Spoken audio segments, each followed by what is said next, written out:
updating the settings for it's alive. Good, yes. It's updating the settings is a real modern day Frankenstein kind of problem. It's buffering. It's buffering. That's really good, actually. Thank you. That's Thank like you. a really funny. That's an SNL bit waiting to happen. Oh, hell yeah. I mean, hey, Frankenstein's back It's in the public installing the consciousness. new iOS. It's loading in the setup wizard. Hi, Uninstall. Don't just delete. Oh, man. Hi, guys. Hi, good morning, everybody. Welcome back to the third installment. We're playing Hades. I think you probably missed the first 2/3 of that joke because the whole time I was setting up the stream, there's like, listen, behind the scenes on Streamlabs, there's 3 different buttons that say go live, basically. And it's like, okay, go live. And it's like, okay, confirm and go live. And then it starts actually going live. But it's different if you schedule it because you set up all the information, then it's like, go live. And then it's like, confirm and go live. And then it starts, anyway. So we're good. And everything's fine. Fine and normal. Everything's totally good. Super good. Thanks for joining us. We last time got the credits roll, so we've beaten the first ending, and now we are gunning for the true ending. Yes. Which means this is gonna be a lot of resource gathering missions. So I hope you're ready for the most unstructured stream we've done so far.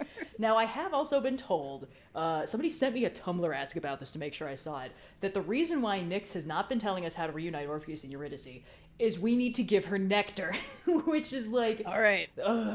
Let's see. I think at this point, just like a good MO is just we're giving everyone nectar all the time. Yeah. The only goal we have is get nectar, give nectar. Get nectar, give because nectar. we need people to be moving through these dialogue trees. We are a machine that turns nectar into progress. That's our only nectar goal. can be exchanged for goods and services, and the goods and services are making progress in the game. Yep, that's the thing. We are on that post-game grind set. We are getting all of the Olympians to like us. It's gonna be so good. So fun. But also, we, what's it called? Have some stream stretch rewards. So we are continuing our ongoing goal to raise money for UNICEF, to not just experience pain, but to raise money for a good cause. Yes. And we're just a little under $300 away from our next stretch goal, which at $2,000, Red's next run will be what we call a rando run, which is where all of her decisions are randomized. Yes, which is a little bit against the goal of getting as much nectar as possible, but we'll find a way to make it work. We'll find a way to make it work. Yeah. Speaking of, there's a couple upgrades that I might actually be able to get. Some of these, like, these things. I can't currently afford them, but yeah, like, things that give me keys and rerolls, things that give me more gems. Yeah, so something to save for. Like, I think the end goal here is, above all else, like, resource gathering. Yep. We are because just those getting resources can be exchanged. Which unfortunately means we have to use Coronact this time, because it's the one that gives us extra resources this run. So... We'll do it. I believe in you, buddy. All right. But in addition to the upcoming stretch goal at 2,000 of Rando Run, we also have 3,000 Smasher Pass. We have smashed or passed every Hades character at this point multiple times, so we are moving on to Star Trek bridge crew members. Yay!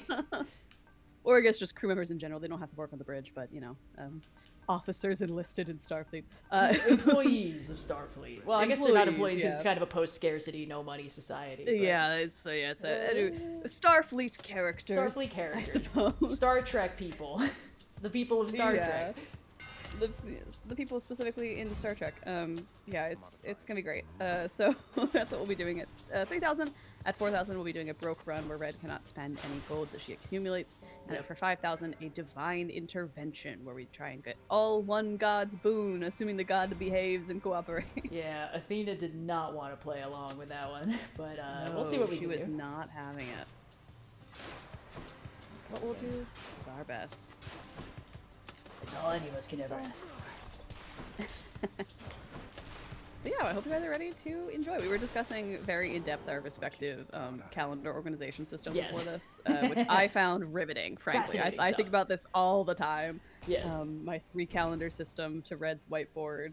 Really what it is just like, oh wow, we all have deep ADHD on this moment. And we need to compensate by always looking at our schedule all the time. Listen, when your memory does not cooperate, you can externalize it. That's the wonderful thing about inventing language and such.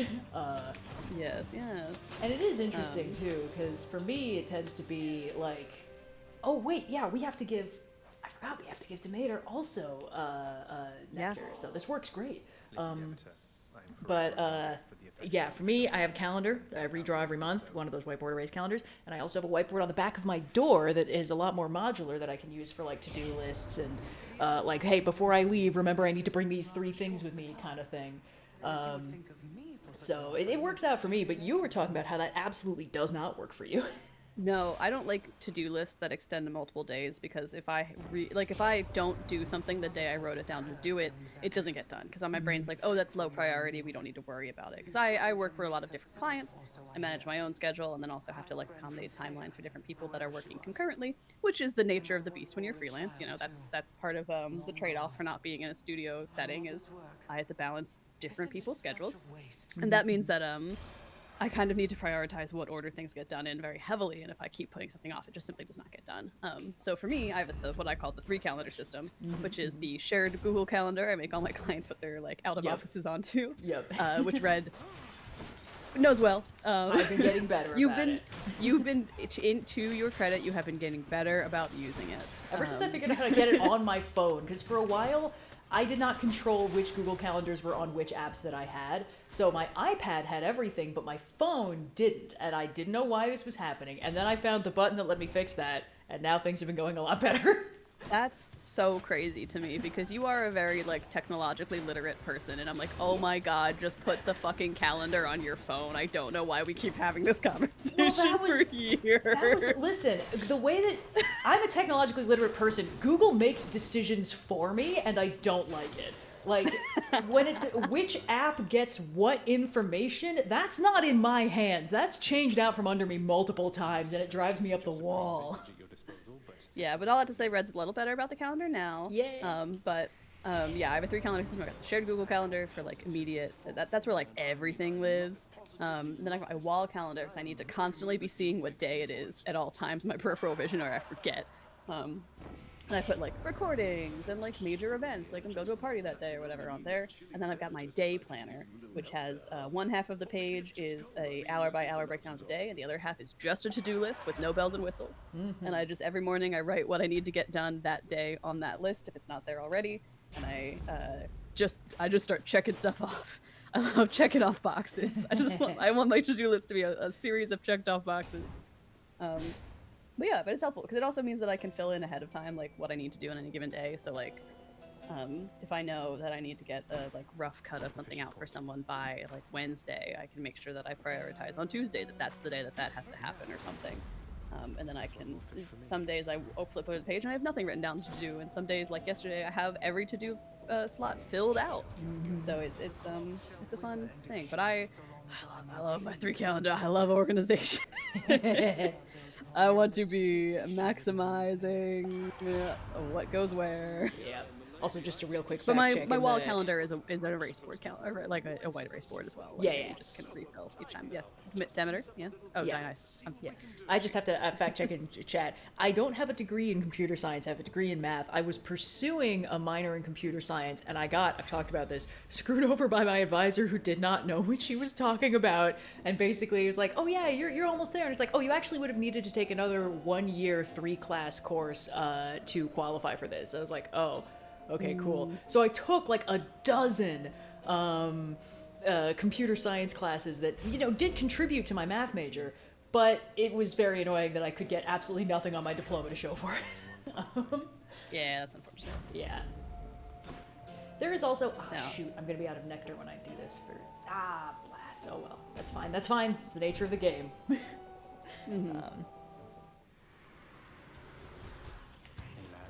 Oh yes, it's these fellows again. But Thank you to everyone who's been donating. We've got a couple dollar amounts sliding through the chat. We're getting closer and closer to Rando Run. So we'll see how long Red lives, because that's going to be the big thing. Oh, I'll be fine. I mean, admittedly, Coronach is not making it easy, but I think I'll be okay on this run. This is the lowest difficulty setting we've had in a while, because I've never cleared Elysium with Coronach, so I don't need to activate the heat gauge at all. Oops. Rat. Sorry, Pierce Butterfly. I kind of had an inverse problem in college. Not really a problem, because I ended up working out quite well for me, but I was pursuing a Chinese language and lit minor, and my advisor was also one of my professors at the time, and I liked her a lot. She's one of like the nicest people. I really enjoyed the classes. But because she knew I was in Chinese language classes, she would sometimes just only use Mandarin when we would meet. And when I went to get my minor declaration form signed, what she was saying was you only need to take like 1 or 2 extra classes to make this a double major instead. And what I heard was like, yep, sign me up. So I misunderstood what she was saying to me in Mandarin and then signed up for a double major and ended up, I graduated with 2 bachelors instead of a bachelor with a minor. Oh. It was fine. It worked out. Honestly, it worked out very, very well. I mean, she was right. There was only like 1 extra class I needed to take, but yeah, oh, no, it was a real I have 2 degrees now. Like, yeah. I stumbled into being better at academics than I thought I was going to have that to worry is very about. funny, where you're like, oh, I'll walk out of here with a pretty cool major and a minor, and they're like, congratulations on your 2 degrees. And I was like, all right, tight. Dog, what?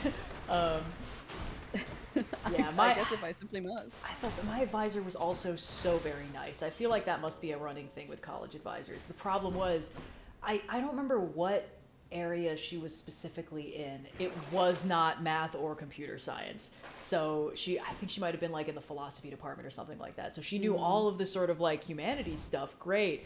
Could not help me even slightly with the actual loadout I needed of my core requirements. And,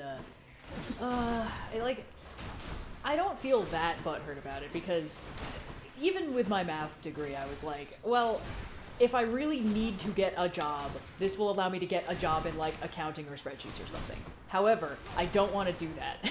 And in fact, I would probably be bad at it. And fortunately, channels started popping off at around the time when I would have started to need to think about that. And computer science degree could have also been a decent fallback that I would not have enjoyed pursuing a profession in. So it's not like, oh, if it hadn't been for that, I would have had a great career doing spreadsheets. But it's more like, I like optimizing things, you know? I like to optimize, and when they were like, yeah, you can optimize this, and they were like, actually, because one other person has fucked up, all of this is technically for naught. And you'll have done it, but you'll gain no material benefit from it. I was like, okay, cool.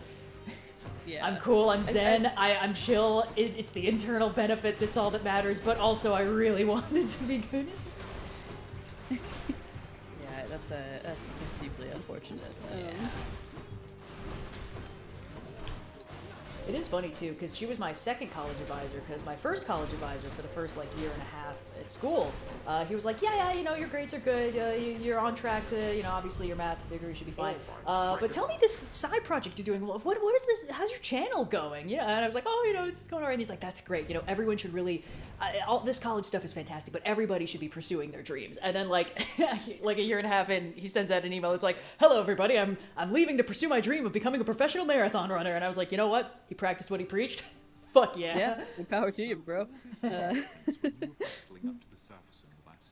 You were searching for her, weren't you? Queen? I was. Yeah, no, Although between no, us, it's fun. it's important that you keep I your enjoy promise to the school a police. lot in all of its forms, realistically, so I was having a great time in general. So when someone, Just the one. not even tricked me, just like stumbled into saying you could be doing more school while you're here, I was like, oh yeah, okay, more school while I'm here. I got you. I'm in. Because I had been planning to also like study abroad in Shanghai prior to going from a minor to a major. So it ended up being that like, well, you're gonna be there anyway, and most of the classes here count towards the Chinese major. So why don't you just double up? And I was like, shit, dude, you're right. Why don't I just double up? Why don't I simply actually just do more?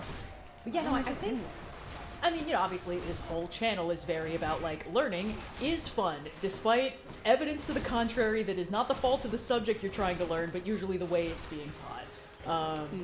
And one of the most interesting things about being, like, out of college, you know, a fully actualized adult who gets to make my own decisions, you can just sign up for classes and learn things and get better at it. Like, like what I'm doing with archery and what you're doing with pottery, it's just pottery. It's all, yeah. The freeing feeling of being like, no, I'm just taking it for the love of the game. Like everyone is also here for the love of the game. We all just wanted to learn a new skill and be a little creative, and like that feels so good. Dude, the high that it is unmatched. And that's the other difference is that everyone else is also there because they want to be. So you don't have that sort of like, I'm just here because I need it for my degree, or like, you know, it's a core requirement. You know, you don't have people taking like physics for poets. You just have everyone's there because they want to be there, and that's just so.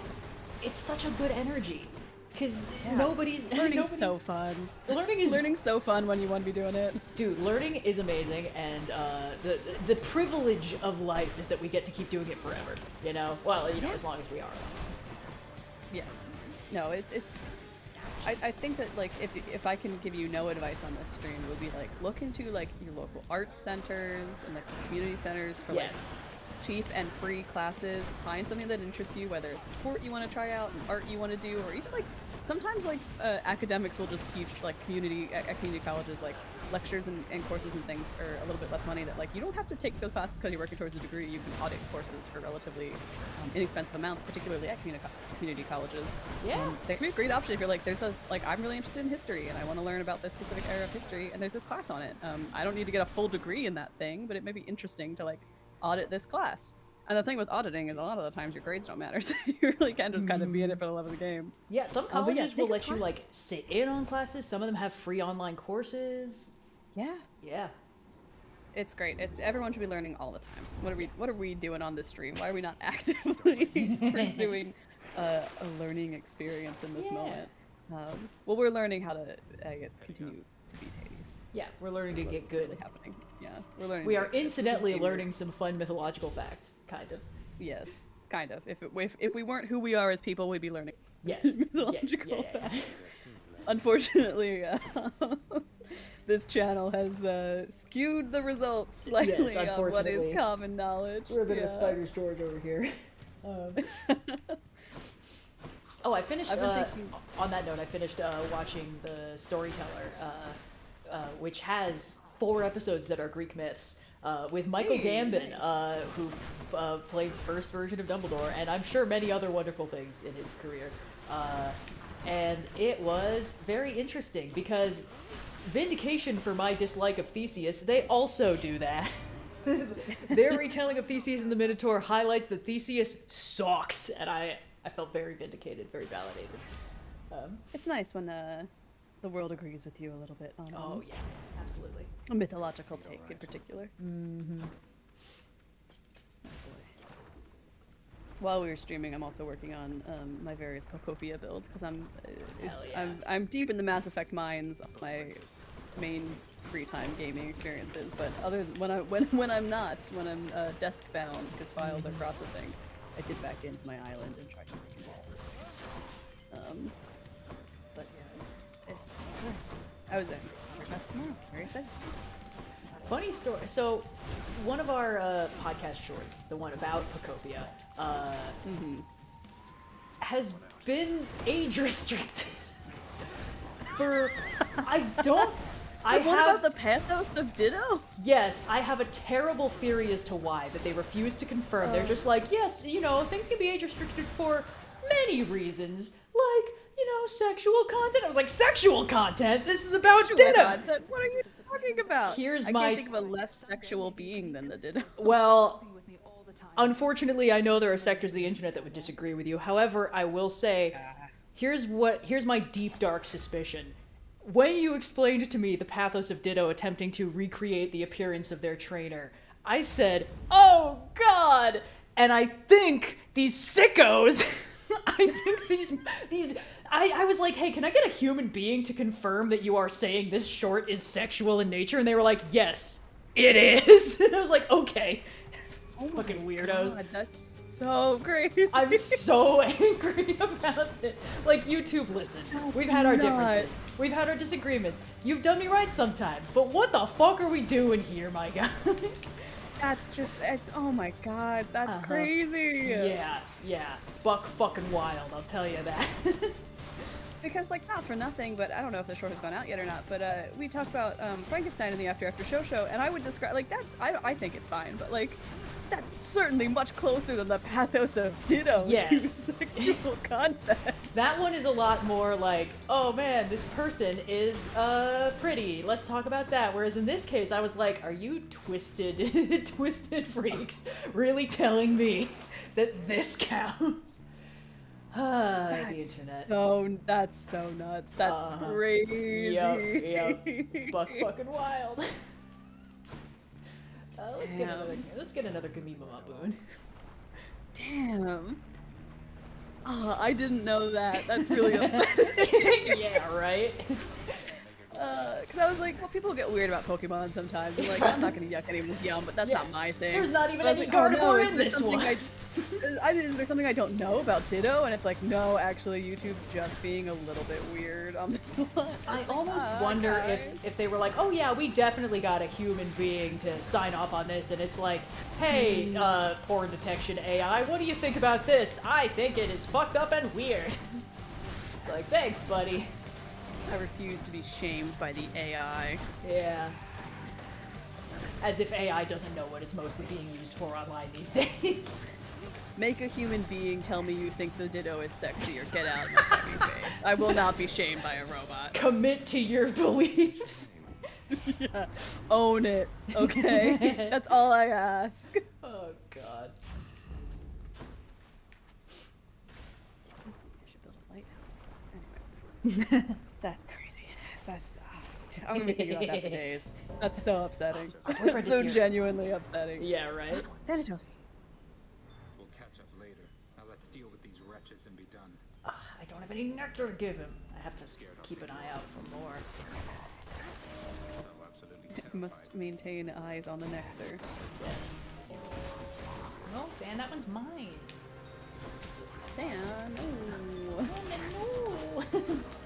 You can't expect me to win using this fuck-ass weapon. Listen, I'm getting better with it. It is still not fast.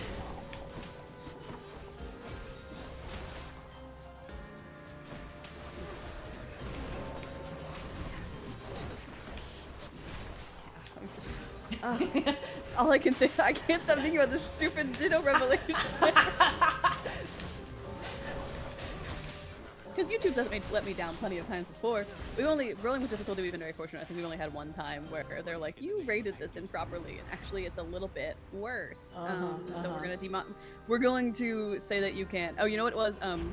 We got a promo from somebody who I think had licensed the music in the promo to use in their promo, but because we weren't the channel that owned the license, it was like, you can't actually monetize this. And I was like, well, what if I just take the 10 seconds out that, or not even 10, like it was like 2 seconds of clip that you don't like, and that ended up being fine. But it was like, yeah, we've been pretty fortunate on Rolling with Difficulty. I think I generally work on stuff that like tends not to have that problem so much, or like we know how to work around it. Nope, Ditto got us. Ditto got our asses. And I think I picked that quote too, which makes me even more upsetting. Is that like YouTube got it. Yeah. I think that this is one of the occasions where I picked the promo, and I'm like, are you fucking kidding me? Yeah, I got nothing, man. Sometimes all one can do is laugh. So it goes, I suppose. Yeah. Doesn't mean I'm not gonna think about it for a while. Oh, absolutely, absolutely. Ooh, good, progress. Take a little zoo spoon. Not bad, not bad. Yeah, why not? Lord Zeus's strength. Ah, we got side hustle, we can afford it.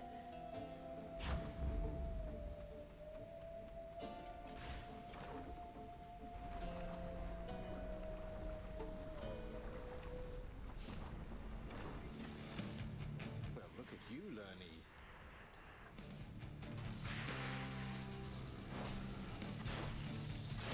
Oh my god, the damage it's dealing already. Okay, Coronax can. It's a little okay.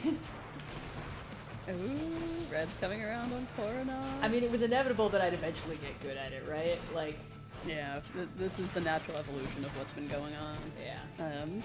How are my PopTopia islands doing? Quite well. I've hit the point where I'm just kind of like constantly collecting new recipes, and I found, I think, everyone except for all the legendaries that you can get when you go to the Dream Island, so I'm kind of just like running around building things to my heart's desire at this point, which is the pinnacle of game evolution to me. So it's been pretty fun. We're working on Pallet Town is the like one that has no story, that you can like run around and build however you want. It's supposed to be like a blank template. Excuse me. Excuse me.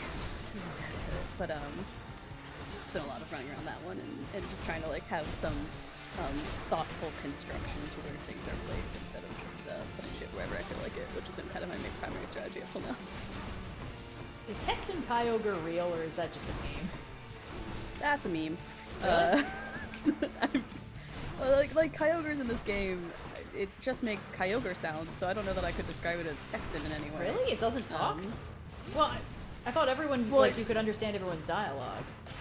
It does, Jesus. Like, the text does say things like howdy, but I don't know that I would go so far as to describe the Kyogre as Texan. I don't know, if Kyogre says howdy, I think there's some evidence in the Texan category. I guess, but I say howdy sometimes, and I've always lived above the Mason-Dixon line, so I don't really know that qualifies. Yeah, okay, that's fair. Come back. No, it remains an incredibly fun game. J-Mate over on Second Wind from Design Delve was we were hanging out at PAX East, and he was telling me about how he's like I'm working on a video about why this game is so addicting, and I was like, please let me know what's happening and why my brain is like this about this this moment.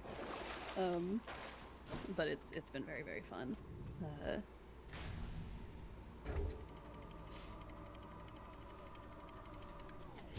I do love a good slow dawning tragedy / horror thing, and obviously PopTopia's vibes seem to be a lot more positive than that, and it's more like the apocalypse is implied in the background, and obviously I know there's lore about it that you find in the game, but I think I saw the it's not zero punctuation anymore. What the fuck is it? It's the one that they're doing on Second Wind that was zero punctuation but is no longer called that, about it, and it's like figuring out that what you're looking at is like the fucked up, like the beached cruise ship from this previous game or something like that. Like, as a certified non-Pokemon kid, it feels like this is perfect, right? Like, Pokemon has so much lore, so many super fans who will recognize all of the key locations that, like, of course you can just make that shit post-apocalyptic. That's genius. No, it's really smart. Like, it just is an incredibly well-constructed concept that they execute really, really well. Like, I can't take that from this game. I mean, I put hundreds of hours. I don't like, this is a little bit of a tangent, but like, it used to be the problem I ran into when I was 10 is that I would turn my Game Boy or my DS off, and then I would have to see my face in the reflection of the black screen as games loaded or the system, died or whatever. And then games kind of got away from that a little bit, because I play a lot more things on like TV consoles and I don't see my face as often, but now they keep showing me how many hours I put into things when I open up the main menu, and I was like, don't do that. I don't need to know that information. I simply do not need to know that information. I opened the PlayStation and it's like, you put 95 hours into Mass Effect. I was like, don't tell me that. Don't tell me that. I don't need to know. It's been a week. I don't need to know. It's interesting. There are some statistics that I truly think should not be shown. Like, this is like, I think on some ebook publishers, it will show you how many pages of your book people have read, and it's like, I don't think you should tell the writer that. I think that information will only stress them out. There's no benefit to knowing that the average person has gotten 16 pages into your book and then put it down. Like, that's not helpful. That's just information that you shouldn't have. It's like if there's an argument to be made for like, because like when you post a video on YouTube and podcasts on other platforms, you can often see like the most listened to section or the section that people stop listening. Sure.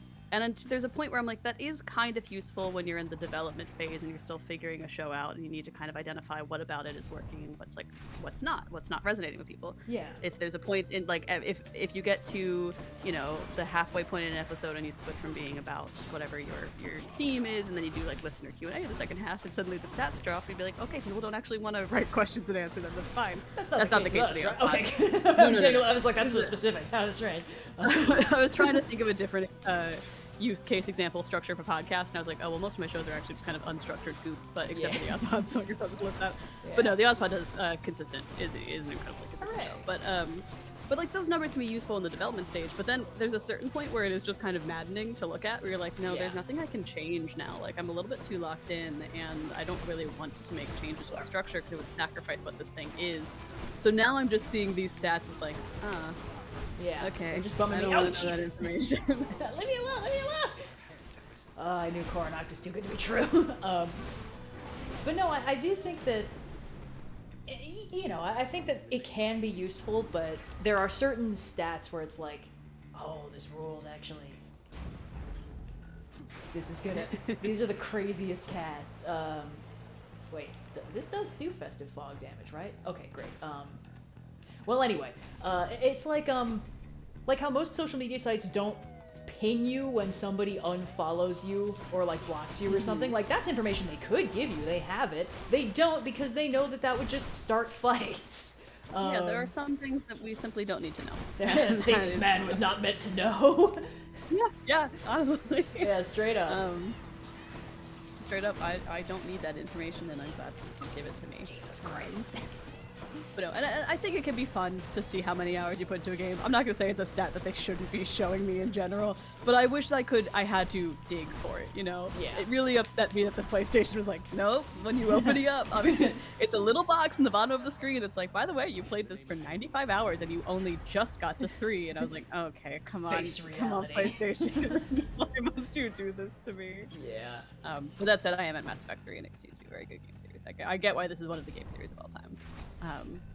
But I do have some beef, because I wanted to stay loyal because it was Cartho Nasty showing up in the first game, and then I was like, well, he's gonna be back in the third one, but he broke up with me a little bit in the second, but I'm not gonna cheat, I'm not gonna do that, I'm gonna stay loyal, which was testing me in the second game, because they opened up a lot more of the aliens that you can kiss, and I was like, how dare I. I'm gonna replay this game almost immediately after I finish the 3, so we'll circle back on that one. But I had favorite characters in the second, and the thing that happens at the end of the second Mass Effect is you go on what is colloquially dubbed the suicide mission, where theoretically any of your companion characters and up to Shepard could die. This is a format of game that BioWare has done before, and I kind of like this as like a cumulative mission. They do this at the end of Dragon Age: The Veilguard as well, where if you haven't been like doing people's personal quests and engaging with the game, they won't be as good at their final jobs, and there are points in the quest where you have to like divvy people up for jobs based on what their skills are. So like someone has to go hack the door, better send someone who's good at tech stuff.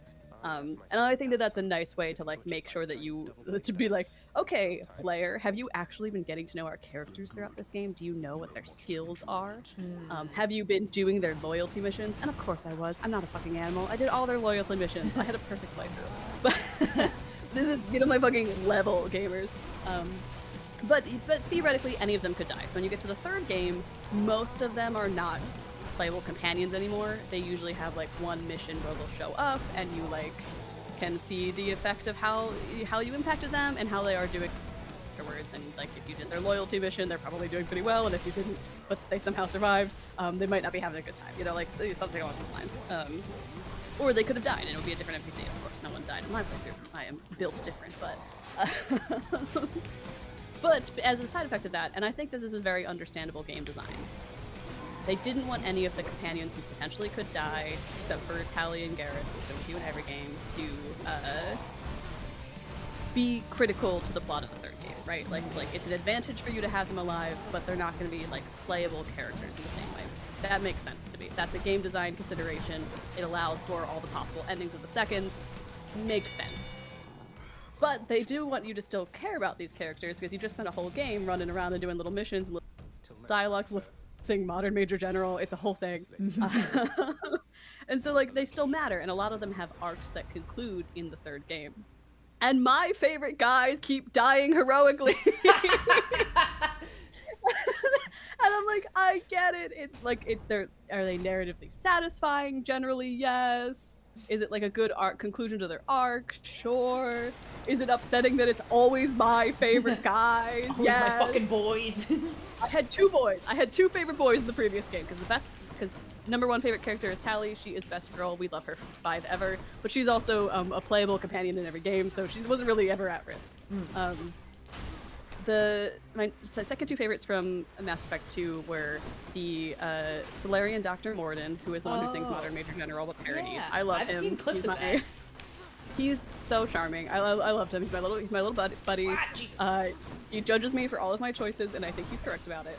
But he's got like he's got this whole arc where he created or helped create this modified version of a disease that basically like sterilized a different alien species. Oof. And then his arc in the third game is recognizing that what he did was wrong, but also that he's the only one who can fix it. So he helps create the cure, and in order to distribute the cure, he dies in the building that can distribute it as it explodes, because he's like, well, someone has to do this. Someone else would have gotten it wrong. Had to be me. And I'm like, I've seen that clip. Devastating. So there's no way around that. That's like a fixed point. It has to happen. It's the best outcome is kind of what it is, because like gotcha. there's ways where he lives, but it's not like an actual cure to the genophage. There's ways where a different character can be the one who does that if he's already dead, for example. I see. So it's like, yeah, it kind of does have to be him, and it's devastating. I was like sobbing. I'm like, no, he sings Modern Major General to himself as the tower blows up. I was like, what do you mean? That's brutal. It's brutal. And like, he's my favorite guy, so I was like, this is so upsetting.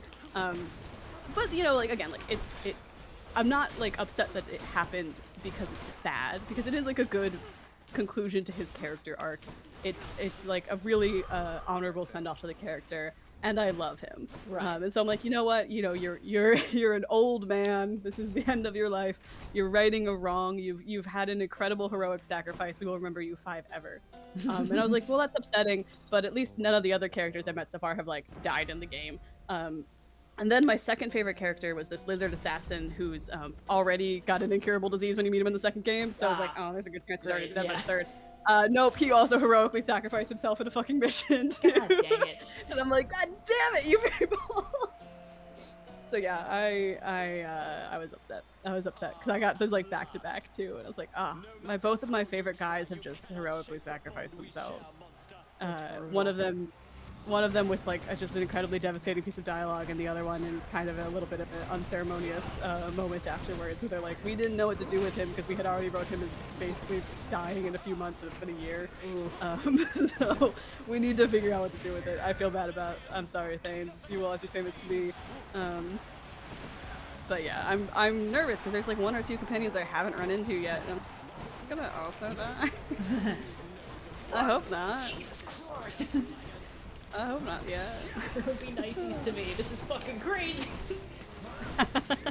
Red's doing her best. Mysterious. I thought we had something special. But yeah, I was big time sobbing playing that. I'm really enjoying Mass Effect 3. It took me a while to get into it coming from 2, because I think 2 was a very like tightly designed game. And then I was like, oh, all my buddies are gone. Aw, haha. So goodbye, heroes. Can I get some applause or something here? But they've also introduced in the 11th hour, and I'm interested to see if they nail the landing on this, because again, the Mass Effect games are the games of all time. People really like these games, and I see why. They're really enjoyable RPGs. They're story dense. The gameplay is just fun enough to keep you doing it, as opposed to some of the older BioWare titles. And like, I'm enjoying it a lot. But they've introduced in the 11th hour someone's like Tumblr OC bad guy I'm supposed to care about, and I'm like, no. I'm not 95 hours into this game series. Nothing. Okay. Don't do this to me. Explain to me in what way this person is a Tumblr OC, because that conjures up very specific implications in my mind, and I'm desperately curious which of them are true. It's a super assassin guy who's got like sci-fi katana. Bad start. And his name is Kai Ling, and he's never been mentioned before or after, or well, he's mentioned after a little bit, but like he's never mentioned before. He just shows up. He's like the attack dog for the guy who brought you back from the dead in the previous game. So conceivably, you should know who he is. It's weird that you don't. And then he's like, yeah, I'm here to assassinate the alien council. You're gonna stop me? I'm too good. And I'm like, no, actually, I think I'm going to wreck your shit. I'm the space bitch of all time. I don't know if you've heard, I came back from the dead. Like, what do you mean you're God's favorite princess? That's me. Excuse me, God only has one favorite princess, and you're looking at her. Yeah. So I don't know. I'm like, I don't need a new face for the bad guy. We already have this kind of like cool, intimidating guy in the chair type manipulator, plus the overwhelming threat of these like robots that are going to kill all of organic life. So I'm kind of like, I think we're full up. I think I don't need any more bad guys, actually. I think the stakes are already high enough. We're all fine here, thank you. How are you? Yes, how's it going? So yeah, I don't know. I know there's a lot of like tie-in material to the Mass Effect and the Dragon Age games, and I haven't really consumed any of it. So I don't know if like maybe he's from like a comic or something. But I was just like, who is this guy? Why do I care about him? And why mention him before now?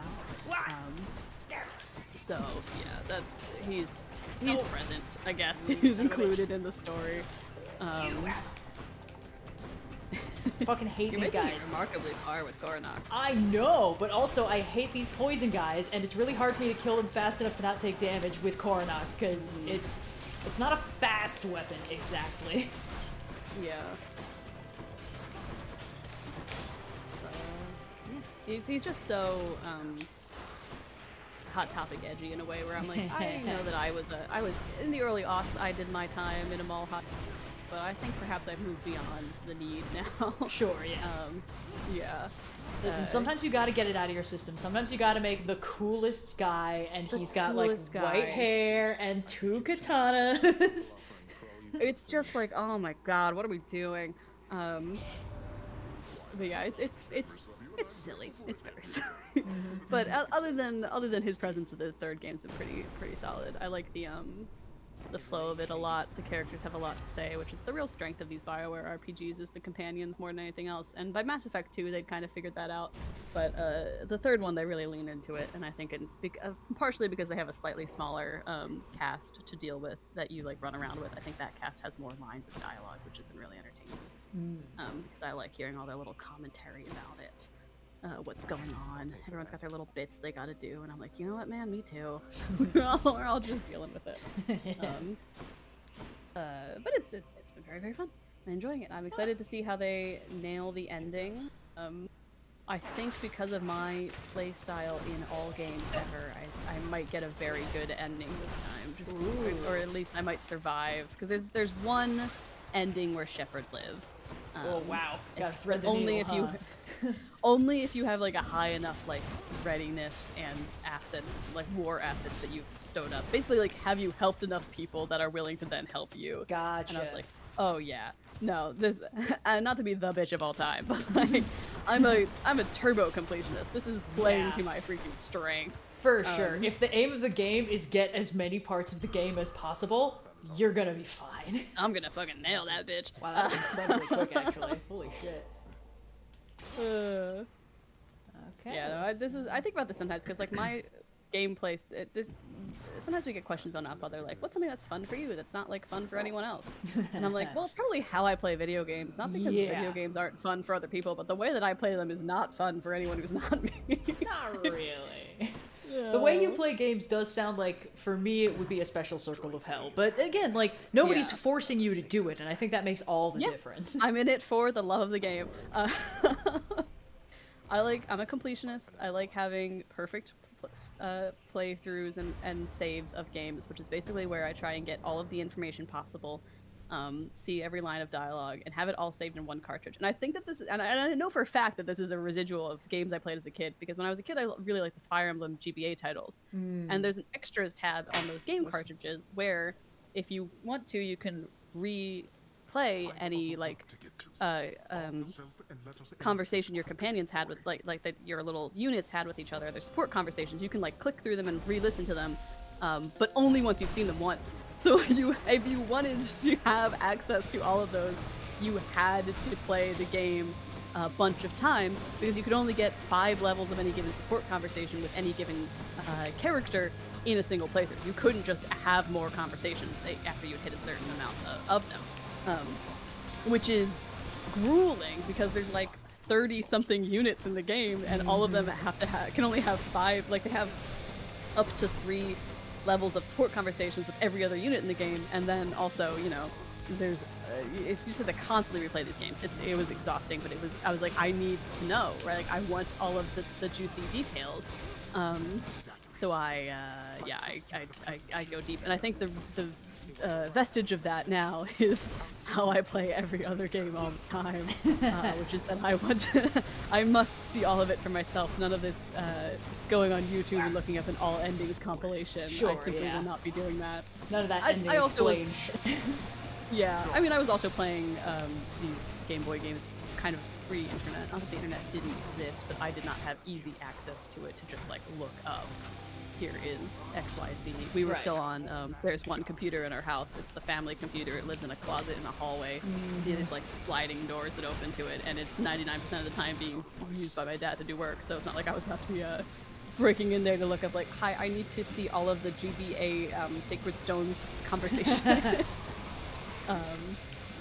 Yeah, so I'm in deep. It's not fun. No one else would enjoy this, but I'm having a great time. It's enrichment in my enclosure. Yeah.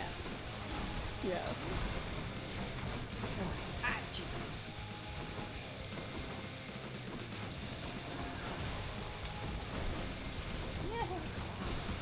Oh god, when it rains it pours. How's it going there, Red? Honestly, way better than I expected with Coronact. I was gonna say, and I've got 2 Death Defiances left, but look where that got me. Why would you say that? Just get struck by lightning, just die. Come on, dude. Do me a fucking solid, okay? Yeah, boy! Wow. Things are working out. I didn't think we were gonna get it clear with Coronact. Hey, now you can do Coronact on 1 heat. As though it means nothing to you. Why would I go behind Hades when he does the triple laser? I can just dodge. Wait, does he hurt himself with the triple laser if I go behind him? That would be really funny. Oh, I guess if I went behind him, I'd be able to hit him and stuff, but... it's fucking fine, it's fine. Now that was quick. That went great, and we got so many goddamn duo boons this time. Let me actually... Hell yeah. Hold on. Did I get the bonus that lets me actually see all the boons I got? Oh, yeah, I did. Okay, Lightning Phalanx. Ah, right, okay, so the Athena Zeus double boon and the Aphrodite... Yeah, okay, makes sense. We haven't got the Aphrodite one yet. Alright, well, getting all the duo boons is way harder than getting everything else. But that's okay. We're gonna make it. We're gonna make Make it. it work. Yeah, we even managed to get him a nectar, because we picked up one on the way. Oh yeah.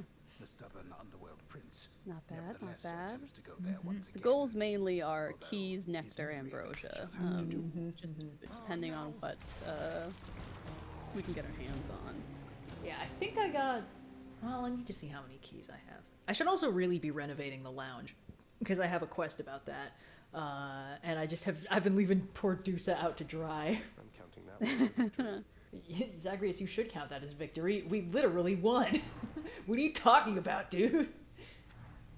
Wait, so what's all this about you working here? I thought they fired you and that was why you left. Hypnos, you think all these times I've died, it's because I was upset I was let go from a miserable job. Why else? Oh, Hypnos, never change. Ooh, our moms are talking. Hey. My queen, it has been far too long. Although the passing of the time was very kind, it is an honor to see you again. Aw, she's telling her she's still pretty. Please, Nyx. Aw. Formalities between us, right? It's wonderful to see you too, my friend. The days there on the surface, they were very different, but the nights... I was reminded of our times together here. Aww. Good times, I trust. Good times, most certainly. I try not to remember the others. Geez, Zagreus, how come they let you have 2 moms? Although it shall be a difficult adjustment for you once again, I fear. For all of us. Well, having built a little house all by myself up there, I think I'm up for anything. I do. Aww. There's a good boy. It is interesting how both of our protagonists have ended up with so many different complicated parent situations, and there's almost no overlap. Like with Melanoia, it's like, okay, well, Yeah. Hecate and Selene kind of, and it's sort of raised by a lot of the other gods, kind of, and and Nyx not really. Will you just tell me It's what's like mixing going on together for a little once? bit. It's not How a did Mother come to thing. join you here? What's your problem with Uncle Zeus?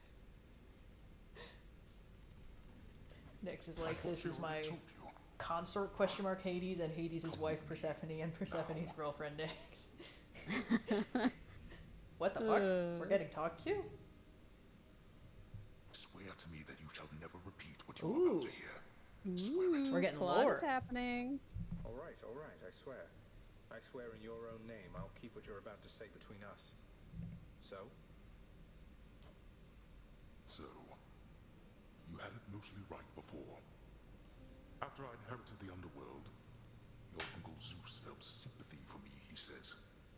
Your mother, he knew she was unhappy on Olympus, and he knew I was drawn to her. So what did he do? He brought her here, gave her to me as a gift. You weren't expecting a gift like that. But she didn't want to return to Olympus, and you liked her, so you didn't send her away. And you were angry with Zeus for putting you in that position. Cut ties with him. Yes. The blasted fool with all his flights of fancy. He does whatever he wants. He could have achieved a similar outcome in a limitless number of reasonable ways, rather than resort to what was tantamount to kidnapping, even if she wanted to leave. And now if Demeter and the others found all this out, you and Mother, even Zeus, would be in a bad spot, wouldn't he? You must have a temper on him to match yours. You know nothing of tempers if mine is your frame of reference, Agrius. Now, enough of this. You know the rest. I remember your oath. Remember your oath. Gotta remember your oath. I will. Take care, Father. I'm always saying I gotta remember my oaths. We're all talking about the oaths and how you have to remember them, you know? Yeah. This is a very elegant way to handle this form of storytelling. Because, of course, you know, the Hades and Persephone retellings are kind of a dime a dozen. Oh, you know what? Let's go see if we can get a nectar so we can give one to Than. Smart. Yeah. He deserves one. He deserves one. Let's see. Okay, we need keys. We have no keys. We need more keys. I'll take it. Here's the gemstones. Great. Need more of those, so here. But I do like how they basically went with, yeah, this is functionally, it's very similar to the Homeric hymn to Demeter. Like, Hades is a little more active in that version where it's like, okay, yeah, he grabs Persephone, but, you know, Helios says it's under the auspices of Zeus specifically. And this one is like, Zeus showed up with Persephone and was like, congratulations, here's your new girlfriend. Which is like, What is it, Zach? oh, god damn it. No, Than, I got you nectar specifically so I could give you nectar. You're really staying, Zacharias? He's always saying no, I don't want any more of your nectar. Attempts to reach the surface every so often. I am. I figured it's the only way I could continue interrupting you while you try to do your job. You work too hard, then. Live a little, right? Aw. Huh. Well then, I'll see what I can do about that. You'll have to show me what you mean by live a little, though. Show me what do you mean live a little? You gonna come over here and kiss me about it? Okay, bye. Great.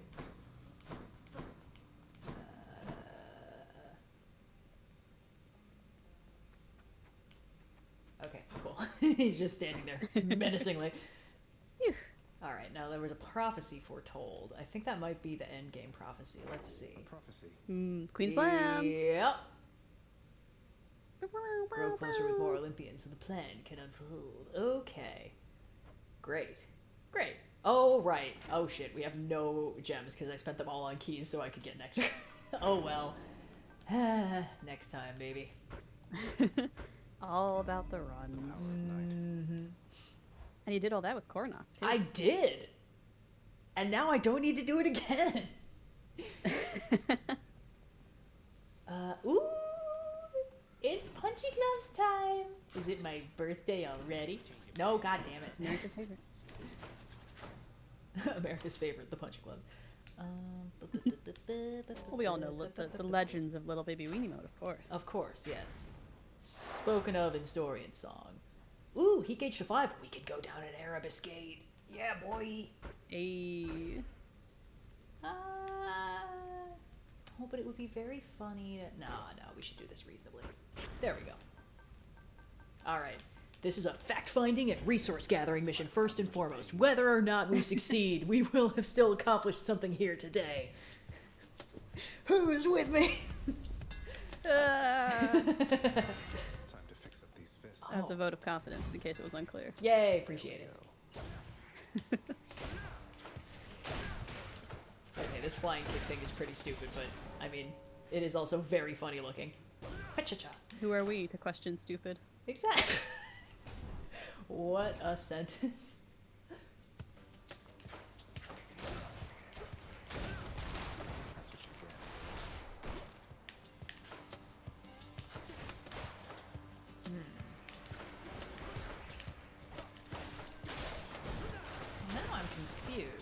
can't tell if the flying kick does the weird, the like rending attack that these claws do. Because I didn't see the status effect popping up, but we'll figure it out. Anyway, now we get to give a nectar to Artemis, so it's all working out great. Everything's coming up us. Oh, Jesus.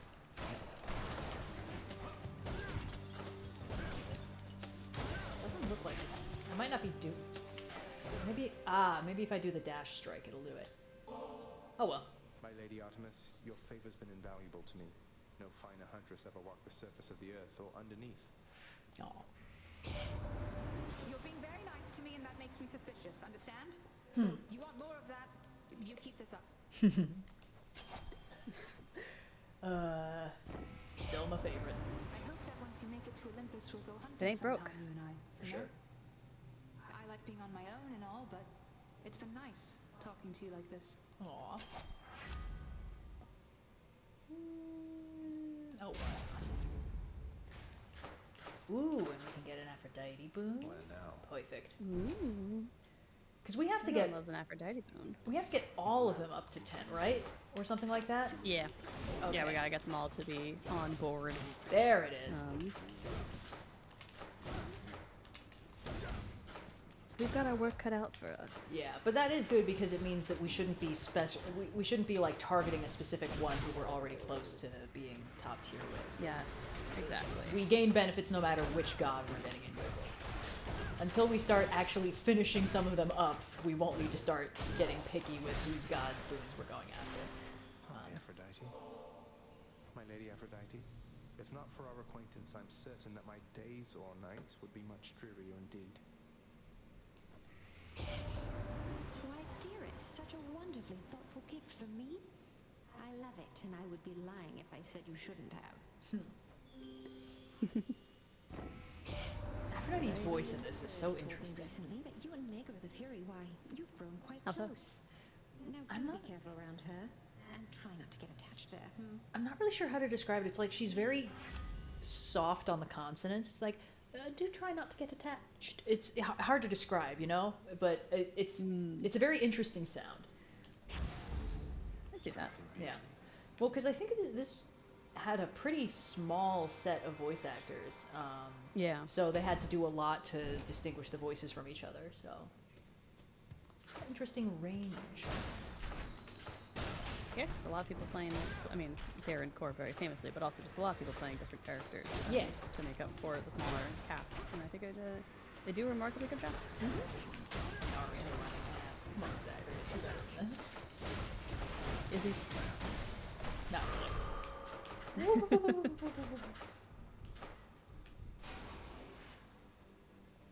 So I heard that, like, in middle school, a lot of the Naruto kids were like, it's actually more aerodynamic to run with your arms behind you. I never did that. I'm curious how widespread this actually was. I also heard that, but only in, like, a joking context of, like, tee-hee-hee, where justifying it isn't just a funny in-joke that we're doing it because it's aerodynamic and not because it's the thing that Naruto does. Right. So I don't know that I would... I don't think it's a scientific principle, and I'm also pretty sure it spread more as a meme than it did as a genuine statement. Yeah, like, to be so clear, it's not faster to run with your arms behind you. Aerodynamism has nothing to do with how a human is shaped. But it's one of those things that I only heard about, and I was curious if anyone had actually tried. But not so much. Naruto was the one of the legendary big three that I think I was the least into as a kid. I did my time with it, you know. I caught a couple of the books in an episode or two here and there, but I generally was not really into it compared to Bleach and One Piece, which I don't know if that's a statement that's aged better or worse at time, but that's where I was at anyway. Yeah. No, I was full into Bleach, and I think my exposure to One Piece was through the very, very short-lived abridged series that Purple Eyes WTF did called None Piece. Yeah, I read quite a bit of One Piece up to, I mean, at the time it was quite a bit of One Piece. Now it's not even fucking close. But But I read up to Fishman Island, and nowadays every once in a while I'll be like, oh, I should go try and catch up. And I usually make it to about Annie's Luck. This was the best part of it. I don't want to go any further than this. Actually, I've seen everything. Which what can I do? Yeah. The power of the gods. Yeah, why not? How much can you change a person's voice in post? It's an interesting question because there is a lot you can do to change a person's voice, but there's also kind of a fundamental sound to every human being's voice that is unique to them. So, like, you can add reverb and you can change the EQ and emphasize different portions of it, but it's still fundamentally going to be the same voice. So, like, I can't make me sound exactly like Red, even though we have relatively similar voices. You know, we have similar cadences, and we cover similar dynamic ranges, but like, we're still never going to sound exactly the same. Yeah. It's an interesting space to work with, because like, it does mean that it's very impressive that a lot of these voice actors voice multiple characters and sound so distinctive, and that usually comes down a little bit more to their performance than it's going to come down to post-production effects. Yeah. The most effective uses of post-production to change someone's voice tend to be making things like more robotic, if they're going to be voicing like a machine, for example, and you want to add like certain like feedback to it, or to make them sound like they're coming through like a phone or like in a different room. That's where things like adding reverb and changing the EQ and adding some sort of static can really come into play. But like a fundamental performance and the fundamental way that someone's voice sounds, kind of hard to change, kind of difficult to like really fundamentally make different. And I think that's a good thing. I think it preserves a real human element to vocal performances. What's interesting is even pitch correction, your ear kind of picks up on it. It's like, that's a little odd. Yeah. Like, somebody who's been pitch shifted down does not sound like somebody with a deeper range. It's different. Absolutely. It's an interesting space, because I think there's a kind of like layman's understanding is that like, you can do anything to a human's voice in post-production to make it completely different. And that's just like, that's actually not true. You can you can stretch it to a point, but eventually it's going to break, and it's going to sound crazy. There's also a certain amount of like, when you add effects to things in post-production, there's a point where you start to get this unremovable robotic thing that goes on when you layer too many like back-end processes. So like, you know, I tend to have a light hand when I'm editing podcasts, you know, even though I probably could afford to go a little harder on it, because if I add too much to de-reverb and I go too hard on the EQ, you start to lose some of that like very human tenor to the voices, and it becomes a little bit more like tightly processed and artificial sounding. There's a trend in podcasting in particular to mix so that the low end is particularly emphasized with like deeper parts of your voice, essentially, because it sounds richer, and to a point that I get why people like it so much, because there is a point where like, it is a little bit more soothing to listen to a deep voice in general. Not all the time, but just like generally, that's kind of the range that humans like to hear. But at the same time, when you go too far in that direction, it just sounds like a Jeep Incredible mic rumble constantly, and it's like, that's not good. No. It's so upsetting to me. And so many podcasters are like, that's what I want. I'm like, you don't, trust me, you don't. I know that you're saying you do, you don't. It's not going to be what you think it's going to be. No. Yeah, why not? More darkness, more permanent progress. Let's do it. Prince. Thank you, mate.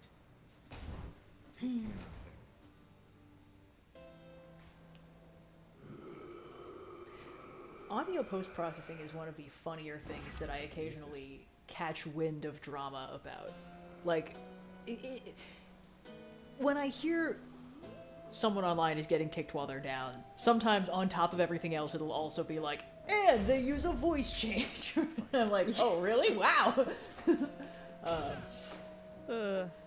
Yeah, I don't know.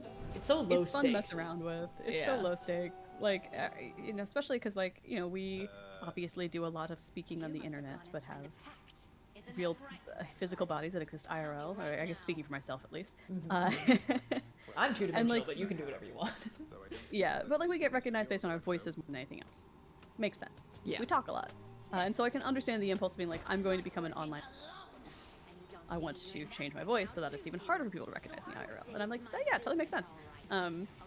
And it's just so low stakes and hurts nobody, realistically, of like, if you're just changing your voice to be a little different, whether that's to be like goofier or more serious on the video, like that's, yeah, that's whatever. You're not really hurting anybody as long as it's still your voice, right? Yeah. I kind of feel very neutral on that, I guess, of like, I don't know, it's not really hurting anybody, I might as well, but yeah.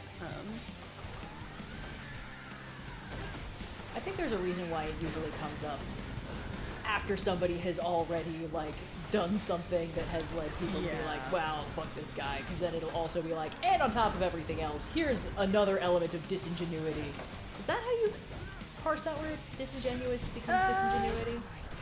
I'm gonna say yes. Hell yeah. I'm gonna go with English is made up anyway. Yeah. I was talking to my boyfriend the other day about some of our cookware, and I said silicon instead of silicon, and we had a long discussion about whether or not that was just me being incorrect about which direction that word goes, or if that was actually a way to say it differently in certain scenarios. And I think what we landed on is neither of us fucking know the answer to that question. I keep forgetting that like silicon and silicone are different. Like they're the different. words, yeah. Because it feels, it's like, well, silicon is the you know, the element, and then silicone is related, but not the same thing. So You withstood the combined might of the Furies. But anyway, I think I was probably wrong in saying silicon, but also stop saying it because it feels a little bit like I'm getting into accent territory, and I already get at this enough point shit for my accent as it is. Well, this is me getting dunked on for saying hover and rolling with difficulty. Okay, you know what? That was earned, though. I've spent years dealing with the wooder, but you get one word. I'll take one word one time that you say multiple times. Objectively, it's wrong. It's crazy. Wow, okay. What is funny is that like the two camps I saw forming on the Discord after that were the people being like, "That's the craziest shit I've ever heard. I've never heard anyone say it like that," and the people being like, "She's saying it normal. What are you talking about?" I was like, "Yes, vindication." That's the thing. You get when you say a word wrong, you get the two camps. And when I say wooder, everyone's like, "Haha, she's wrong." And I'm like, "No, I have a regional accent. That's different." You have a regional accent. We just need more Philly people in the fandom. We got to start appealing to the problem Phillies. I've run into. My college friend group, which is also a lot of the people who have ended up difficulty in movie struck over the years, are disproportionately New Yorkers. Not just like New York City, but like Long Island, upstate New York, the state of New York, which has its own accent. Anyone who's ever said to you they're online when they're waiting in line has a New York accent. They just don't want to admit it. Yeah. And so I've spent years being maligned for my regional accent and just outnumbered in a way where I was unable to ever raise a complaint about their regional accent. So I think I get particularly prickly about it whenever it's a New Yorker being like, "No, you're wrong," and I'm like, "No, you're wrong. You're wrong, and you won't fucking admit it." I'm fine with being wrong as long as both of us are wrong. I don't need to win. I just need you to lose. Jesus Christ! Give me a fucking chance, everybody. That's something. Olympus. Ugh, man. Yeah. No. There we go. Yeah, every once in a while I'll have another Philadelphian on Movie Struck, and it's always very exciting because they don't make fun of me for what I say. Although sometimes they're, you know, not everyone who lives in Philly now necessarily grew up in or around Philly, and so they don't necessarily have the accent. And I specifically have a variant on what's kind of more of a Delaware County Delco accent. Because there's a lot of communities in Philly that don't have the same sound to them, even though we use similar slang. Sure. It's, you know, the minutiae of regional accents. That was really interesting. The Philadelphia Inquirer has this lady who I see on TikTok a lot, doing videos in conjunction with some of their articles that are very much like public interest pieces, you know, kind of like community interest tabs. But she just had one recently go up about the way that all Philadelphians are allergic to calling things their government names and instead refer to like landmarks in the city by whatever we were calling it 15, 20 years ago. And I'm like, you know what? Yeah, that's 100% true. I've been calling Market East since it was that and not stupid fucking Jefferson Station. Come on. Sure, it's next to the market in the east. Why would I ever not call it Market East? The fashion district is still called the Gallery, so on and so forth. But I feel like I had a point to this, but now I'm just getting kind of upset about the way that things are named. Hey, listen. When they renamed the Sears Tower to the Willis Tower, everyone was like, "C 9 p.m." That feels crazy. That's like when they had loose plans to punch a hole through the Rocky steps at the art museum. Like we weren't all gonna be like people don't go to the art museum just to run up the fucking steps because that's what Rocky did. But I think sometimes people want to leave their mark on something so much that they don't care how much they destroy its one appeal in the process. Yeah.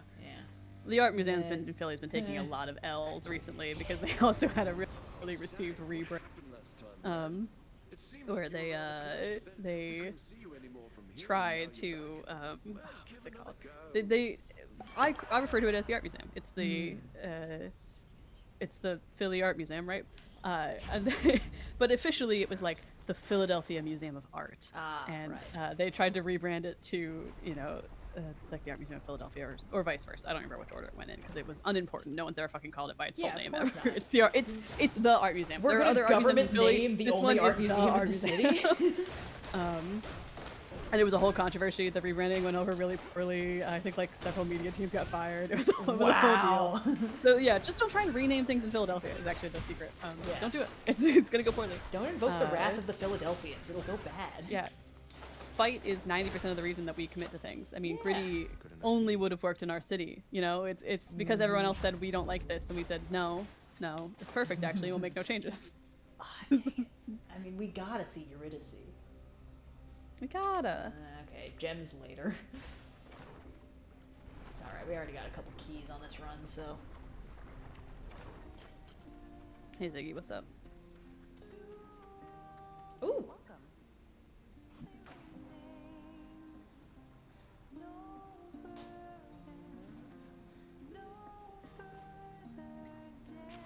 Easy, cat. She's come in. She sometimes I think she's echolocating. She'll enter a room, she'll be like, meh, meh, meh, meh. I'm like, I haven't gone anywhere. I've actually been sitting in the same place for some time. Yeah, I don't know why Wolf does that too. Okay, alright. Just a little guy. Just a little guy, actually. I don't know if you knew this. Sure thing, huh? Sir, are you aware that you are a cat? Really hit the spot. Yeah. See you. Bye, hun.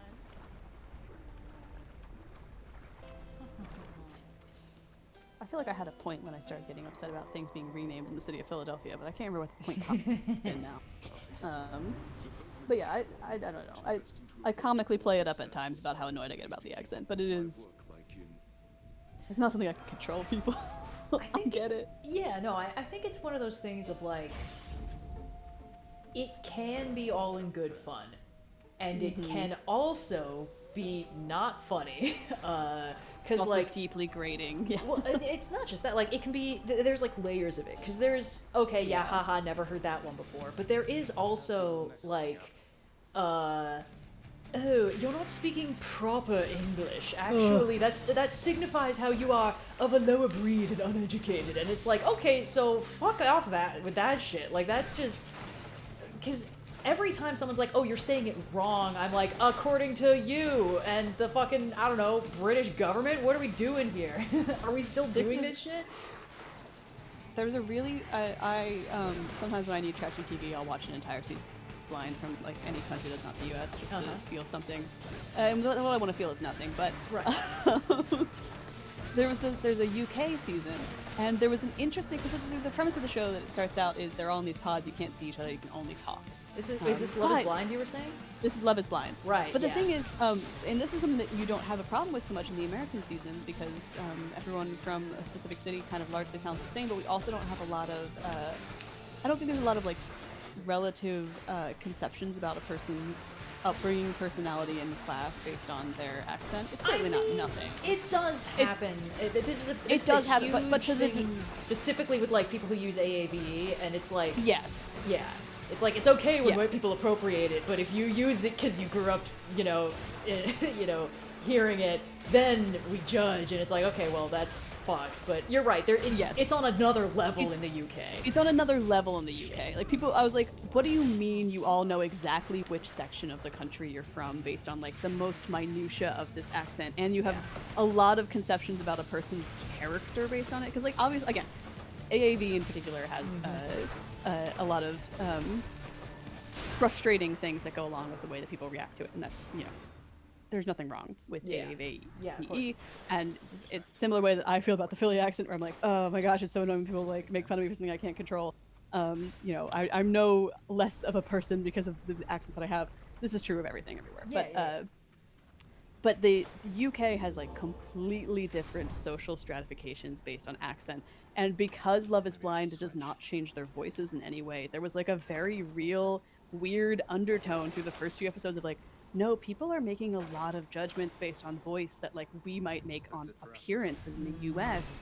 And it's really, I was like, this is kind of like a fascinating social experiment that only exists because of the weird things that they do, because of the weird things they do with how they react to different accents. Yeah. I was like, oh, interesting. This kind of can only exist in this one particular country. Because, you know, again, not to say that there are no ways that we judge or react to accents in the US in weird ways, but it's a different scale in the UK. Yeah, I guess, like, well, it also does feel like there has been a certain homogeneity of accent that's happened in the last couple generations. Because, like, my grandparents had a much thicker, like, New York accent than my dad, and my dad has a little bit more of that than me. And, like, the stereotypical, like, the 1930s, like, Chicago gangster accent. I've never heard a single person say that. And, like, I'll occasionally hear, like, oh, here's, like, an old cabbie with, like, the thickest Boston accent I've ever heard. And I'm like, wow, you're real.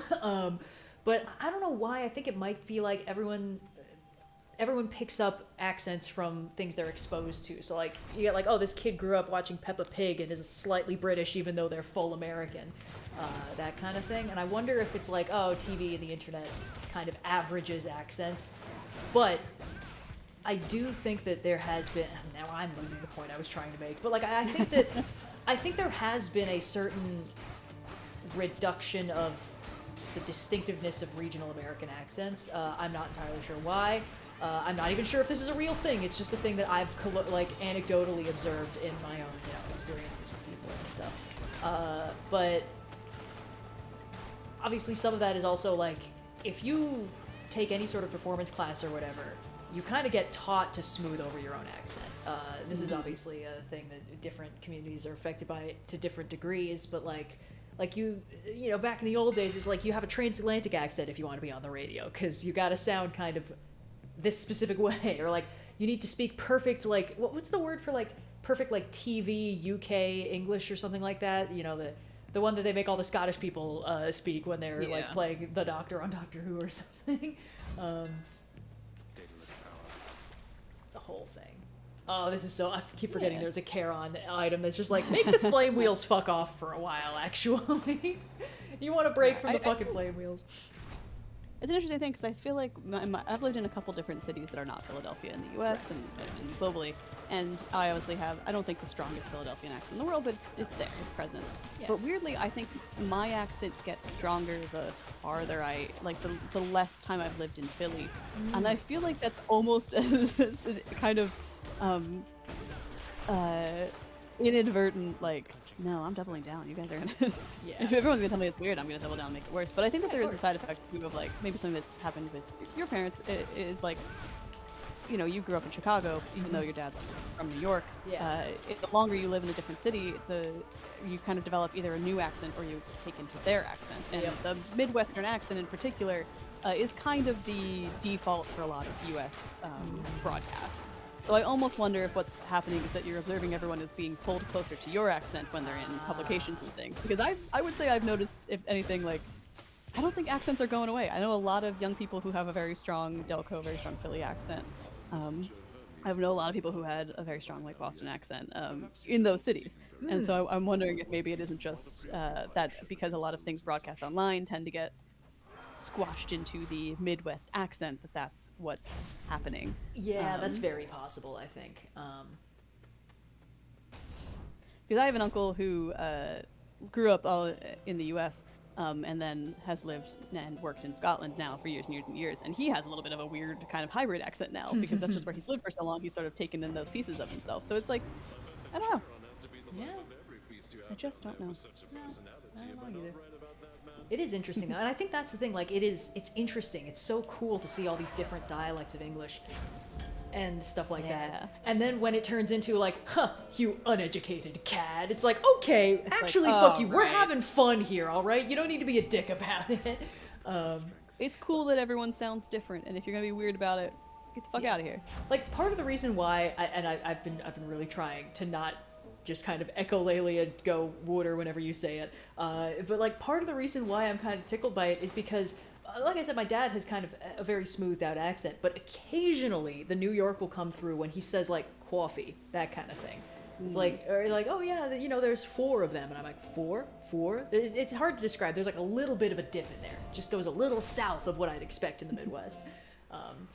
And I don't know, I find it so kind of charming that like the way you learn how to say stuff kind of sticks with you, because why would you bother changing that unless somebody makes you? Exactly. I don't know. I'm generally pretty fine with it, and I get upset at people for making fun of my accent, unless it gets exhausting, in which case it becomes annoying. And mostly it's a side effect of this fucking friend group of mine from college who are unwilling to recognize their own biases. They're like, no, we don't do anything weird, we're all the same. And I'm like, no, you all grew up in the same region, that's different. It's very, very different. Yeah.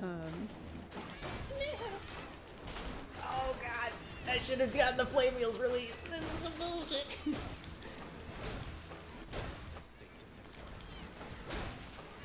I'm gaining 4 every time I kill one with my special, but then I'm losing 6 to 10 HP every time. Okay, I'm just gonna start running. Get the fuck out of here, everybody.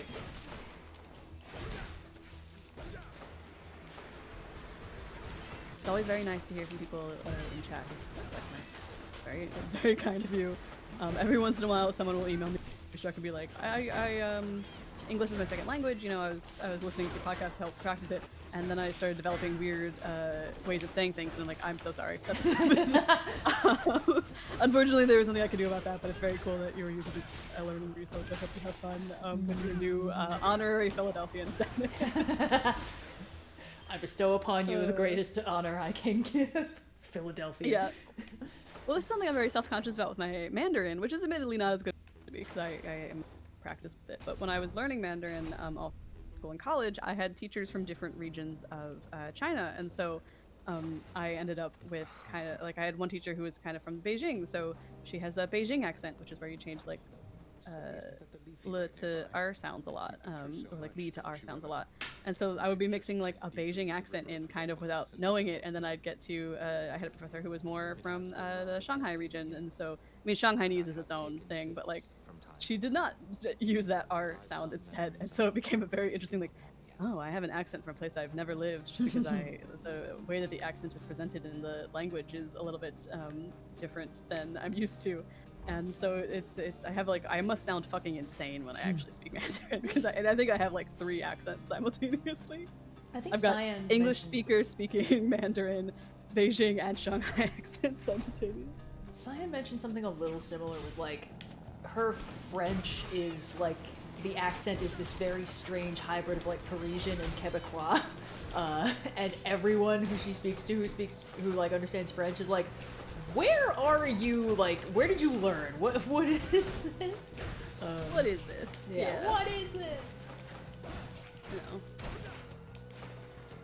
Yeah, I think accents are fun.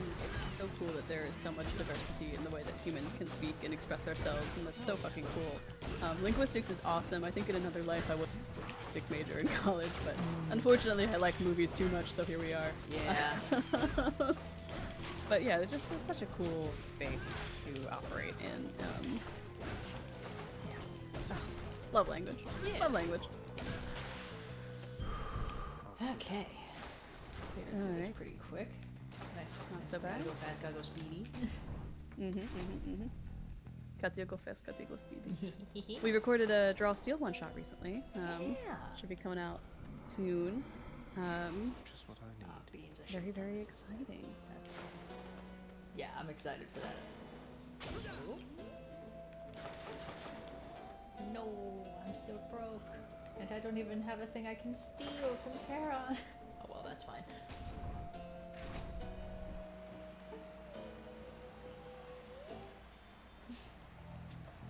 Alrighty, let's see if we can get through the boys. He has the weapons I told you about. The fists of Gilgamesh. Follow my lead. Come on. We need this ambrosia. We have like 16 in the tank. We're fine.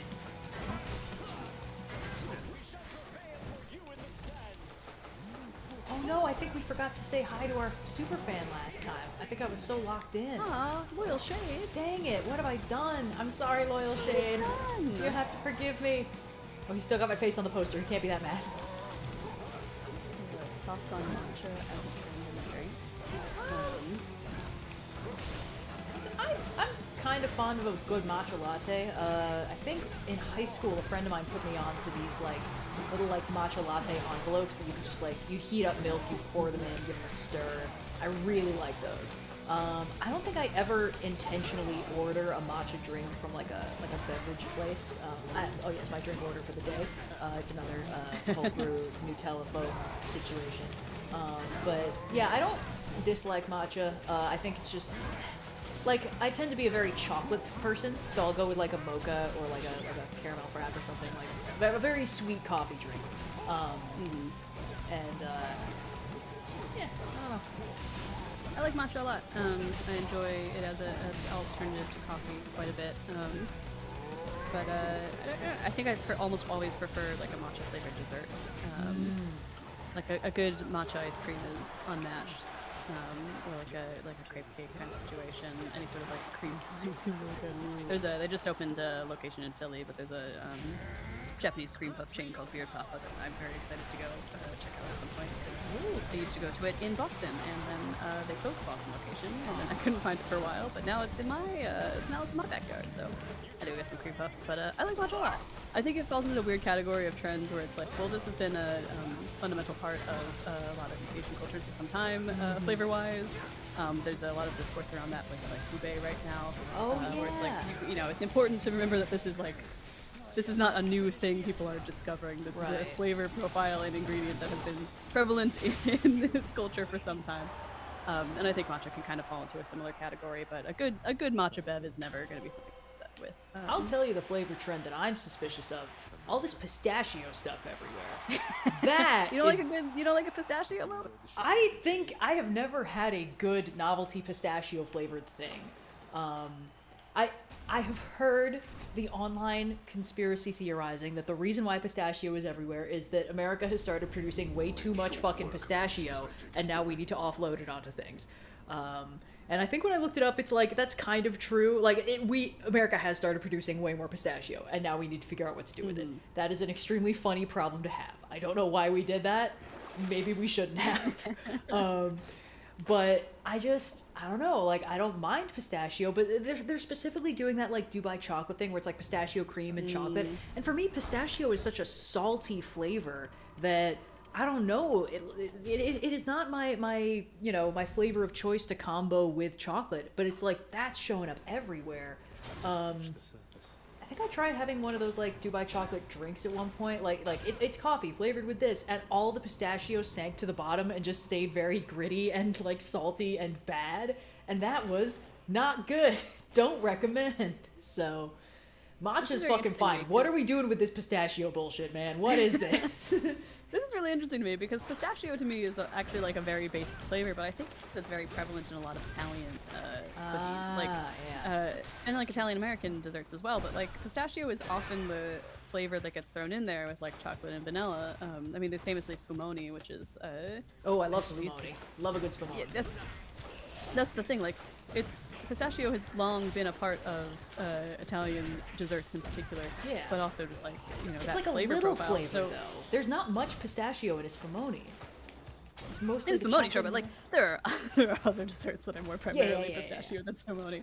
But like it's a very popular flavor profile. And similarly in like the Greek cuisine that I cook, like, I mean, baklava is probably the most famous place you'll find it, although I make my baklava with walnuts because I have a superior recipe and I feel very strongly about that. But pistachios are pretty traditional there, so like in some ways I'm like, yeah, no, it is a little bit of side effect of America has produced a lot of pistachios lately, and we need to, you know, make a market for them because they're kind of inexpensive.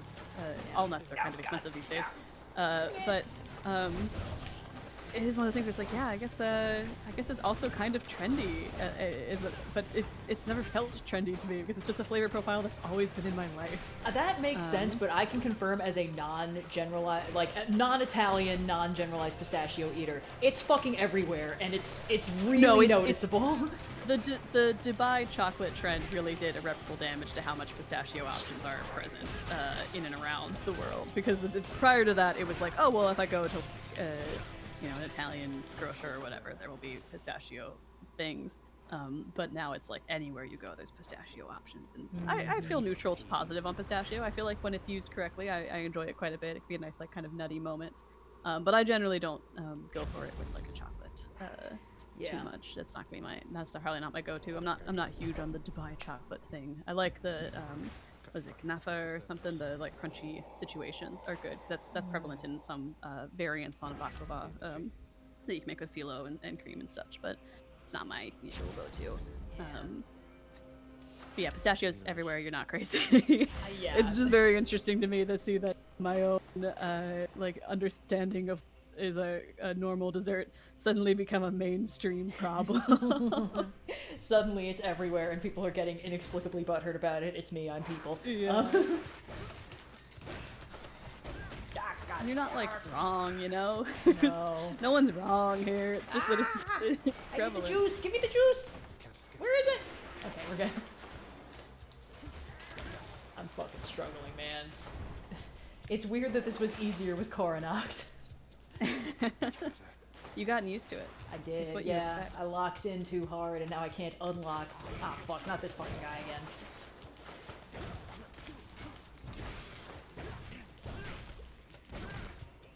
How do you feel about pumpkin spice?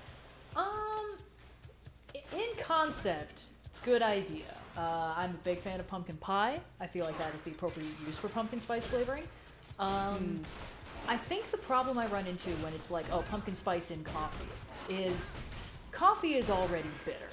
And pumpkin spice frequently has an element of bitter in it.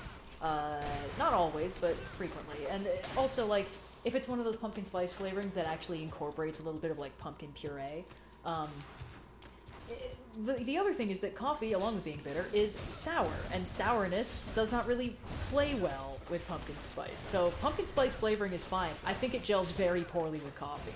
I think a lot of times people treat coffee like it's a neutral flavoring when it comes to flavoring coffee drinks. They're like, we can just put anything in here and it'll taste like that. And it's like, no, it will overwhelmingly taste like coffee.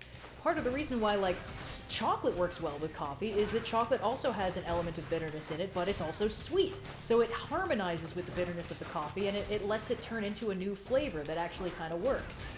But you can't do that shit with any flavoring. And, like, the more sour a flavor you put in coffee is, the riskier things become. I've had poor experiences with flavored pumpkin spice drinks before, just because it's like, it could be good, but it is unfortunately not.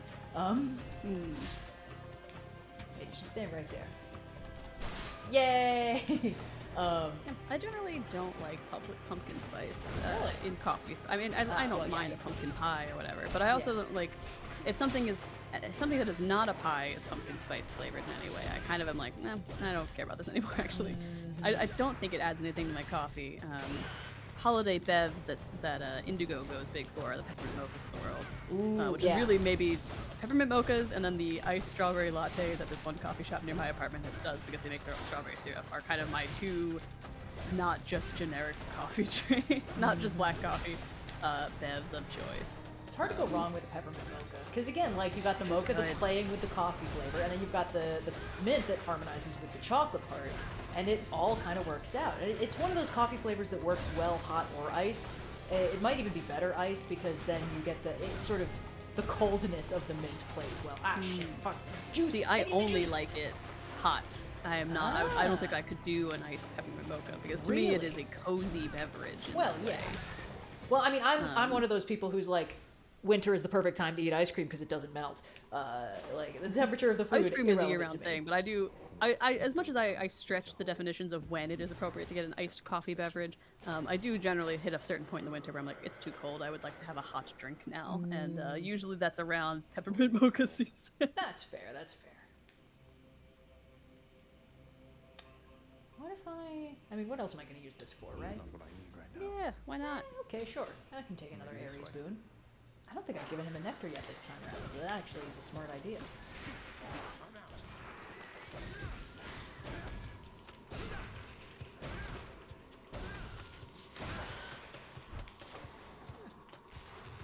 It's funny. It's Yeah, I really like the iced strawberry.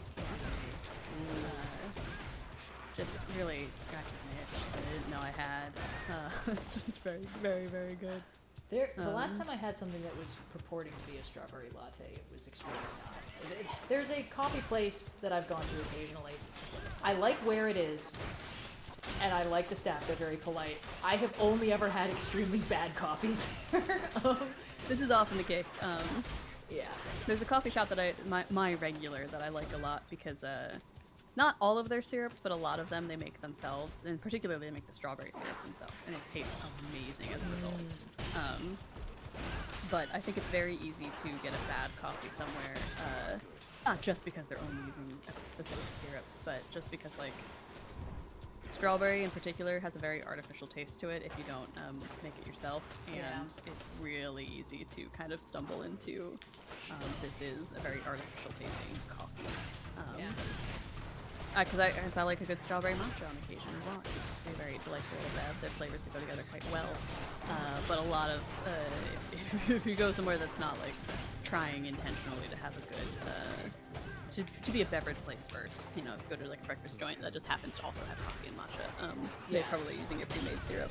In this case, I went somewhere that basically just put strawberry milk in my matcha, and I was like, what are we doing? In this case, it was closer to that, where like they had on the menu, they had some kind of like, oh, get our like strawberry latte or whatever, and I was like, sure, I get that.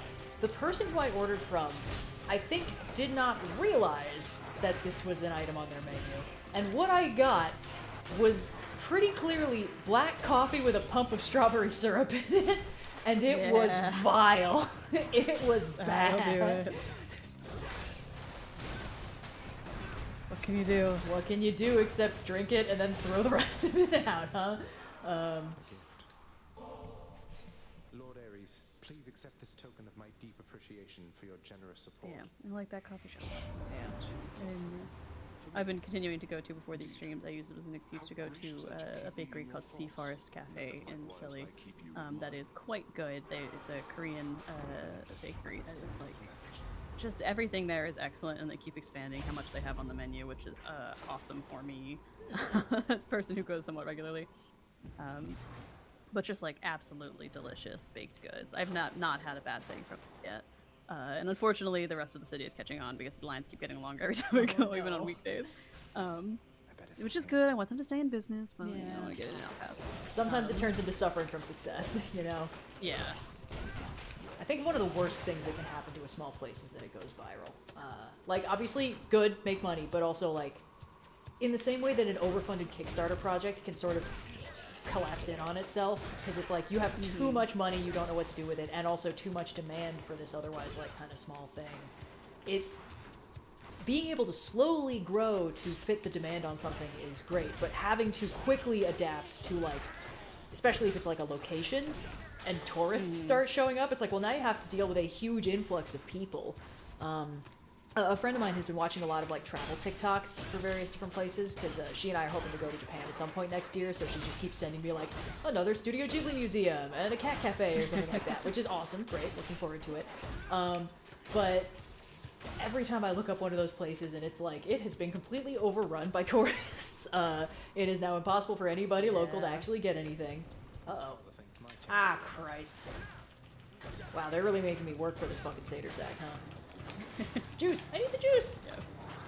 Exactly. Like, I'm not going to begrudge, and this place is staying remarkably local. I don't think it's like tourists are necessarily like warming it. Right. It's, you know, it's a small storefront, and so any more than like 2 people waiting in line, the line has to go out the door. It's not right. It's not their fault, and it's good to see them getting the business. Yeah, exactly. But yeah, I think that's definitely a thing that happens. It's like, you know, tourist traps are tourist traps for a reason. Often it's because they are fun in their way, but they are going to just by nature also be a lot more crowded. Yeah. There's definitely like, if you go towards where a lot of the historical sites are in Philly, you get a lot more places that are like constantly packed.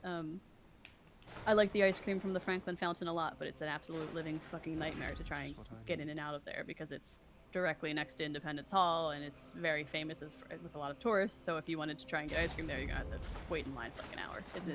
And it's good. It's good ice cream. It's absolutely worth it. Do it once and then find a better place in the city to go because you're never gonna tell that line again. I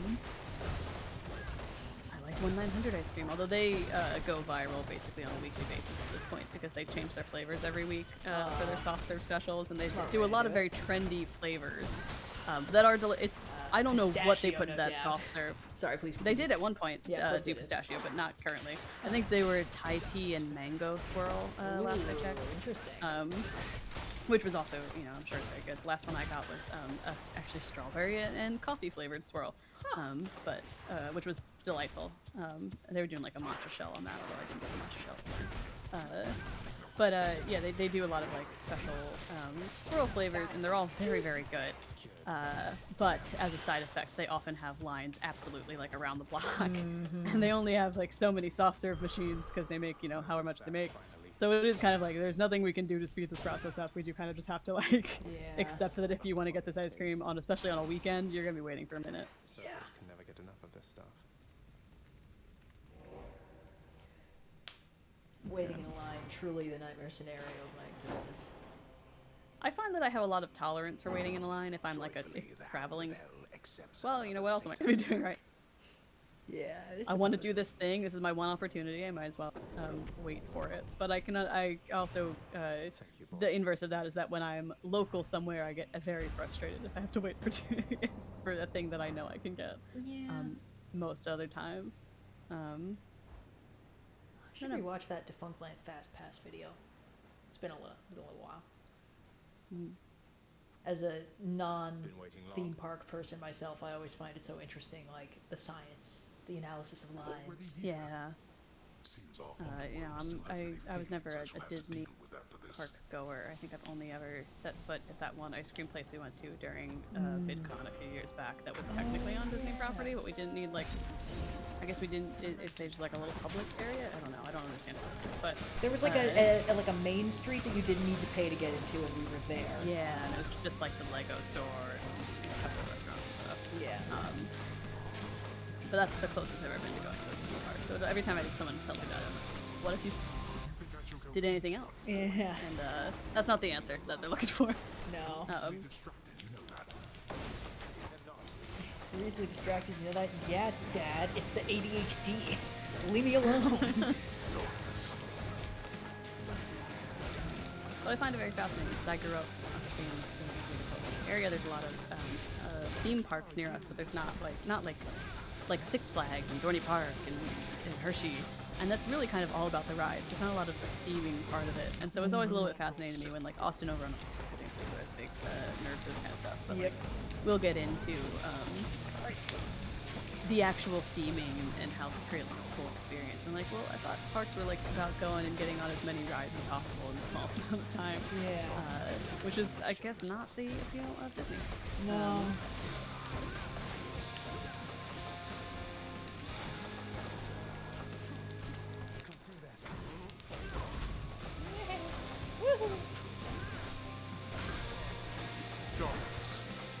My high school, when we would go to Dorney Park as our big like senior class field trip. You would wait till like finals week, right before graduation, and then you could go to Dorney Park. We'd get some buses, and that meant that it was often kind of a weird time in their season before they had like really gotten going. The weather would sometimes be bad, and the day we went, it had lightly rained the morning on the drive there. But by the time we got to the park, the rain had largely stopped. When all the rides were finally operational, the people were not there. So me and my friends were like, okay, we've got a prime strategy. We're going to book it all the way to the back, and we're going to ride Steel Force as many times in a row as they'll let us. And the answer was like 15 times, because like no one else was in line. There was no one else on Steel Force. And they're like, you guys don't have to get out of the cars. Just keep going around and around. And Disney could never. No, certainly not. Disney would never let me ride Steel Force 15 times in a row. Disney is kind of the example I think of when I think of like suffering from success, because they've obviously Disney has always been tremendously popular. Oh Jesus! Hey, so when you guys said I should get behind him, you weren't talking about that, right? Anyway, because it's like the lines are always insane, and it's gotten to the point, and you know, obviously I learned most of this from that Fun Plan video, so like, if you want more thoughts on that from a person who actually knows what to talk about, go on to that. But like, how people have to plan these things like 4 months in advance and book all their tickets like that far in advance. And that means the people who benefit are the people who do this constantly, and the people for whom like going to Disney is a very rare treat or like a once in a lifetime thing, they don't get to do it. Oh wow. Yeah. Hey, look at me. I'm fine actually. Hey Hades, your big beam attack has a design flaw. Lets me do that. I feel like it puts a lot of pressure on the trip to then be that once-in-a-lifetime experience because it's so prohibitively expensive, and then also you have to do so much prep and planning to make it like enjoyable, is my understanding. I just like, I feel like that would almost suck all the fun out of it for me, where I'm like, well, now I'm not enjoying this because the prep is not the part of this that I enjoy, it's the actually being there. Yeah. I like planning a good trip for me. As soon as another person enters the equation, it becomes unbelievably stressful. Yeah, it's like, I know what I would like to do, but I need to consider this other person's, and I want to consider this because I care about them, I want them to have a good time, but also like, I know how much walking I can tolerate before I start to, I don't know what their limit is.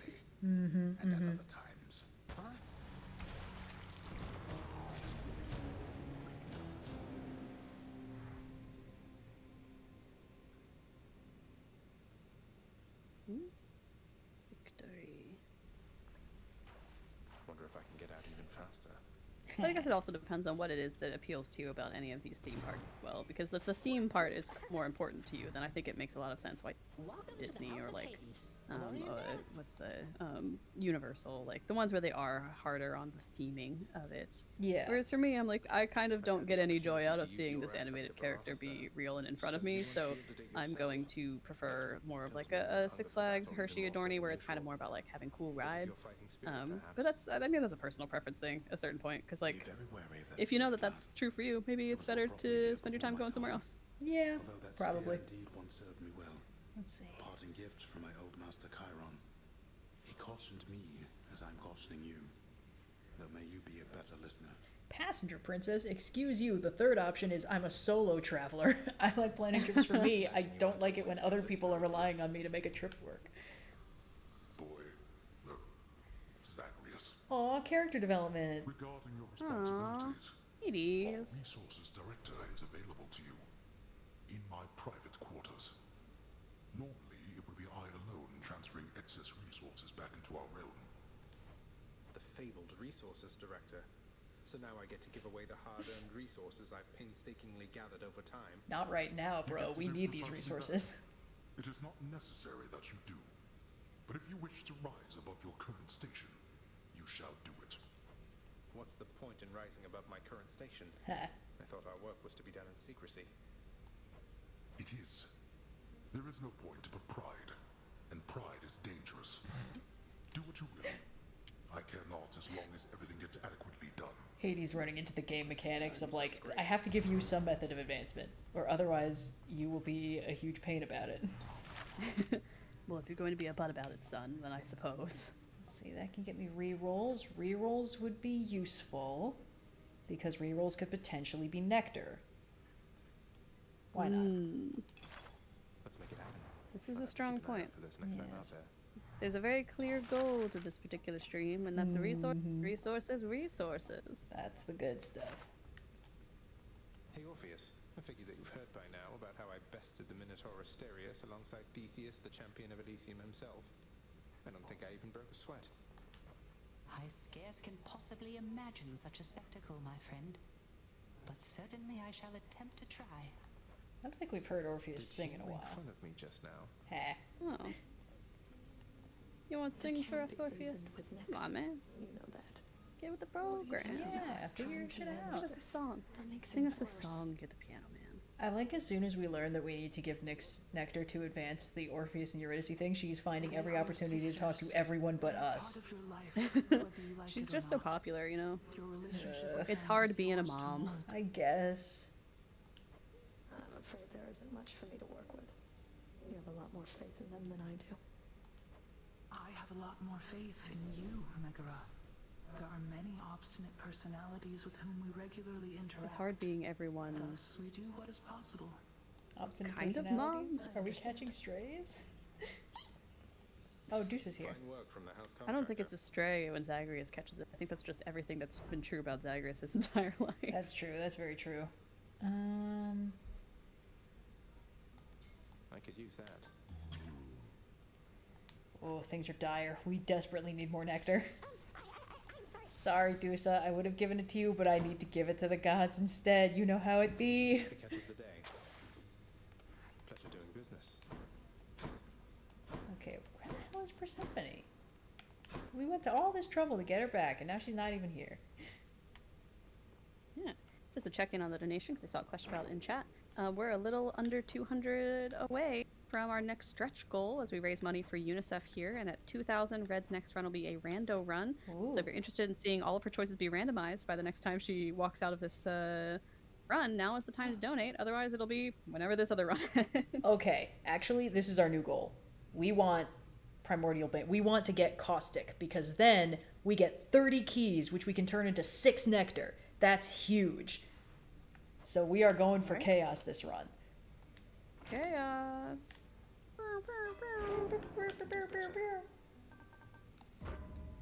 Oh wow, we are nearly all the way through, huh? I feel different. I wonder if we use the Chaos Egg, does that mean we get more gates? I think we do. Finally. Keepsakes hold power. Yeah. Yeah, totally makes sense. Yeah, enter Chaos Gates without losing hearts. Let's fucking go. We need Caustic. You want another piece of this? Boardwalking. Okay, oh cool, little baby weenie mode is what's gonna give us extra resources this time through. Hey, not bad. Great, amazing. Let's McFreaking go. Again.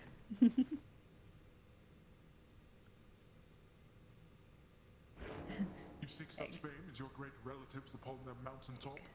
Seek to be valuable, not to be known. Big time. Obscurity is not what makes you weak. Worship from mortals is a nuisance, not a boon. Fatherly wisdom. The power of night. If I can and dunes in this. Hey, Sort of on no decorating a occasion little beach whatsoever. area in Cheers to you Poptopia. again, I Lord realized Beverage. I could just build the This Jersey place is Shore so into much this less game if I dreary try under hard your enough and believe in influence. myself. You should definitely do that. I'm working on it. Red? Hey, I'm working on it. Yes, I believe in you. We're gonna be on the stream for a while. I got time. Incredible. You gotta let me in on something, Zach. How did you gather up so much ambrosia there? Sometimes I think the stuff is plentiful up here, but you are positively swimming in it, man. I get it by kicking the shit out of Theseus and Asterius, and it's awesome. It's everything you've ever wanted. How about another?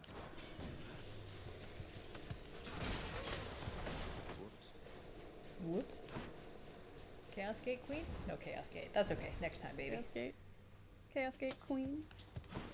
There's some item in the Well of Styx that lets me, or Well of Charon, that lets me get a Chaos Gate for free, so. That should help. Yeah. Oh, there's a Chaos Gate here. Never mind. Unnecessary. Hey, Sorry, Chaos Chaos. said- Didn't see you there. I Gotta wasn't get my familiar with your name. Chaos. Ah! That's not true. We're very We love chaos. In this house, we love and respect chaos. Thank the gods. Yeah. Let's pay chaos a visit then. Whee!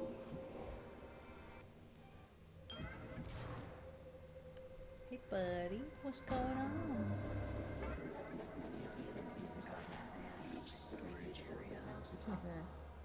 They place such value on familial bonds that none of them remember who I am. And do not place too much faith in that little son of Hades. Drat. None of these are caustic. Ooh, but this is good for a resource finding mission.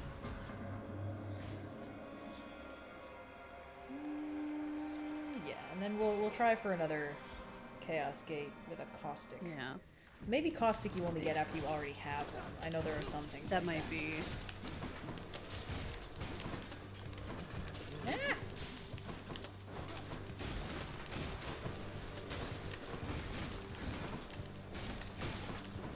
Oof. I think Zacharias got so fast in the last run that it was making me a little dizzy seeing him zip around.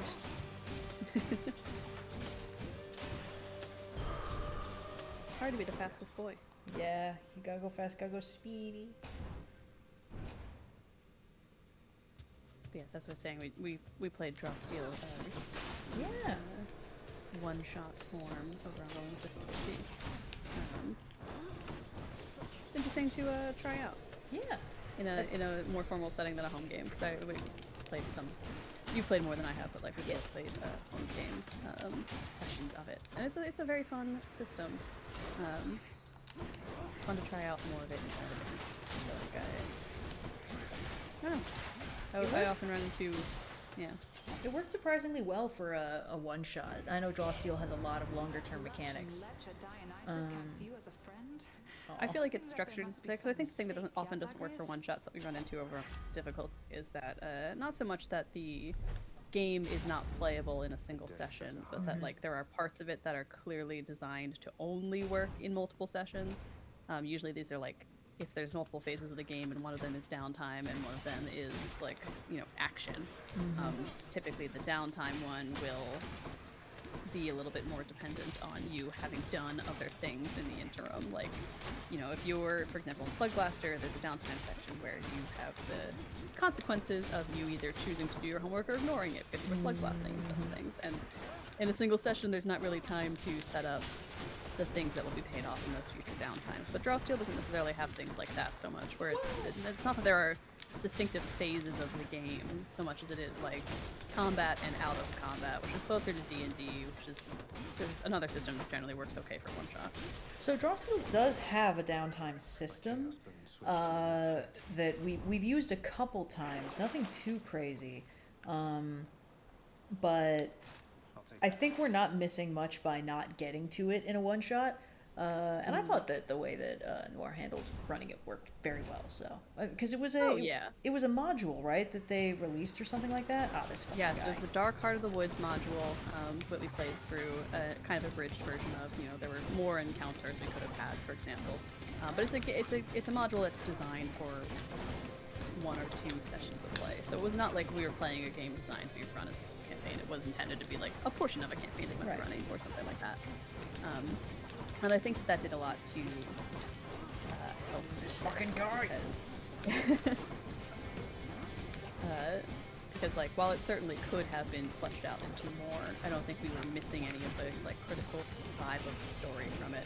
And I think to be a little bit more clear on what I was saying earlier, because you're right, there are downtime labeled mechanics in Draw Steel, but they're not the core gameplay loop in the way that like the downtime mechanics in a Slug Blaster or Girl by Moonlight are, where it's like you're supposed to in every session be doing this. It's more like, well, when you do have downtime, here are ways you can spend it to help kind of speed that process along. And I think that's an important difference because one is fundamentally ignoring a portion of the game in order to make it work, and the other is providing an option that we just simply didn't need in a one-shot adventure.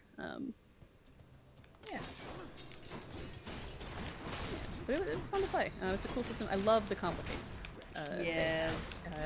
That's kind of what really makes the system shine, and more than anything else, is that you can add problems to your character to deal with. And I don't think my complication came up in the session because I was infamous. And we didn't really run into a scenario where there was not a lot of social encounters in this particular one shot that mattered to us, but a character that knew me would then try to plot my downfall was the complication. Oh, awesome. That was so sad that I didn't get my downfall plotted. Next time. Next time, yeah. We can bring these characters back somewhere. Greetings, Father. I'm sure. My wretches have come to collect. Yeah, it was a fun time.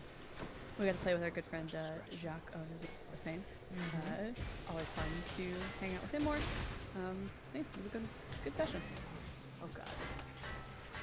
Oh, shit. Predictable. Dang, Little Baby Weenie Mode couldn't quite get me through it. That's okay. Little Baby Weenie Mode, no. The main benefit of this is going to be that we get 3 gates to choose from, and maybe one of them will be Nectar. That's the hope. Hope no one saw that. Balls. Well, we can get a key. That's fine. I think the one thing I run into with Draw Steel, and this is not a problem with this system specifically, and not even explicitly a problem necessarily, but just something that I think bothers me with my particular playstyle, is I think I've decided I don't like popcorn initiative in games. I think like it can work, but I for me the appeal of a tactical combat situation is that I can devise tactics to succeed, and if I don't know explicitly when I'm going in a turn order, then I have a lot more trouble trying to figure out what I want to do with my turn before it happens. So I feel like what ends up happening is that I just sort of end up in a stasis and then not doing nearly as much as I could when it does eventually get to be my turn. Which, again, I don't think that's necessarily true for everyone. I think that it might just be kind of a symptom of my particular play style. But it just, like, I really don't like having that level of ambiguity. I think part of the way that you come up with a strategy is knowing as many factors as possible, and one of those factors is, when do I go in the turn order? How does this initiative break down? I guess theoretically the benefit of popcorn initiative over that is that you can sort of wait until things are advantageous. And so, like, the character that I played in the one-shot was a close-range fighter without as much mobility as I'm used to in Draw Steel. Like, she had mobility, but, like, I'm used to playing a guy who can teleport and walk through walls. So the fact that she could technically climb at half speed was, like, kind of brutal. But there were situations where I was like, okay, I can't do anything. Like, if this was my turn, I wouldn't be able to do anything. But then someone took their turn, the bad guy took one of their turns, and then I was like, oh, the situation has changed. I can now do something. Whereas, like, if we were in a locked-in order, I would run into the situation of, like, well, it's my turn, but I can't do anything, so I guess I will try to move closer to the bad guy, and then the bad guy moves, and I'm like, well, shit, okay. Yeah, I get that. I think for me, it's just, like, it's one more thing to keep track of, and if I'm playing a game that's already supposed to be, like, here's tactical, exciting combat, if I have to spend all my time worrying about where I want to go in the order, or, like, you know, because there's multiple players on the field, which is a good thing. It's important to have party balance in your games.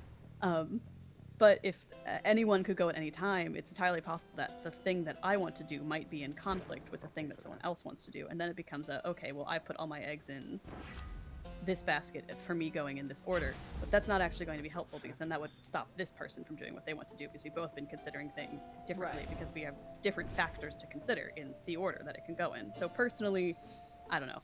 I find overwhelmingly that I prefer an initiative that you roll for, that you might build a character around having a better initiative or not, depending on your playstyle.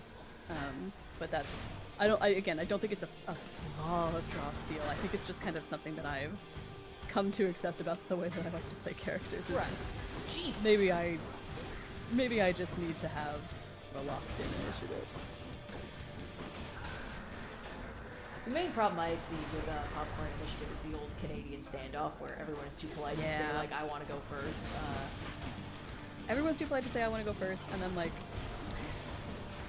I don't know, I feel like then that becomes a thing of, like, well, my character has moves that depend on them going first, so I guess I'll just go first every time. And at that point, why are we not just rolling good initiative bonus?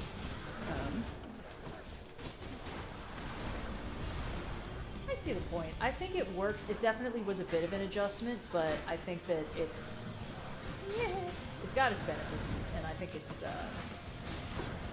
it contributes to the sort of cinematic element of Draw Steel that I think really works, which is like, it's not like, oh, you know, we're having a fight scene, everyone take your turn in the same order. Jesus Christ. Yeah, I guess what I run into is I feel like I end up waiting just as long, if not longer, in Draw Steel to take my turn anyway. Well, we definitely I don't know when I'm going. We also ran into the situation of, like, all of our characters were kind of new, and we were playing on what was it? Foundry? We normally play on Roll20 for rolling with difficulty, just because it's very easy for us to use. It's familiar to a lot of people, but we were trying out Foundry. Noir was running the session. He's a big Foundry fan. And that definitely contributed. But even in the home playing, I feel like there's less players and they're on rolling with difficulty. And I was like, why is it taking longer to get to my turn? Yeah. And it's just kind of like, oh, okay. I guess it is just kind of, part of it is learning curve of a new system. That is not a fault of the system. But I felt like I was doing less on my turn, and also that I was taking just as much time to get there, so the combat wasn't really faster, which had been a big thing. I mean, the combat's cool, it's cinematic, but I don't know that I would say it's felt any much less like I was twiddling my thumbs and struggling to pay attention than I would be in like a D&D combat. I think that's fair. There's definitely a lot of adjusting.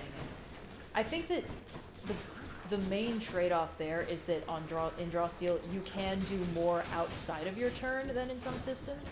Like, I think one of the most productive rounds I had was essentially a glorified reaction that I had, where it's like, wow, I mean, that was a great round for you. Yeah, no, it was awesome. There were 2 rounds where Noir thought everyone had gone, and I was going last because I had had such a productive reaction. Where the character that I played, the build was essentially like, if you hit me, then I gain some stuff, and also I can take this free maneuver on you that can potentially knock you around or do this or do that. Which, you know, positioning is enormously important in Draw Steel, so there was a bunch of stuff. And it comboed with something that Austin's character could do, of like, if you knock somebody away, he can add like 4 extra squares of movement somehow. So just a lot of different things happening. But that did mean that, like, because there was one round where it was basically like, hey, you have been hit by the lose a turn effect. Something has happened and now you won't be able to do anything on your round, basically. It's like, okay, well, that sucks, but like, fortunately, I can do this thing outside of my round, and then on my round, I get to actually like make the save I need to make this work and stuff.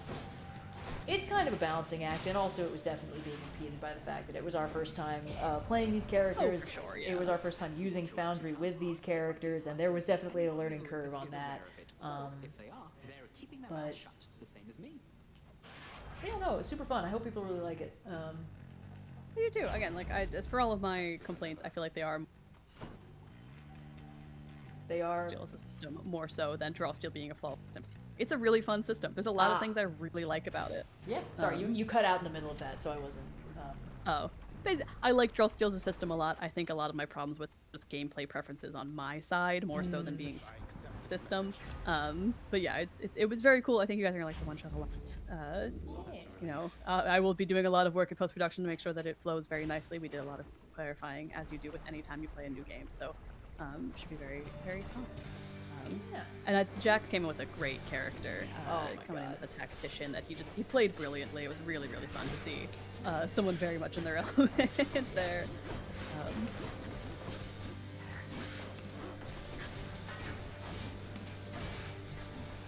The tactician really plays well with the others. I mean, I'm sure that's the point of it, but it's just so cool to see it working as intended, you know? In contrast, I was playing a Troubadour, which is like the Bard equivalent, and I would say I didn't really like playing the class so much because I play in the home game. I play a Censor, which is like the Paladin, and I like the Censor. Very, very cool class. But Troubadour, I was like, oh, all of the things I like about Bard, how you're like a support player and you can really buff your allies. Maybe it's just the way that I built this Troubadour, but like kind of don't exist. Like. I could move people around the battlefield, which was useful, and you know, there were ways to help turn rolls in people's favor, but because you can't really like fail in the same way you do in D&D and Draw Steel, there wasn't as I feel like it wasn't as dramatic a shift when I did try to give someone like a boon, and there's no like inspiration equivalent. No, not so really. it really kind of felt like I was like, well, I can do some things to hamper the enemy, but really I'm just kind of a rogue variant at this point, and that's not super interesting to me in this combat. Yeah, there was definitely one round where you came in extremely clutch on my end, where it's like, oh, I've gone from not being able to take a turn to being able to fully take a turn.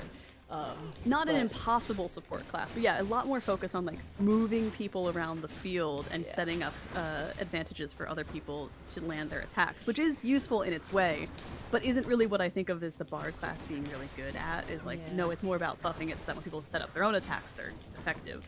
And so I was like, oh, I actually kind of don't like playing a Troubadour in this game, or I need to like seriously rebuild my Troubadour sheet, which could entirely be it. It was my first time playing that character class. Well, maybe you know.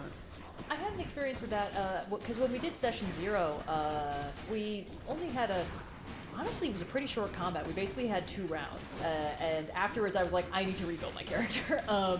Nothing was inherently wrong with it, but I basically realized that like the subclass equivalent that I had picked, I couldn't see the combos it was supposed to be enabling. Like, clearly there was something there. I was not hitting them. But I could figure out how to use the combos on a different subclass, so I just went with that instead. And it ended up working out alright. The thing about, like, oh, you know, somebody hits you and you hit back in a big way, that is a feature of the subclass I ended up picking, not the one that I initially built the character with. So, anyway, whew, I gotta get a row of sticks or whatever so that I can get another Chaos Gate. I swear, it's all I want. Now. Yeah. No, it's a very fun system, and I think maybe there, you know, I would like to give Troubadour another chance. Yeah. Maybe there's a different build for it that makes sense. But just playing through it for this one shot and in our little like danger room session 0, I was like, I'm kind of unimpressed with the Troubadour in a way that I was very impressed with the Censor. I liked it a lot. And I was like, this is kind of disappointing because Bard is one of my absolute favorite classes to play, and that kind of support role is one of my favorite things to do in combat. And I just kind of, I think because of how the philosophy of draw steal is the coolest thing that can happen will happen, and so you succeed a lot of the time. Even when you fail, you kind of succeed. And in combat in particular, there's no missing an attack. You're always doing some damage. You just might not be doing as much damage as you thought you were going to. There's not really a way to buff that in the same way you can in D&D with like inspiration and your cutting words and whatnot. Like, you can give someone an edge, sure, but it just means that they might be hitting harder than they were previously, and since the game's less swingy, it feels a lot less big when that does happen. And so I was like, oh, it kind of, there's no reason to have a bard in this game. It feels like, at least from a combat perspective, obviously, you know, roleplay and downtime, different conversation, but like combat-wise, I'm like, oh, all the things I love about playing a buffy support bard is kind of non-existent here. That's unfortunate. I see what you mean, but I mean, I don't tend to play support classes anyway. I tend to like playing characters that can do a lot on their own, which is part of the reason why I didn't port in my character from the home game. Well, part of it was because while I was playing a Shadow and I didn't want there to be 2 of us. But same hat, everything, Yeah. But also, it's just like there's so many really interesting things in this game, and I wanted to get a chance to, like, you know, explore different classes, because I was so happy with the first character I built, but I was like, okay, well, what if it's a flute? What if, you know, let's experiment. And I'm glad I did. I had fun with the new one. It is funny, though, because, like, spoiler alert, I guess there's a lot of stuff in the module that Noir ran that's, like, very Woad Elf focused, and my home game character is a Woad Elf, so I was like, wow. If Stillwater was here, he would have opinions, but he isn't, so he doesn't. Yeah. I think it's a good sign if I'm interested to try more of the game, is kind of where I'm at. Like, you know, it's not, maybe it wasn't for me this time around, but I'd love to give it another chance. And see where it goes. Because I know that I'm kind of the exception, not the rule, when it comes to liking failing in games a little bit more than the... I find that the failure often makes me feel like I get a bigger high when I do succeed. And games that sand off those rough edges and never let you like truly fail kind of often are not my favorite, just because I'm like, well, I would like to actually fail a little bit more than I am now. That would make this more enriching and fun for me. When I do can see that. And definitely with Draw Steal, the whole philosophy of the game being like, it's never fun to try something and have nothing happen. So that's always kind of like, it's, I guess in some games, you know, it's like on the GM to figure out how to let the players fail forward. And Draw Steal is like, it's not failing forward, you will always be making progress towards your ultimate goal. It's just other shit is also happening. Yeah, absolutely. And again, that's not a bad thing. I think a lot of people would really enjoy that kind of game. It's just, I personally like when things go wrong and then I have to try a completely new strategy. Yes. Or, if I'm not landing hits or I'm stunned in combat and then I finally break that stun and get to land my big hit, it feels better to me because it was so frustrating beforehand. And I think that is something that I don't know that that's a feeling I'm ever going to get from Draw Steal. It's going to be very cool to do combat and do cool things because it's very cinematic and the system is all geared towards making you feel as cool as possible. Yeah. But the way that I could feel as cool as possible would be if I was a little less sometimes. I am cool, stands out even more. So it's I think it's a preference thing more than a flaw of the system. It's a very cool system, but it's something that I've been thinking about as we've been playing Steel in general, to try to like wrestle with how it. Because everyone around me is amazing time. I'm like, why am I amazing time?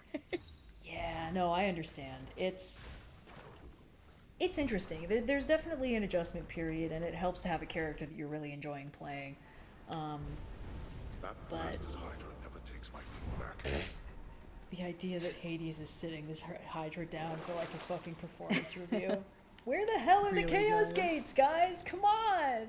I just only want one thing in this world. I want one thing. Is that so much to ask, huh? Ugh. I might need to take 5 after this run, just to like eat something and let my eyes reset, because I am still feeling just a little bit of the woozy from how fast I was running around last run. I think that's very reasonable. Yeah, I hope so.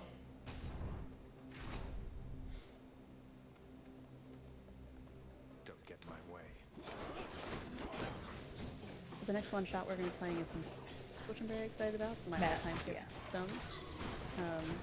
Teen superhero antics. Probably my favorite Powered by the Apocalypse by a long shot.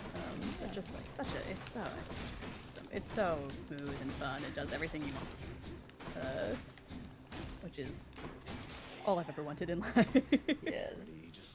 I've talked about how hard it is to make a game system for superhero media, so I'll be excited for this, because obviously, like, I think you've said mechanically it doesn't tend to have rules about, like, what powers you get to have. The point is more like all the PIPTs, it's like the mechanics are about your character development and the crazy shit that's happening in your personal life. So instead of having a class like you would D&D, you have a playbook, which is just a class in a different font. Right.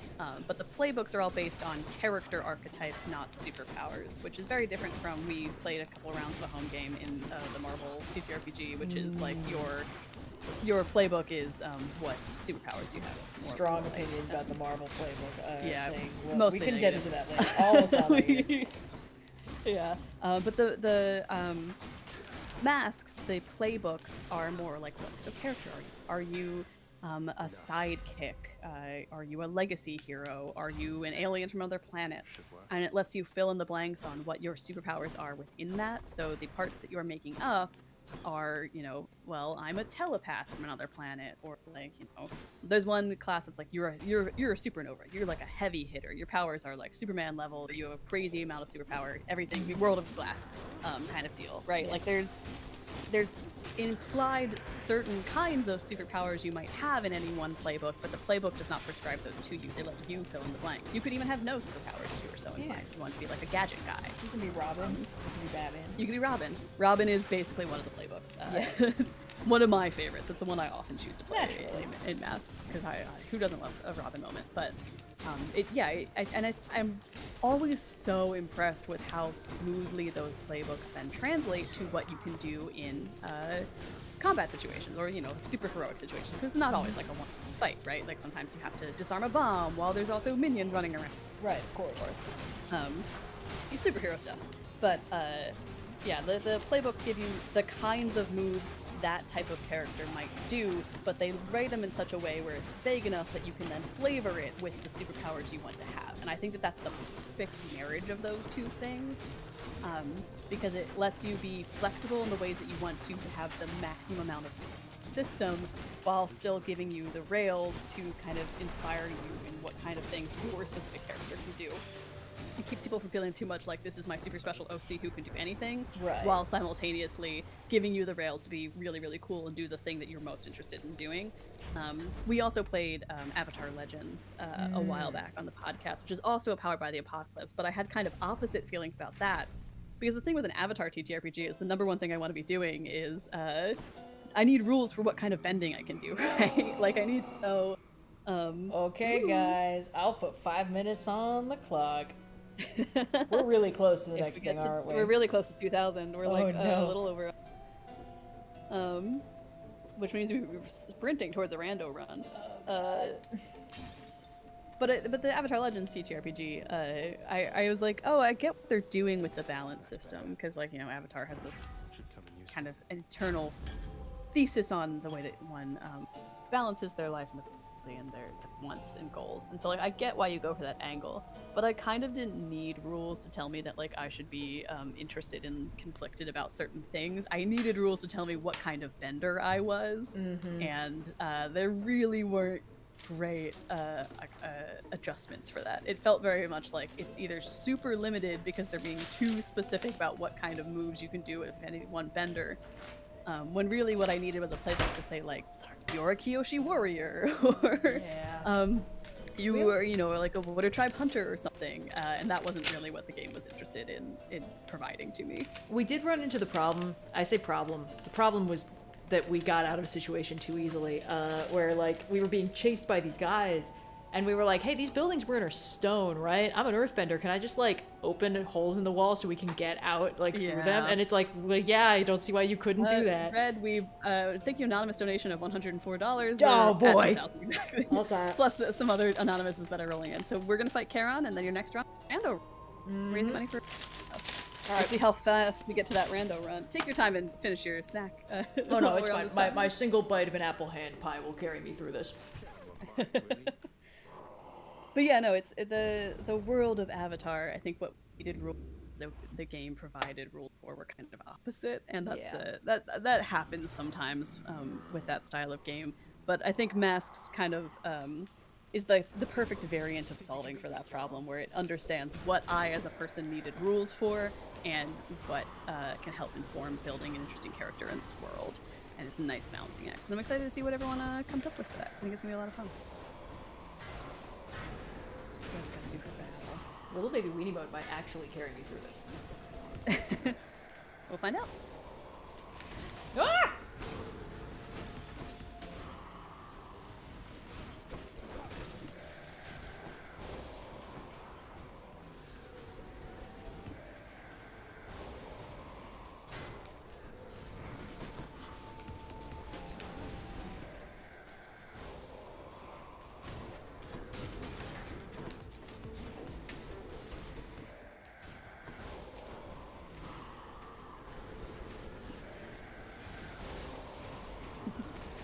How's it going, Little Baby Weenie Mode? Honestly, pretty good. Between Little Baby Weenie Mode and Divine Dash, I'm actually kind of killing it. I mean, Divine Dash has saved many a run, many a time. We're fine. I'm good. I'm strong. I'm cool. The Mass One Shot will be a public podcast, not exclusive to Patreon. All of our one shots. Oh god! Are, oh no! What is this? Well. What is this? All of our podcast episodes are public, with the exception of like talkbacks that we sometimes do, and even those we slowly parse out to the general public. There's actually one from about a year ago on Draw Steel on the Linguistic channel, so you can listen to any of the games we play. Just on wherever fine podcasts are found, and YouTube. God.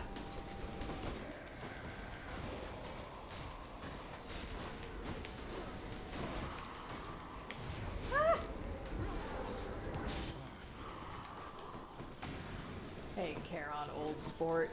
We're not hey, old buddy. We're cool, right? We're not mad. We're cool. Come on, bro. I've got you down to a third. When do you go away? When do you leave me in peace? Woo, woo. Oh, that dodge chance is saving my ass this run. No! Please, mercy. Charon, please. Oh, thank God. Fighting to the death with you. My membership is renewed. A victory after all. A hidden stretch of the boundless river Styx cuts through misty Erebus, providing for the river boatman Charon, a locale. Nice place you got here, mate. Appreciate your generosity. Whew, okay. Oh, cool, awesome.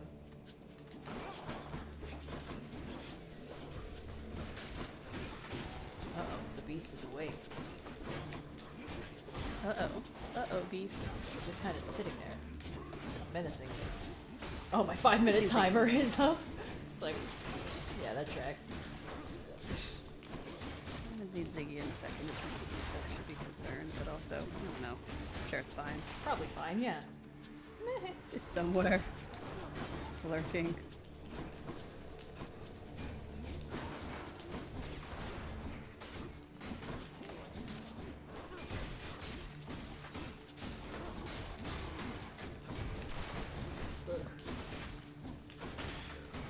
Oh, come on. Why must there be more guys? Is it not enough that I fight valiantly and then get to go home and have a nice little snack? Seems like no. No.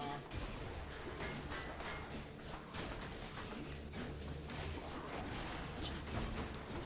Oh, I've got like a shit ton of Titan's blood. I should be unlocking stuff. That's good. Another thing to take care of when I get back. Yeah, not sure about this run, fellas. We can, the thing is that, do a rando run when you get back anyway. Sort of all works out. Yeah. Lady Aphrodite, I'm afraid there really isn't much here worthy of you, but perhaps this can suffice. My, but if this isn't such a treasure to behold, and I accept it as a sign of your affection. Of something even more, perhaps? Aphrodite, please. I'm just trying to get my parents to throw a party. I just want to have a party, Aphrodite. I feel like you should be on board with this. Believe you me. Mine tells me you are going to succeed.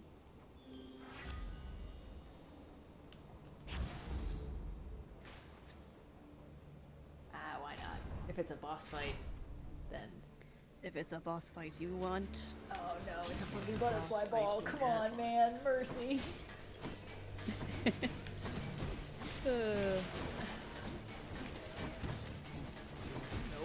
Nope. Drop it. Honor. There's so many fucking cars in here. Get out of here. Get out of here. Zagreus, don't question my fucking methods, okay?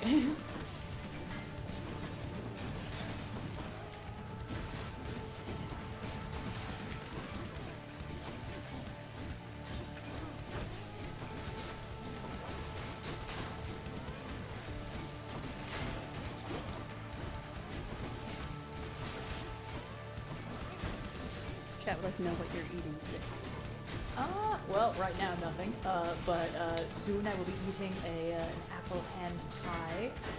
Jesus Christ. Come on, man. One shield guy to another. Have you considered simply dying by my hand? Whew. Won't catch this soul, thanks. Yeah. And I got a tuna sandwich for later.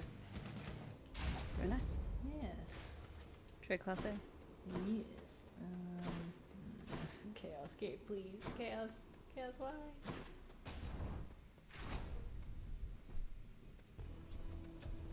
Oh, chaos. How you reign. You unpredictable creature. You capricious so-and-so. Wow, that's doing a tremendous amount of damage. Well, big weenie mode, you've done it again. Come try me. Never fails. It's every time.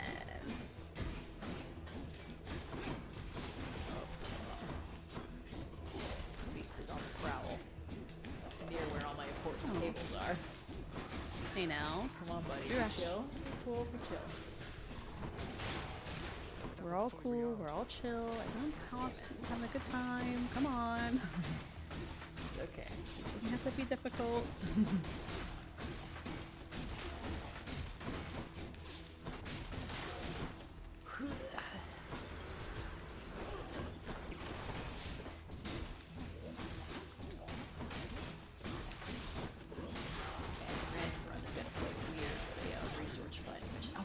These fucking guys again. Get out of here.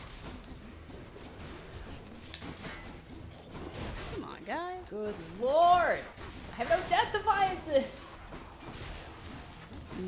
Tricky. Everybody leave me alone. I am just a little guy.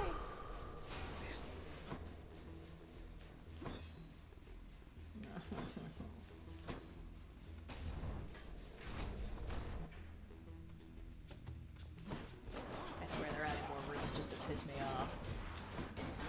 Possible.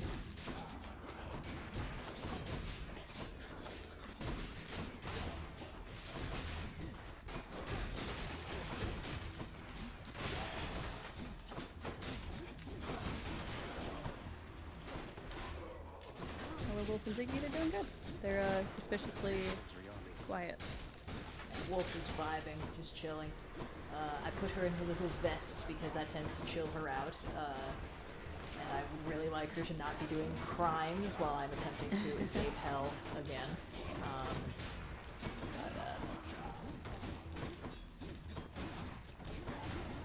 She started waking up at 4 a.m. and trying to eat my hair, which is pretty funny. Oh, okay. That's something. I mean, I'm sure it's just like a cat social grooming behavior or something, but I don't know how to explain to her that I can actually shampoo it myself and it's fine, and she's not on the hook for keeping my hair clean.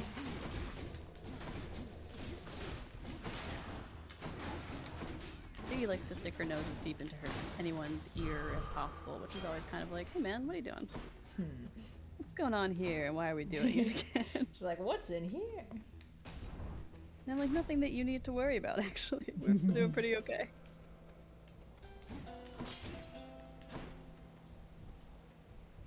What a steal. Borrow. Cheers, mate.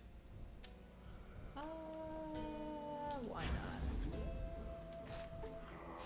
Vitality. Alright, I don't think we're making it out of this boss fight, but we'll see. If we do, we get ambrosia, and if not, we get to do a rando run. Yay! So, Fellas. you think that you can get through me again, Hellspawn? Come try. Okay. You say so. Woof!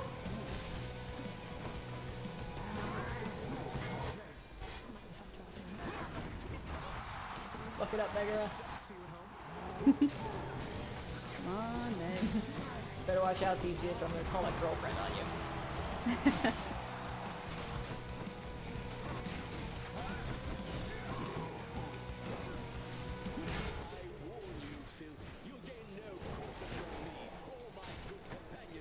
You don't need to be so goddamn rude about everything, huh? Yeah, you ever considered that, huh? Yeah. Don't gotta be such a jerk, you know? Hey, Dionysus called. He said his wife is still mad at you.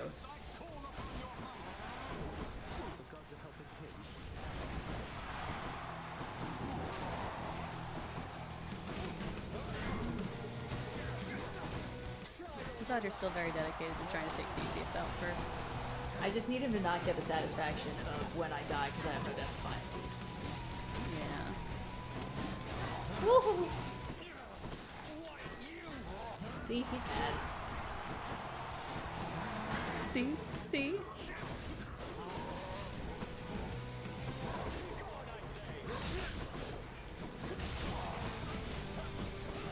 Hey Theseus, guess which god gave me divine dash? I'll give you a hint.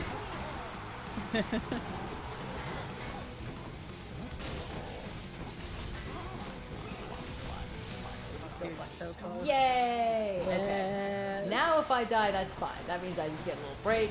My eyes get to recover, so I don't get motion sick. All these things in Yeah.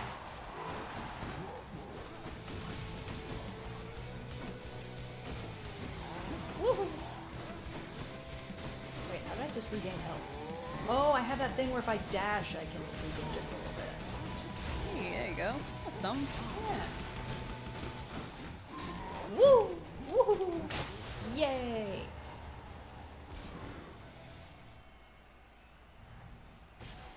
Much too close. Ugh. A souvenir. To my greatest fan. Yeah!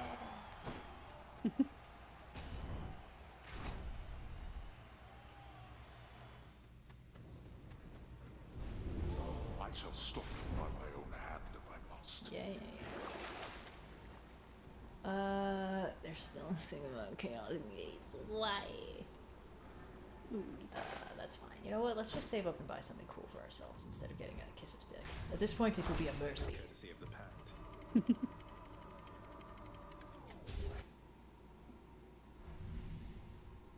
Theseus can get Dionysus' call to help in the fight, but I have heard anecdotally from some of you in the chat that Dionysus' aim is really bad and he can hurt Theseus, which is the funniest possible way.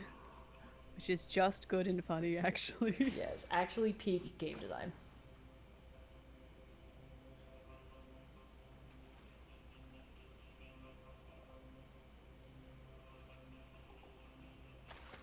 Think I've got one. Let's go.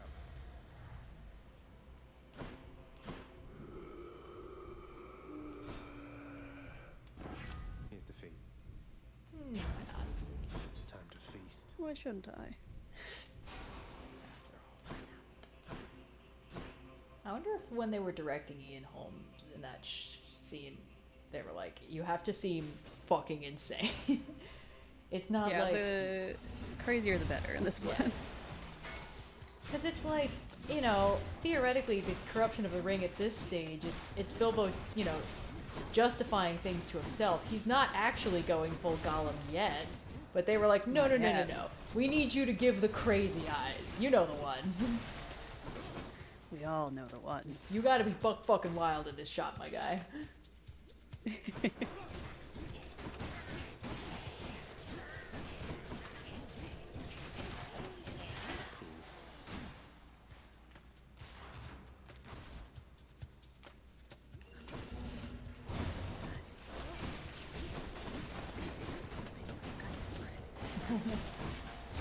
The thing about my playstyle with video games, completionist at all costs, is that sometimes I kind of I get a little checklisty about things, even the things that are meant to be relaxing and creative. Like right now, I'm building a side baker.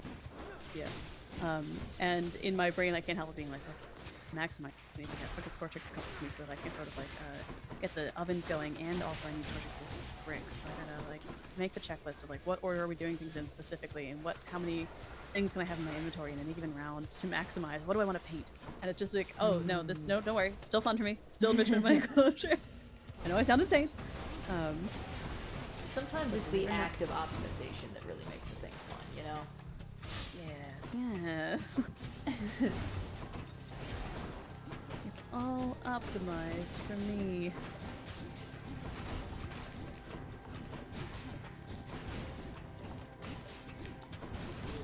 Yeah, I'm gonna need to take a minute after this. That's okay. I have no explanation for why this is getting to me. It's just motion sickness is kind of like it's like a fucking Dark Souls poison effect. You know, it's a bar and it builds up, and then when it reaches the end, you take 1,000,000 damage at once. Ain't nothing wrong with a little juice. R&R. Where's the juice? Okay, we're good. This is fucking dire.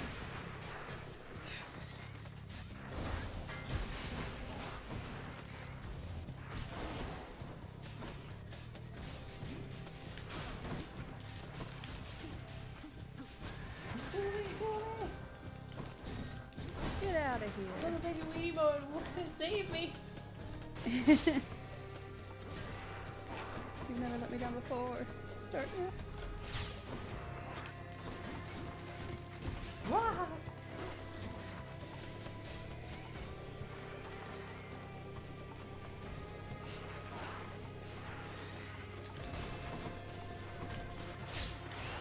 Yay! Okay, close one. Yeah, why not? Why shouldn't I? Okay. Sorry, I gotta stop. Yeah. It's a reflex. I feel myself doing it as well, and I also don't want me to be doing it.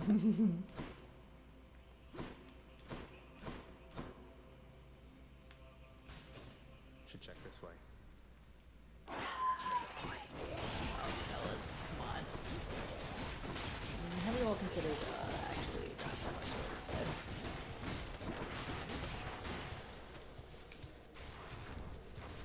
Have you? I think I should reconsider it. Could be interesting. That's all I say.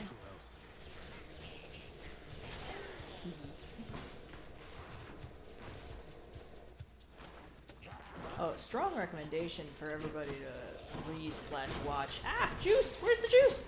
Which Hat Atelier is really good, and everybody should read it, and then watch the 5 episodes that are currently out.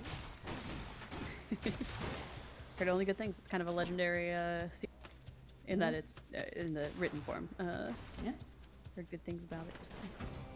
Oh no. It's got some of the most beautiful art I've ever seen. And it's always very delightful for me when a writer or a creator sort of makes their art form of choice the most important thing in the world and then starts telling very, like, unsubtle stories about it. And with all the love in my heart, I adore how they're doing that. No! Juice! Juice! I must have juice! Where is it? Oh, God! Okay, we're good. Anyway, in this one, magic is drawn, so, like, that's great. It's very fun. Simple world building. I like it. Very simple and clean. Juice, please! Oh, no! Dicks! I didn't have enough juice. Anyway, but that leads to, like, chapters where these little witches are like, I just don't know what I want to draw this week. And then, like, you know, I was drawing for everyone but myself, but to really recharge my creative energy, I think I should draw something just for me. And it's like, yep, this is a manga artist, all right? And I just find that so fun. It's charming.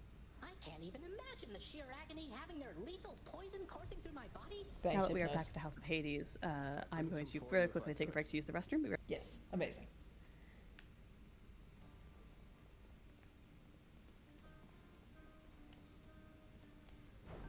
Okay, let's get some keys. Fair trade. Let's get some nectar. Let's get more keys. Here are the gems. It's a deal. Let's get more nectar. Okay, great. 2 nectar to spend. Let's see if Nyx will tell us about Orpheus and Eurydice. Nyx, you've known Megan God damn it. forever. Well, before my time at least. So could you tell me more about what she was like back then? I am pleased to see the two of you on better terms of late. Megara always was as she appears. Pardon me. Sorry. Give it. Thoughtful and dependable. Respectful. Respectful. Definitely. Uh-huh. You honor me, my child, although I dread that I am not deserving of such generosity. There is no need to flatter me like this. Apparently there is. Be that as it may, Nyx, I would still like for you to have it. My compliments.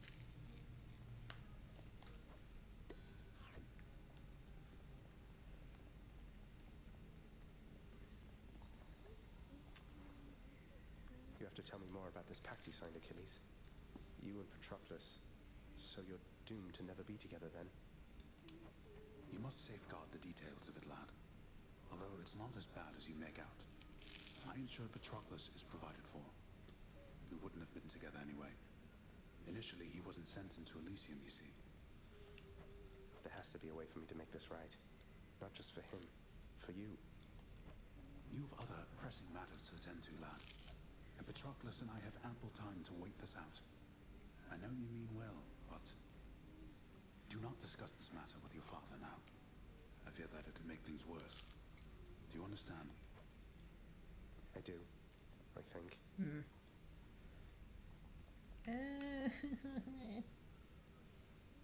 Alright, let me see. Oh, hi, Dusa. I'll make sure Cerberus has everything he needs while you're out. Okay, I gotta also be giving her nectar, because otherwise we're never going to advance that dialogue tree. Should check the garden. Oh, hello. Well, be that as it may. If they pester you at all, do let me know and I shall have them dealt with quickly. Oh, Hades. I think the shades around here have been through enough as it is. I don't mind them. After all the time I spent on my own, having some company has been a welcome change. You are certain all your needs have been provided for? Aww. Because if there's anything that you require... Require? Look at this place, Hades. Look at me. I have everything. And so do you. Try not to worry quite so much. And be patient with your son. That's all I ask. Yay! Persephone, I cannot promise you such things. Not my strengths. Besides, I have a reputation to uphold. Apple hand pie is what I just ate, and it was good. If the wretches do not fear me, or you for that matter, what then? I'm not going to tell you how to balance your work, your marriage, and your parental responsibilities.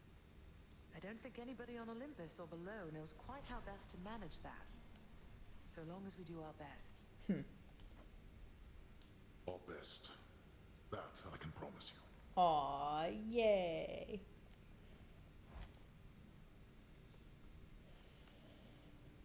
Okay. Our plan to get the last primordial thing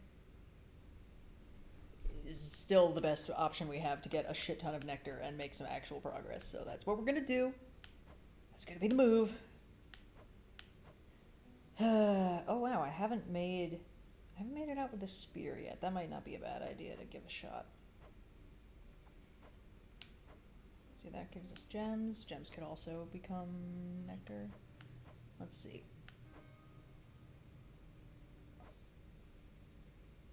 Oh shit, that's right. Well, that's just we have plenty of ambrosia. We don't need more of that right now. Let's see. I guess we could do the benefits package thing, but maybe not.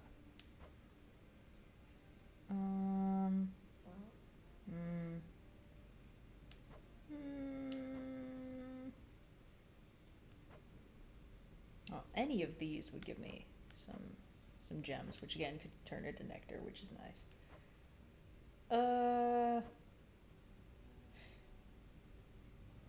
Whatever. We're gonna try for the chaos plan again. It's gonna be the move. Except we have to do a random run, so I can't do that actually. Oh man. Okay. Well, while I wait for Sophia to come back to run the random run, let's start unlocking some aspects. Let's test the bond between us. Grant me the aspect of Poseidon. Oh, that's pretty cool looking, actually. All set. Okay, we already unlocked that one. Oh, and I guess we haven't unlocked this. Why not? Grant me the aspect of Guan Yu. Wow, what in the world is that?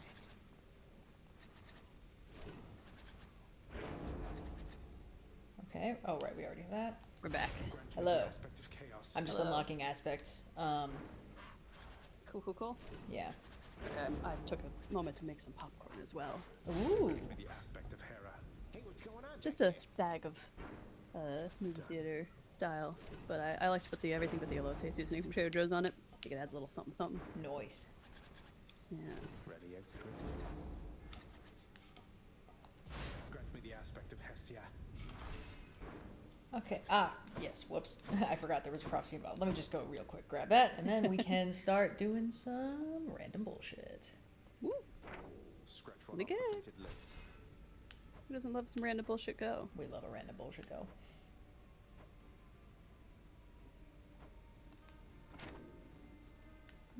I'll buy a couple more keys also. May as well. Smart. Oh, and I think I have a fish I can turn into. Oh, a classic fish. Well, there's a possibility. Some of the fish turn into nectar when we swap them in, so. But not this one. Seems like no. Fair and square. Trade you these gemstones. Okay. Let's also, while we're here, renovations. Ooh, we should definitely do this. My random number generator. Because now we will get more gems, which can turn into keys, can turn into nectar. No time at all. Isn't it? You have not yet earned. Thank you.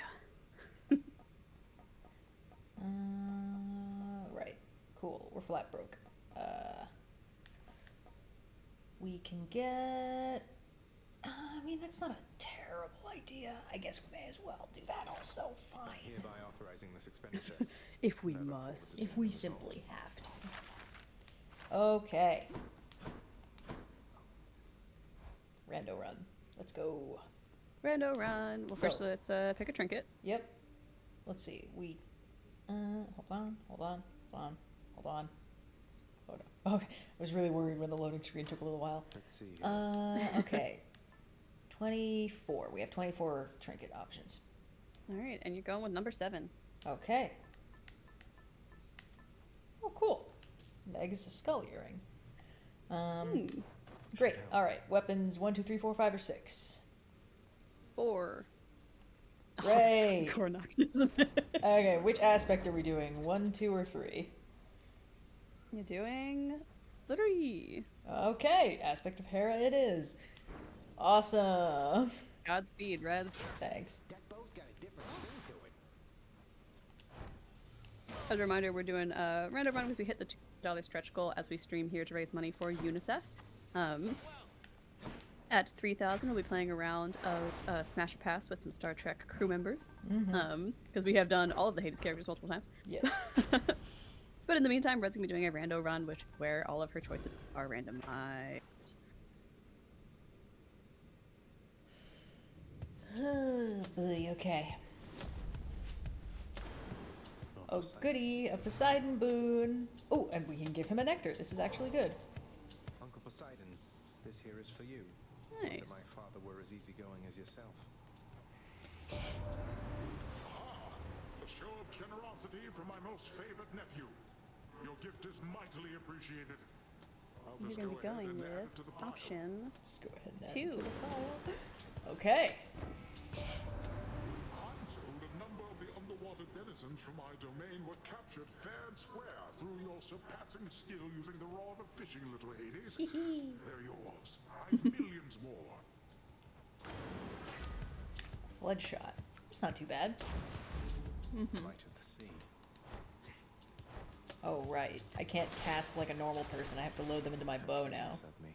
Which is still pretty neat. Still fun, still interesting. Yeah.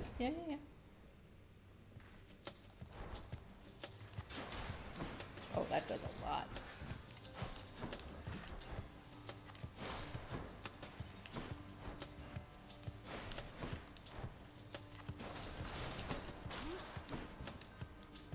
Chaos Gate! Oh no, we have to choose it randomly! No! Oh no. Okay, option 1, Chaos Gate. Option 2, Demeter. Option 3, Heart Room.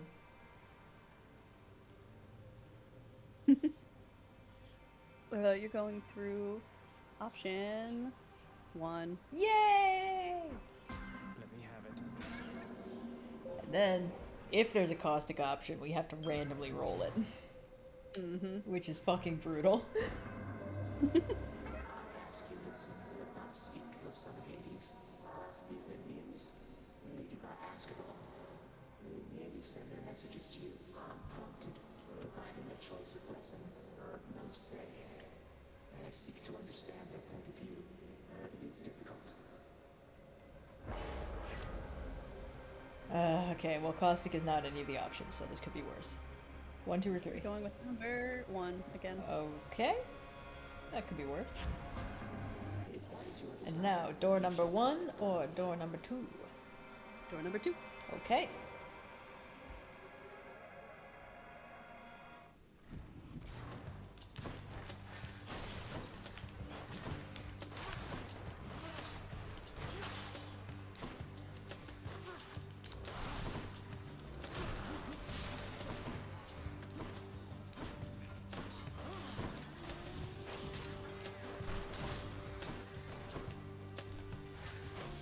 Glad to see that our prior advice about putting yourself under some sort of heated condition to help chronic pain paid off, chat.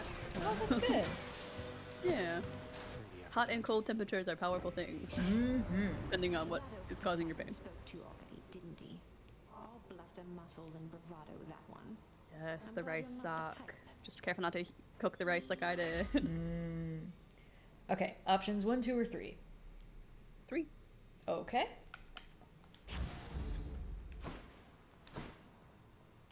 Alright, only one door, so it's time for the Daedalus Hammer.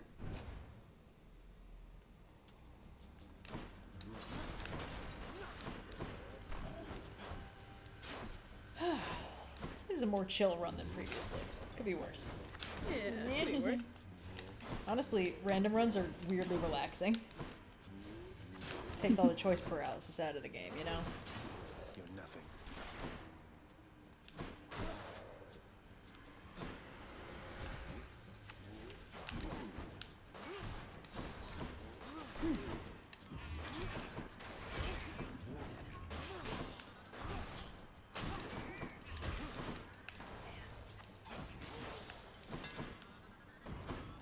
But yeah, we gotta do like an intentional chaos run. Oh, 1, 2, or 3.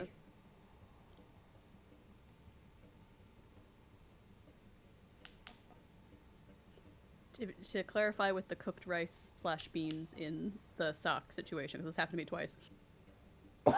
Excuse Sophia, me. am I doing 1, 2, or 3? Oh, you're doing 1. Okay. That should do it. I had those heat packs for several years each, and I think what happened is that I just kept them in a place that was maybe a little too humid once or twice, and it, when I heated it up, cooked the beans or cooked the rice. And I could tell because it started to smell like cooked beans. So just be good. There will be signs. You know, they don't last forever. If I ever cook the rice in my heat pack, I won't tell anybody, but there will be signs. But there will be signs. It's just the distinctive smell of cooked rice.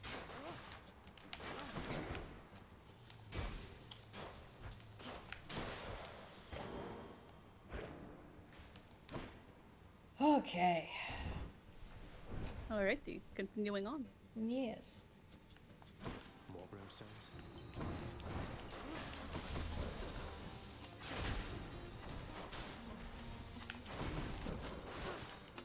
The Haribo being able to load a cast into it is kind of fun. I will give it that.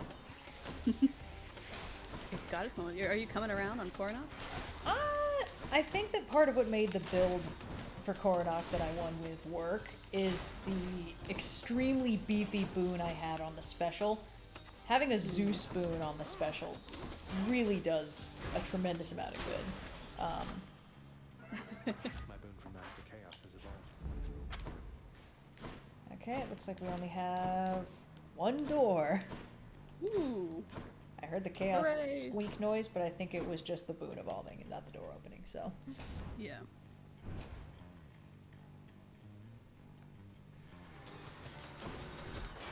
You and me.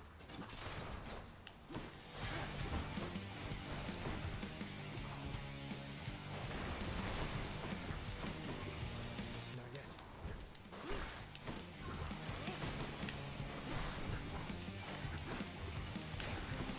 What's up, Siggy? Oh, I heard that. I'd be more surprised if you hadn't, given Yeah. how she ran into the room screaming.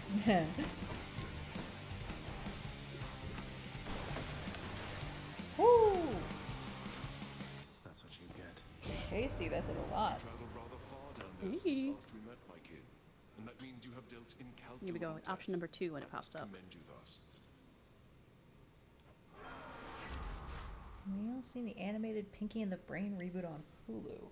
I have not. Also, 1, 2, or 3? 2. Okay. It's me or them. Yeah, I didn't know watch too much of the original Pinky and the Brain, to be honest. I Oh, feel like really? This one I kind of just, I didn't have cable for a while, so it was not high on the list of things to get to when I eventually did get to watching some other shows that were playing concurrently. I was big into Pinky and the Brain. I knew the tropes, you know. Of course, I feel like yeah. I got from everyone knows the you know, tonight. The same thing we do every night, Pinky. Yes, exactly. Well, yeah, I kind of missed the boat on that one. Yeah, the most recent wacky cartoon animated reboot thing I watched was The Day the Earth Blew Up, and I think I talked about that the last time I streamed. It's good. Very, very weird, but that's kind of what I need from Looney Tunes, you know? Yeah. Let's see here. You're going Hello, for Chaos Gate. There's 2 doors. going through door number 2. Okay. Gee, come on. Don't go running around the house screaming.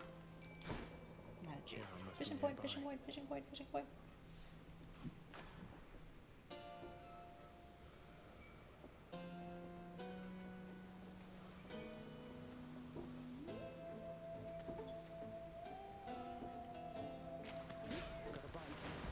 Ooh, a knucklehead. Okay. If I can't afford them, I can buy them all, but I need to go in a specific order, right? Yes, so Okay. your first one you're allowed to buy, if any, is the middle one. Ah, good. Sorry, you cut out, so I didn't hear. Okay. Oh. 1, 2, or 3? 1. Okay. Alright, and of my remaining 2 options, which one do I have to buy next? Because I actually can't afford them both. You can get number 2. Okay. And then you're going with option 3. Cool. Alrighty. Back in business. Off we go. Ooh, we talking about postmodern jukebox in the chat? Hell yeah. Oh boy. I gotta listen back through that stuff. That was like... There was a stretch of time where that was the only thing I was listening to. It was awesome! Whoops, sorry.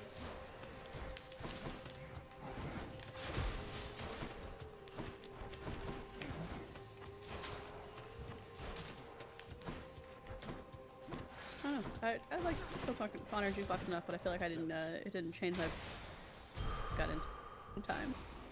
A lot of the times I was like, well, I just like these songs actually. I don't know that this version is any better, but it's a fun thing to do, is to change the genre of something. It's a similar brand of entertainment to people who will re-edit movie trailers to be different genres based on like the background music and the way that you cut it together, which is very, very fun every time. So it's cool. Yes. What? What do you want? Door number 1 or right, door number 2? Door number 2. Okay.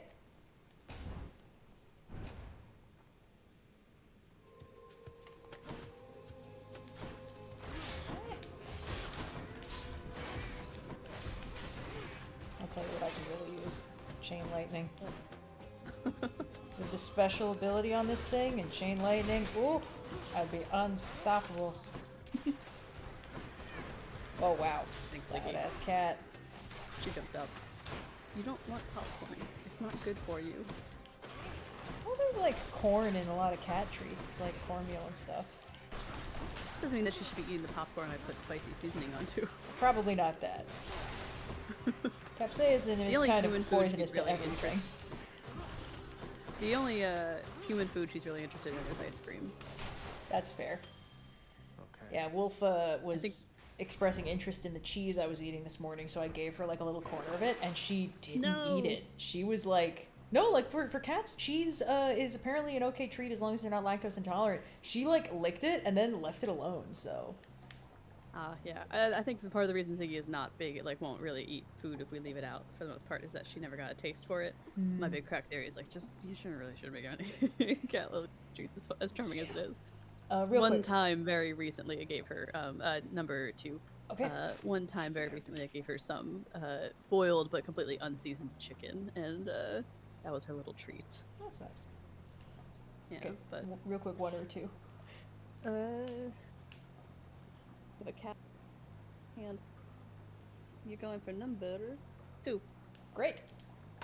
We now have another Chaos Gate option. Hey. I'm rolling the fucking dice on this one. Okay, door number 1 or door number 2? Door number 1. Hooray! That's good because I'm kind of broke, so. To answer the question in chat, I am hoping to stream Hades 2. Part of the reason why I'm trying to speed through this part of the game so much is that I would love to play Hades 2. Yeah, but we have to get through Hades 1 first. Yeah. The true ending. You're gonna be going for number 2 on this. Yes. But yeah, Ziggy's, I think, we like having ice cream around the apartment. It's the go-to dessert of our house. And I think Ziggy may have gotten a taste for it if one of us had some to eat and had not completely secured it. And now I fear that she got a lick when we... Now you can't even open the freezer without her getting excited, getting a lick in. And we're like, no, neither of us are letting you do this. What? I don't know why it's gonna happen. Oh no. Making me work with my sisters again. I'll get you for that. I'm sensing a pattern that it really doesn't take much for you to have something You're not to getting get you any for, ice. does it? Oh, that's No matter how cute and sweet you are. You're smart. You know what? I'll get you for that too. Woohoo! She's charging up. Hey, if you consider not doing it, it's a personal treat to me. Could be interesting. Oh, I had That's all we're saying. Interesting experience. I watched through, I guess they did like a little 2-episode adaptation of the first 2 books in the Discworld series, The Color of Magic and The Light Fantastic. and it's got Tim Curry as the main bad guy, and it's got Sean Astin as like the sort of goofy deuteragonist of the book, who is the Discworld's first tourist and possibly its last if this goes badly enough. It's interesting. I will say that kind of threw me for a loop because I won't say this is a good thing, but the character of that he's playing in the book is very clearly like a parody of the Asian tourist trope. So casting Sean Astin as him is an interesting choice. Definitely removes some of the weirdness of that, but also does it by whitewashing. So like, yeah, those books I don't tend to think of as particularly good, especially not compared to the rest of the Discworld, but it was an oddly very fun experience to watch through that. That's charming. Yeah. Tim Curry has so much fun as an evil wizard. Of course he does. Oh yeah, I mean it's what he was born to do. Yeah, exactly. Sometimes you find your calling and you're like, you know what? Evil wizardry, got it for me. Yeah, absolutely. What? Just because you purr louder and stare at me doesn't mean I'm going to give you ice cream. Real quick, let's mix up the keepsakes. We have 24 options. Alrighty, let's see. Got number 22. 22, okay. Oh wow, we've never used Eurydice's thing. Hey. All set. And, theoretically, a chaos gate should open in the next room. That's enough Tartarus. Check. See. I'm sure it will.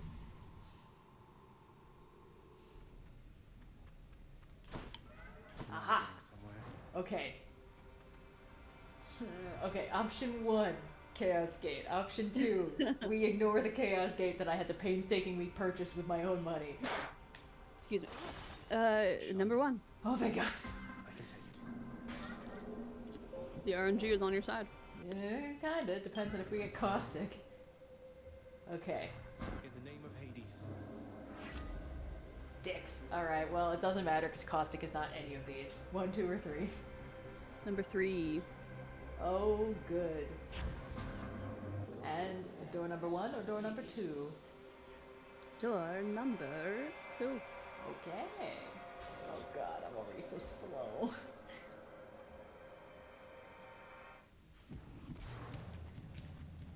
Okay.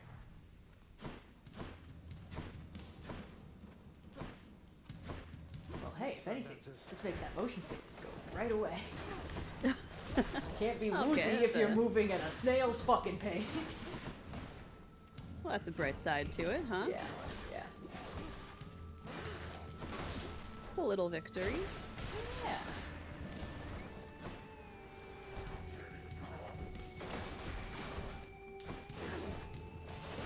You're very cute, and it's cute that you're hanging out, but also desperately, I need you to not be trying to eat my snacks.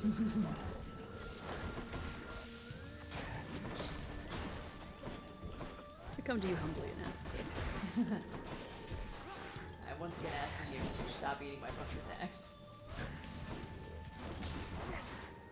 You know what you're doing? Go look at the birds out the window. It's classic cat behavior. Highly recommend. Our neighbors have, because we're the 3rd floor of a row house, and the row house directly attached to us that our windows look out onto, is like 2.5 floors, like not the 3rd floor of their building, not the entire length. So there's a little bit of a. Are we upgrading 1, 2, or 3 real quick? Sorry. Yes, you are upgrading 2. Okay. It looks out over like a flat roof, so basically Ziggy's got prime bird watching spot because there's a little pool of water that tends to gather as well. Oh, ideal. Ideal. Door number 1 or door number 2? Door number 2. Okay.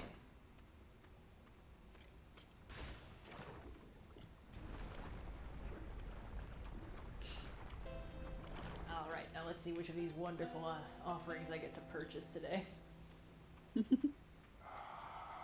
Okay, I can afford only 1 or 2, so which am I getting? You're getting 2. Okay. Don't spend it all in one place, mate.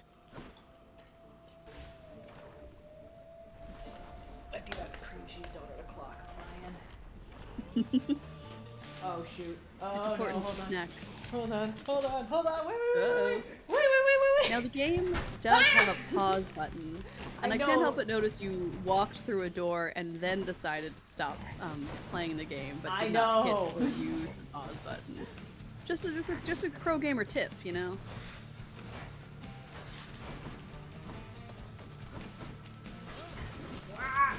Oh, that's a brutal combination.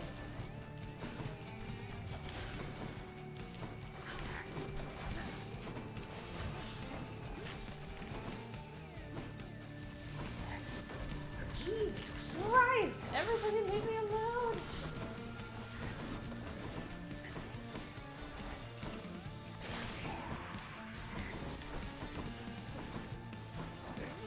Everybody leave me alone is all that you can really hope for in this game, but it's the one thing that none of these siblings had.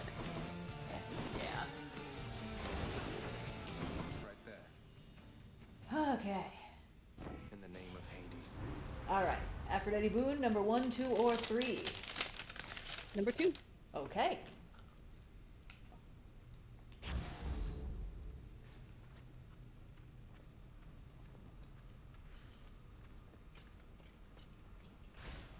Get me out of here.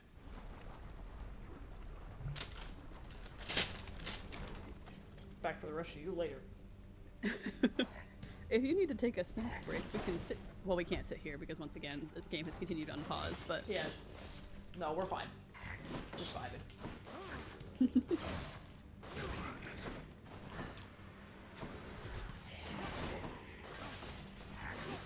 Oh my god.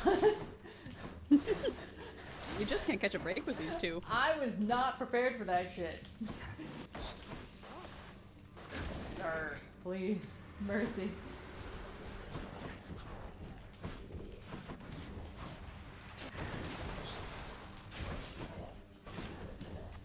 I think he's a real laugh cat. Aww. There's so much time sitting in my lap, which is so cute, but also like I'm usually working. Like, dude, my arm, I need that back for typing and whatnot. Wolf is not a lab cat. I've been trying to teach her the ways of the lab cat, and she's just like, no thank you, I would rather sit and hear you. Which is okay. Yeah. You won't find me complaining that much, it's just, you know. That's one of those things where it's like, yeah, you have no real control over it. It is just sort of like, some cats are, some cats aren't. Yep, okay, door number 1 or door number 2? Door number 2. Oh, goody.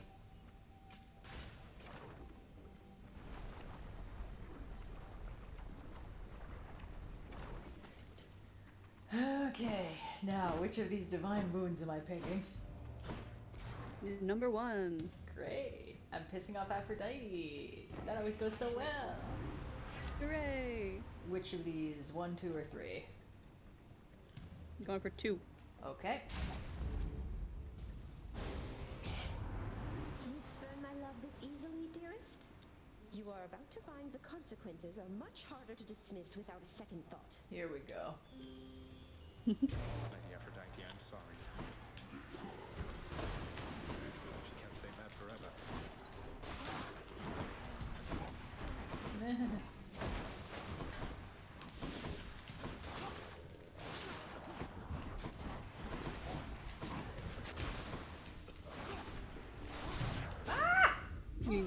I don't think so.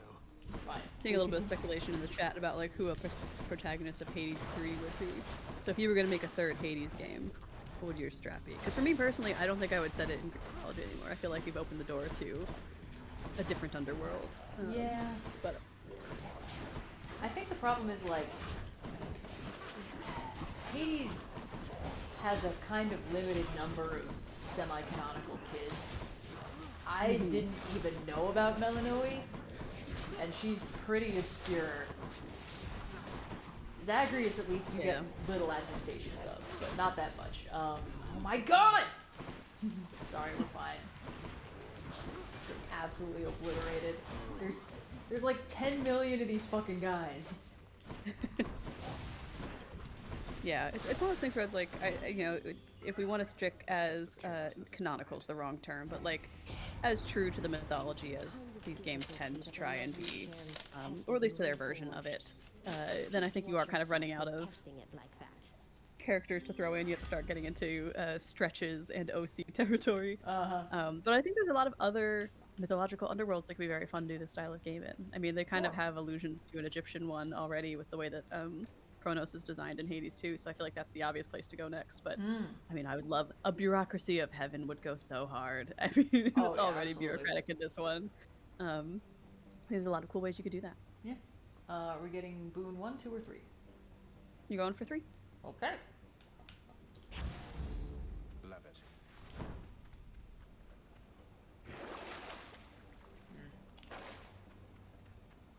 We have door number 1. Door number 2. Oh, okay. Okay. This time I ate the snack before I went into the combat arena. Oh, and there was no combat arena. I am a fool. I think there's about to be a combat arena. Yeah. You got into a fight with my professional associates and you after something, cuz. Just about everybody that I know, they're all at least a little bit afraid of that one and his boat. Yet you think you can take him, huh? In a fight, right? For the record, Hermes, I won. Anyway, boon number 1, 2, or 3. You're going for boon number 1. Oh, hell yeah, side hustle. I love side hustle. Side hustle's the best. Alright, let's fucking kick this Hydra's ass. Good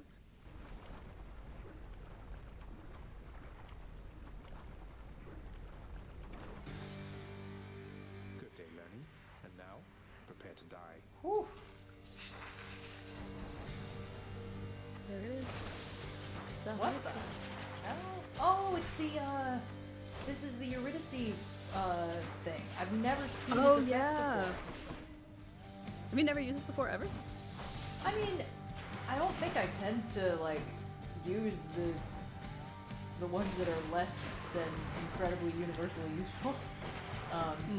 If I want to survive a boss fight, I'll usually just pick up another Death Defiance. This is I feel like I try to use everyone's trinkets at least once, especially if there's someone who you can only out in a run, just because I'm like, I want them to make a look on myself. And they always do. Oh, that's true. Oh, we missed the chance on Eurydice this time. Well, I mean, we never saw her door, so I guess we're fine, but...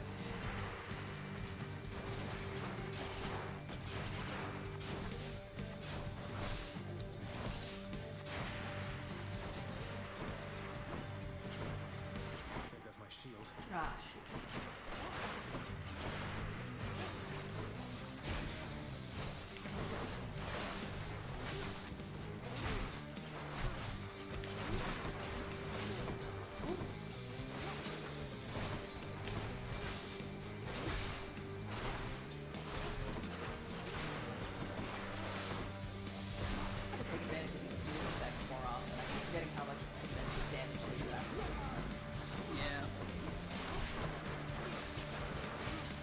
I enjoyed an area run. Yeah.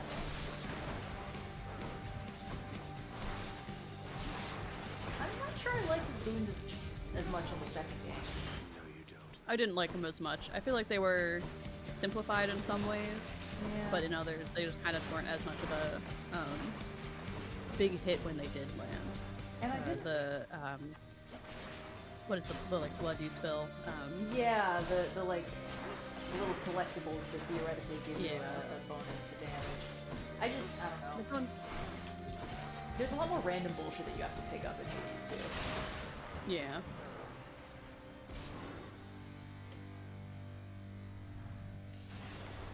That's all the heads. Whew. Ooh, 20 good gems. That becomes 2 keys. Hooray!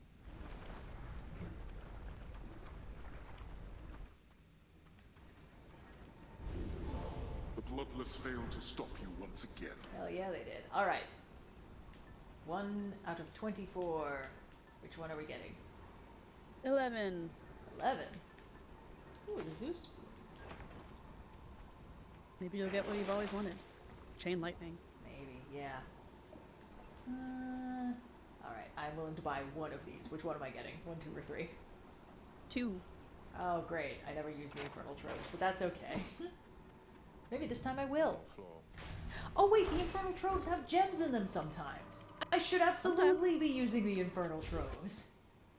Yeah, I'm surprised actually you haven't been doing that. The ones that aren't worth it are the ones that are like, heal this much, because it's usually like, I will almost certainly Well, now I'm going to get hurt. Yeah, I'll take more damage trying. Okay, door number 1 or door number 2? Door number 2. Hooray! Daedalus hammer.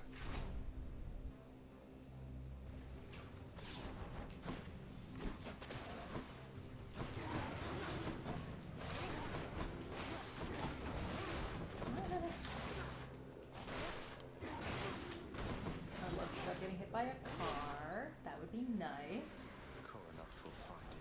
It's wild to me that Hera's aspect of the bow has so many fucking skulls on it. You see what I mean? Like, I'm empty. She's allowed to be petty. Sure, yeah, it's just it doesn't even fit her color scheme for the most part. It should be peacock feathers, is kind Yeah, of the thing, absolutely. but you know, what can you do? I do love Hera's design in Hades too. She looks so good. She looks so fucking regal. It's awesome. Excuse me. 1, 2, or 3? 2. Oh, beans. Okay. 2 is not bad. It's just one of these would have been, you can just hold the attack button, and I've had that upgrade before and I really liked it.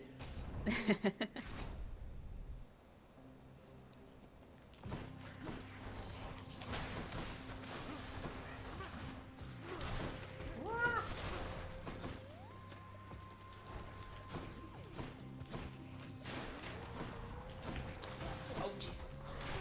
That's my own fault.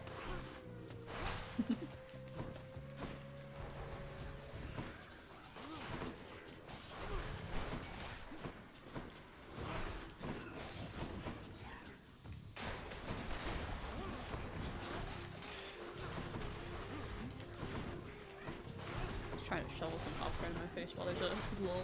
Yeah. It's all good. We have 1 death defiance and very little health. I don't think we are making it out of the lead on this one. Which is okay. Try. Our primary goal is resource gathering. Alright, are we upgrading 1, 2, or 3? 2. Okay. And then You should check for the trove if you haven't found it yet. Yeah, good point. Although if you're a couple rooms deep, you might have missed it. Oh, shoot. I hope not. Yeah, I don't see it. Okay, door number 1 or door number 2? Door number 1. Okay. Oh my god, I have 2 hit points. Good lord. Okay, fortunately I have enough money that I can actually afford everything in this room, so I'm just gonna buy everything in whatever order I want. Okay. I'll take it. We are Go grading nuts. 1, 2, or 3? 2. Okay. And are we getting game number... Even there in your underworld, it seems quality hunting gear doesn't come cheap, apparently. Okay. Artemis Spoon, 1, 2, or 3? 1. Or no, Okay. sorry, 3. 3? Excuse Oh, me. sick. Okay, and now door number 1 or door number 2? Door number 2. Okay.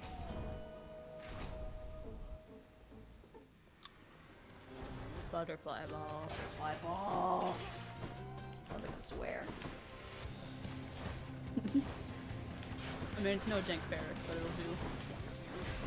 I've been hearing good things about Maul Shadow Lord. I haven't watched any of it yet. Jesus Christ!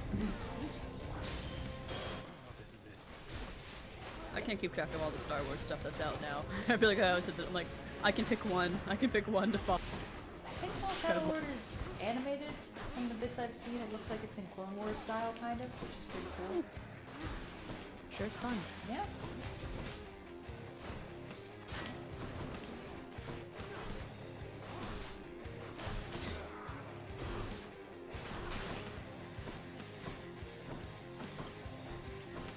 Ready. You dodged? Sir, that's illegal. Ha! See?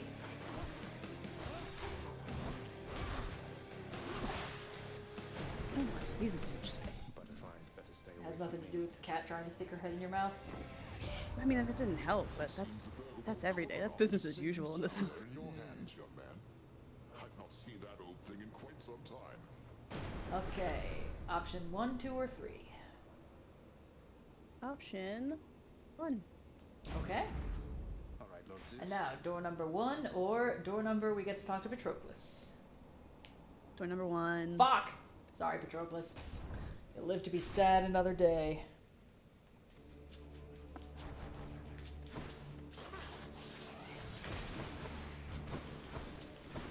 God, what I wouldn't give for a divine dash in this room.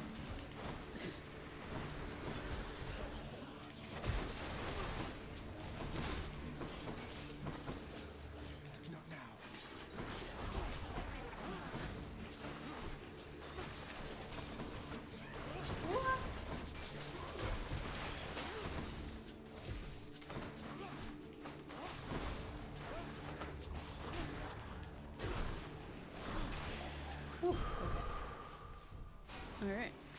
Okay, door number 1 or door number 2? They're both hearts, but one of them is more useful. Number 1. Okay.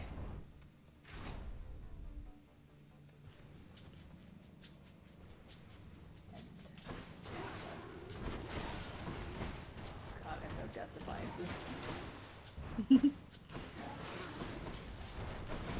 Everyone's favorite activity.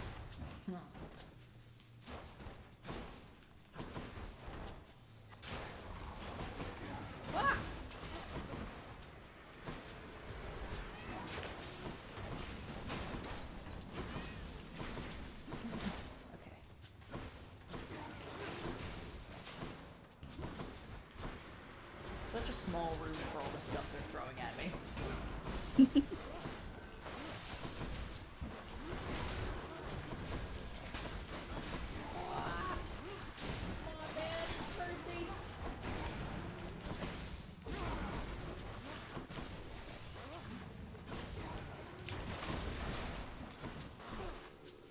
So it looks like Charm makes them attack their fellows, which is useful for me. Which makes sense, yeah. Okay, option Not 1, 2, or focusing on 3. you. Option 1. Oh, great. Goodbye, Poseidon Boon. Poseidon won't mind. And then option 2. Okay. Still alive. You know, you sound so surprised about it, Zagreus. I'm actually kind of good at this game. We're doing our best, boy.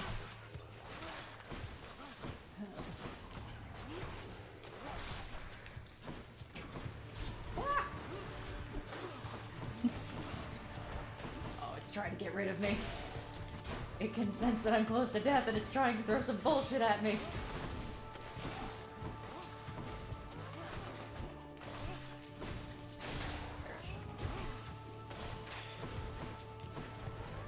No, why is there more shit?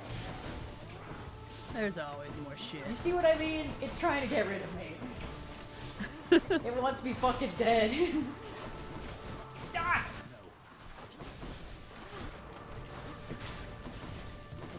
Targeted reticles lining up on my fucking shoulder blades. I'm supposed to think of the game as being normal. No! How are there more witches? I don't know, you explain yourself. It is really fun to go from Hades 2 back to Hades and you're like, oh, witches. All these goddamn witches, my goddamn sister.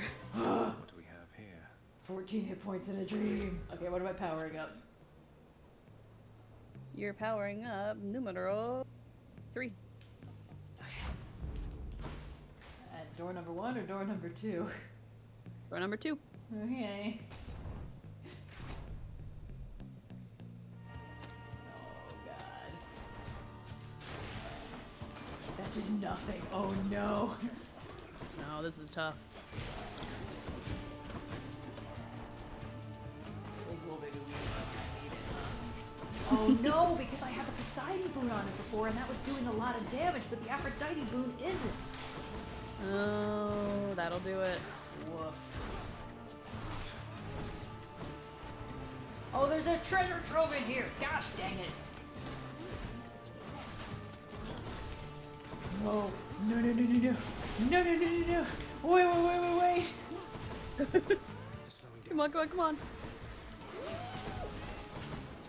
4 hit points is not the right time for dealing with a bunch of little exploding fuckers. Is there a right time?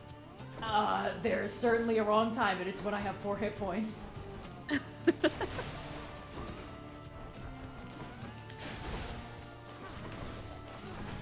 die, die. you son of a bitch. Ooh, you motherfucker. Oh my god. The power of the gods. You're skating through and you're picking number 1. Okay. Now the problem was with 4 You hit can do points that in a treasure dream. trove. Oh, For gemstones. I'm gonna die so hard, but we're gonna do it. Whatever, let's try. You need those gems. I do. It's the whole point of today's stream. Yeah, but I don't think I gain any if I die during it. See? Well, at least you're done with the rando run. Oh, thank God, I'm free. Thanks, Hades.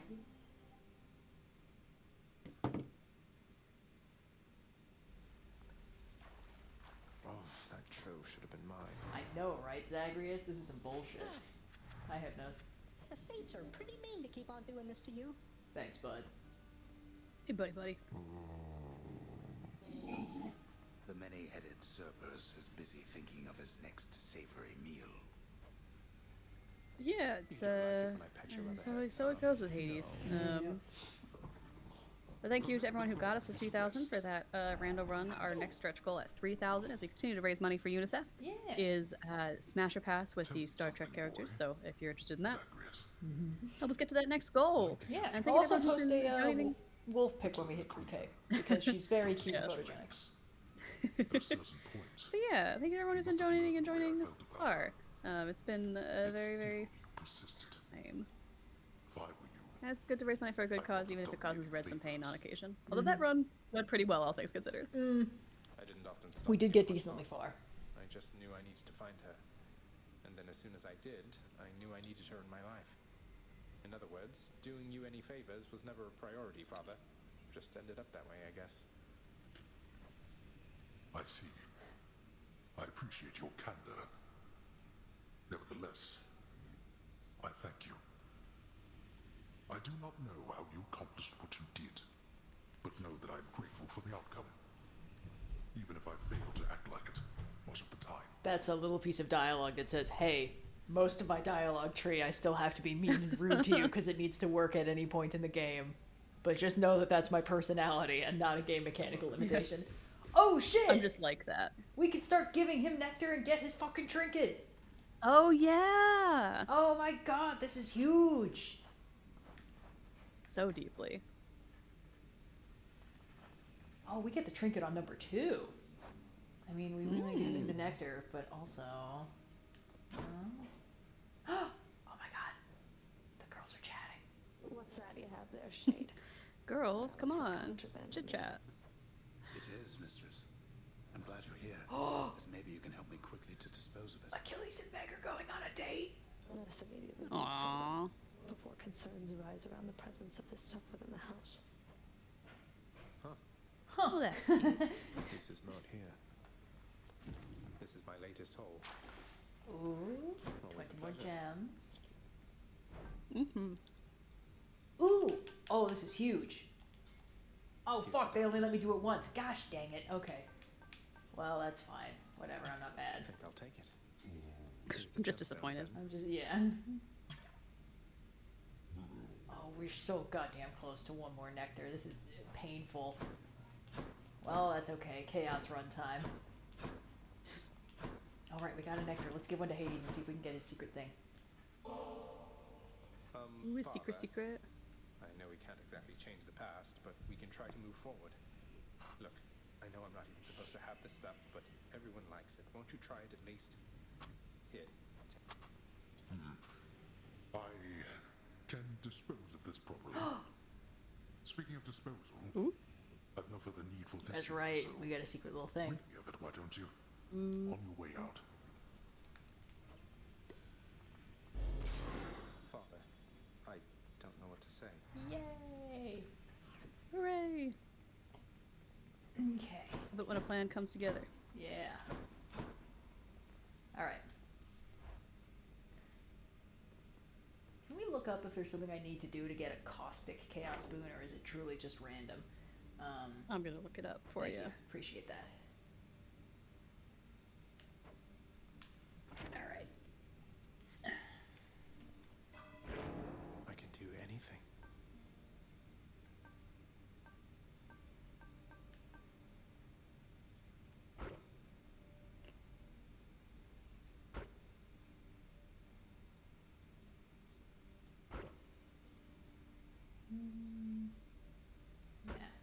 No, it seems like it's just random. Okay, cool. Random it is. Alright, proper resource gathering run this time. None of this random bullshit. None of this goofing off. No more hijinks and shenanigans and Let's not use the aspect that absolutely decimates my starting health. Although, if we're just resource gathering, could be something. We may as well give it a shot. Got something new to try. Let's see what the secret Hades thing does. Oh, yeah, why the fuck not? Yeah. That sounds rad. Why not? Why not? See if Dad gives us any helpful tips. Yeah. All right, let's see what we can do. What's the worst that could happen? The benefit of the post game is we can truly just kind of fuck around and find out. Oh fuck! I forgot to equip the chaos trinket. Gosh dang it! Well, you did purposefully equip the Hades trinket, so I feel like, what did you expect, dude? I forgot. I was so caught up in the moment of our dad loving us. And see that my gratitude for all you have done for me is genuine. What do you know? Another gift of nectar. That's quite thoughtful of you, Zagreus. Normally don't care much for the stuff, but every now and then, I mean, why not? Oh my god, there's still so many more fucking hearts. God dang it, you guys are so needy. Now listen, Zagreus. Why does everyone love I me? think this is a little strange, even from me. Ooh. I have a message for your bow. That's Ooh. right. Just go on up to Coronach next time and tell it with a firm, commanding voice. I see you drawn in the arms of the 7th Avatar. Let me know how it Oh goes, yeah, new okay? bow thing. Is there a mirror upgrade that gives me more nectar? I was looking for one, but I couldn't find one. I don't think there's a mirror upgrade that gives you more nectar. There's a couple of those upgrades where if you pick up one thing, you get something of another. Those are gem house upgrades. Interesting.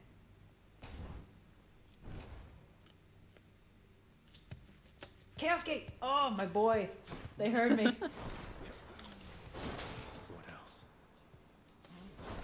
You know, I really should have comboed this with the Pierced Butterfly, actually. Because then, if I have so little health, I'm motivated to get out without taking damage anyway. Okay, so this version, it doesn't have a retrieval. I just launch it, and then I have it again. Weird. Oh my god, this is gonna be devastating, actually. Yeah, it is. Oh! Godspeed. All my fucking blood. It's not even gonna be worth it. I can already tell. Hey man, what's going on? Recently has turned her gaze towards you. It is unexpected she would offer her assistance, even to a relative in need. No! There's no fucking point! Aw. That's rough, buddy. It's fine. It's fine. Hey, sometimes Dionysus gives me a boon that gives me nectar, so maybe this'll happen. Although that might be one of the ones that you have to get afterwards. Honestly, this is not a bad aspect of the weapon. Like, it would be devastating if I had to get in close, but the special is so good that it's kind of working for me so far. Not to jinx it. Could be worse.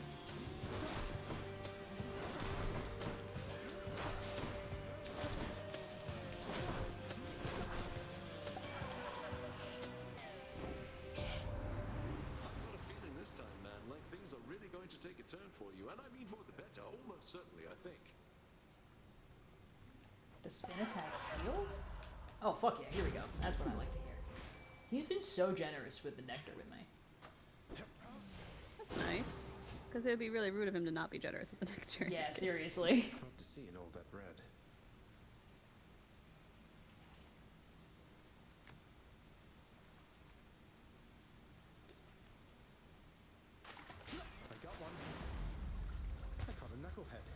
That's gonna be another, like, 20 gems right there. Man, I am excited to get to start streaming Hades too. Like, I know I could technically do it whenever. I'm following no rules except my own. It's just, you know, I want to do it right. Principle of the thing. Yeah, Yeah. For those of you for whom this is your first exposure to the games, I want you to get the full experience, or at least one of them. Okay, hold on. Let's see. God damn it. Hold still. Whoa! Okay. Don't say. Results inconclusive on if the spin attack heals. We'll find out next time.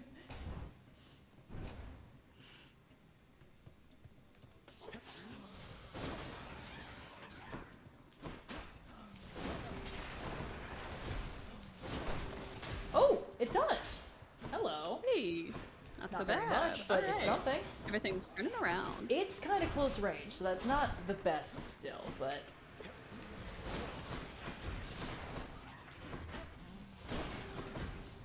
What do I think of the fishing minigame in Hades? I don't like it. I Yeah. don't like that I have to fish in this game. I guess it makes sense in that, you know, you're along the river Styx or whatever, but at the same time, stop making me fish. Stop making me fish in my games. On principle, I'm not a fan. Gamima. I think we gotta say hi to Gamima. Do you have a nectar you could give her? Yeah, I do. I just got one from Dionysus. There you go. Oh, god damn it. Oh no. No, this is a really bad matchup with my tiny little health. Ah! Holy shit! Hey, Meg. Help. Holy shit, he said it!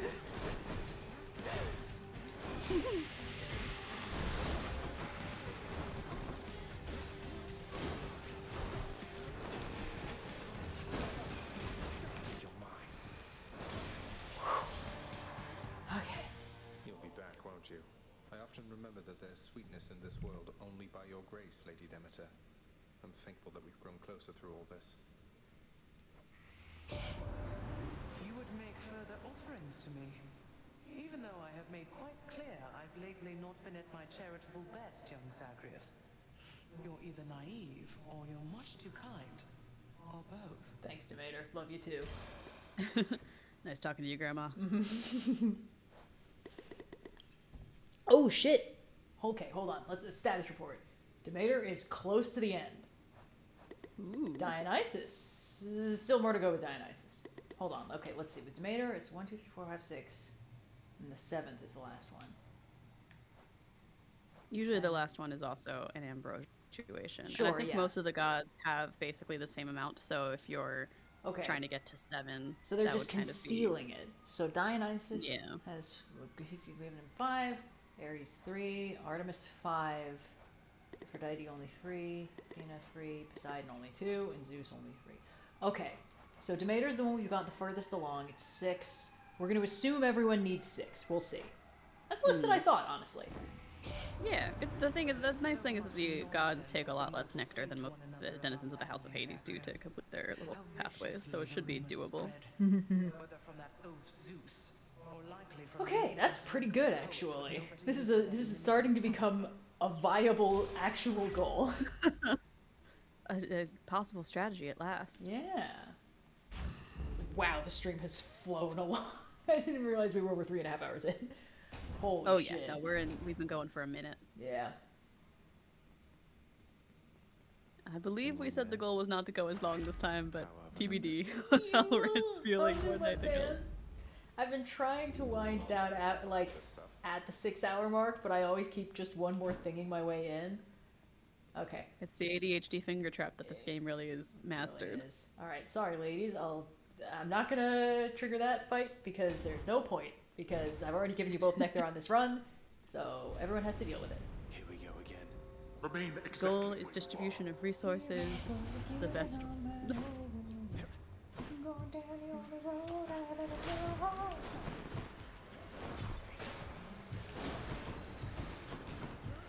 What? Not my precious, precious blood. I have so little on this run. I mean, Zagreus probably has more than most, right? Well, I think he's like one of those like anime characters who's mostly blood by volume, you know? Like the guys in Bleach are, I think it's canonical that they're like, the reason why everyone can just get crazy fucking injured is because nobody has actual organs in there because they're like gods and ghosts and like Shinigami and shit, so they're fine. Haha, you can't see me, I'm invisible. So that's why people can just explode into unbelievable quantities of blood because they're basically just people-shaped bags of blood. Which is the funniest possible explanation they could have done for that. I guess. Okay, well see, there's no fucking point to this. This is why I never do the Trove trials.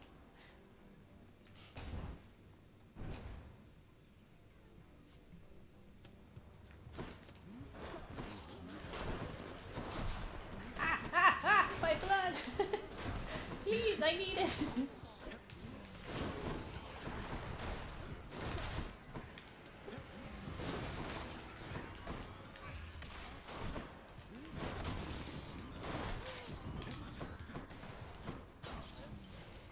Ooh, there's another Trove trial in here. Maybe it'll even be worth it. See that for Rafa? One can dream, right? Oh wait, there's no Trove trial. It's actually just a Charon well thing. That's fine. It's Never just the edge mind. I need.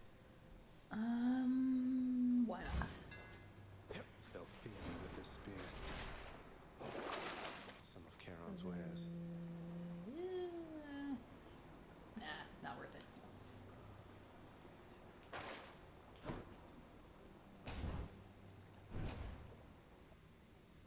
A lot of debate about what an evil indigo would look like going on in the chat. Huh. You're like Waluigi equivalent? Yeah, I think it's just kind of me as I am now, but with less more. Less which? Unfortunately, the less morals, because unfortunately the producer skill set is often the bad guy in 80. You know, it's just one step away from real estate developer. I guess, yeah. What the hell was that? What just did all that damage? I really should have read the manual on this thing before I committed to a run with it, I think. Can I stop taking stupid trap damage, please? I'm already having enough trouble. It's a resource run, Red. It doesn't matter how far you get. I guess. I do have a lot of money now. That's kind of nice. That was the whole point. Yes. Is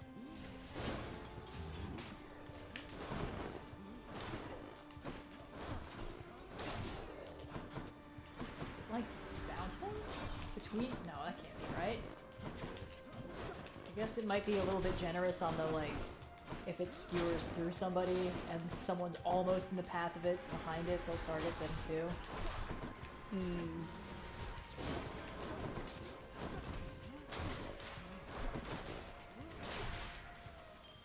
This thing's pretty good, honestly.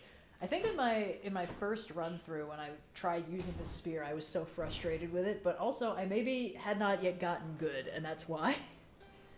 Then again, we'll see if my bravado holds up to a single boss fight. Yeah, I was gonna say not for nothing, but every single room you've walked into so far said an opposite opinion about the spear that you're currently using. Yeah, that's true.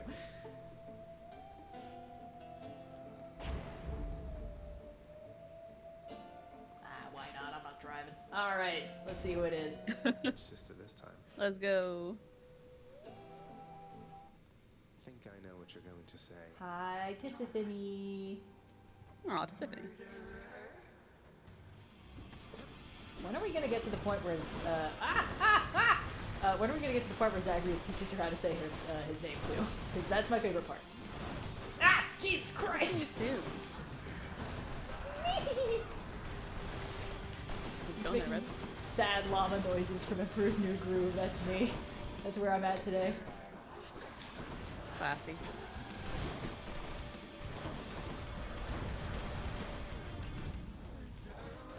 Oh right, I had these the whole time.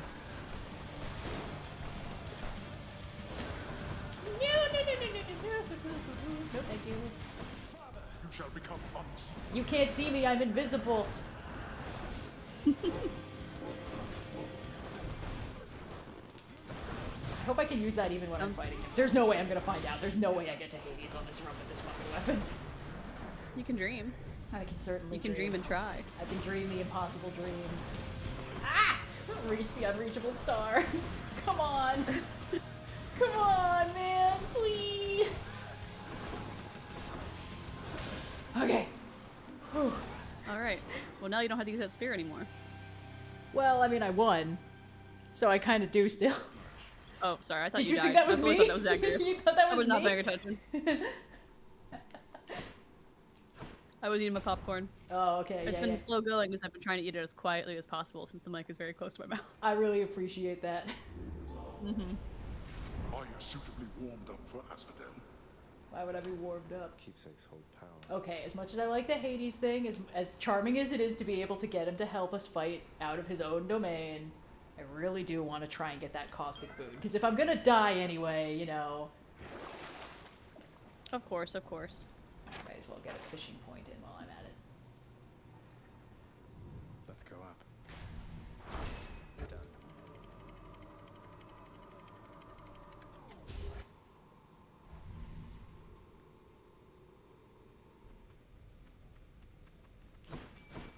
Fish point? Yay!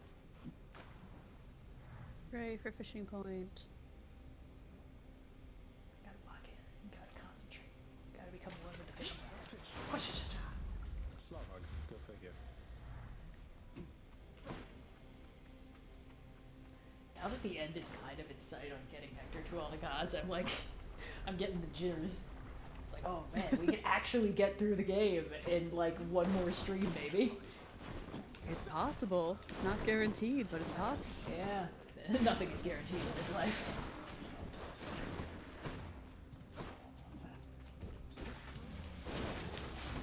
Thanks for the help, idiot. Zagreus. He's had a very trying day, because I made him use this weapon without reading the manual first, and I don't know what it does. How many more of these are there?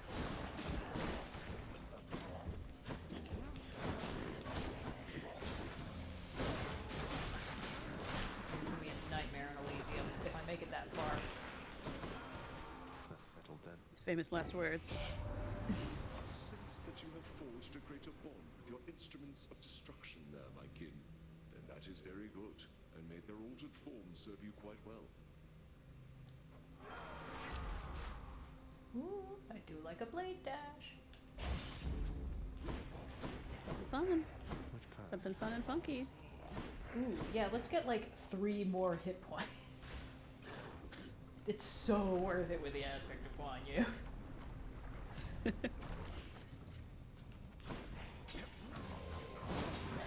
We're fine. Everyone's just big and scary. I wonder if that's what it's like to be a baby. Probably.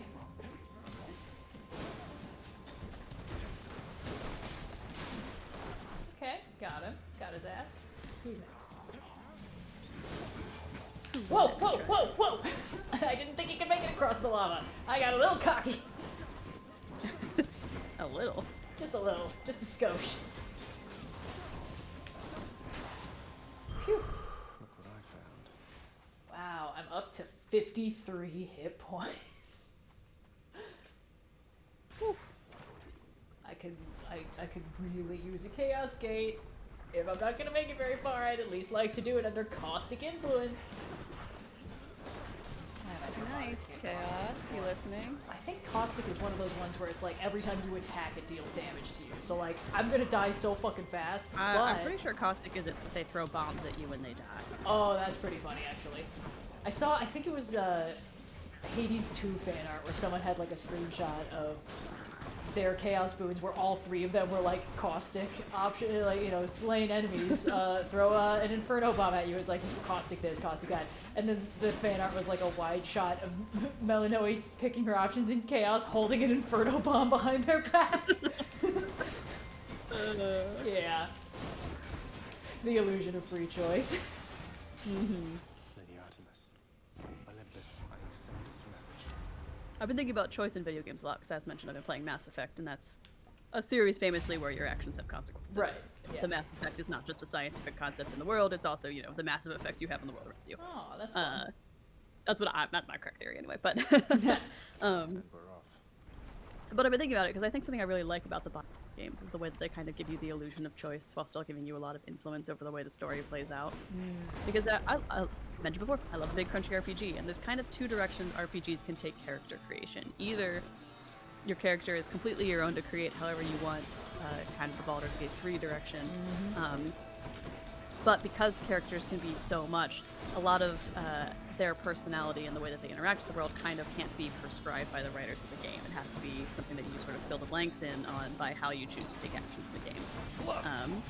Well, in the contrast, I think games can also go in the direction of you're playing a very specific character that you're role-playing as, and that gives the writers a lot more flexibility to have a lot more fun and be specific in the way that they write their dialogue, the way that those characters interact with the world.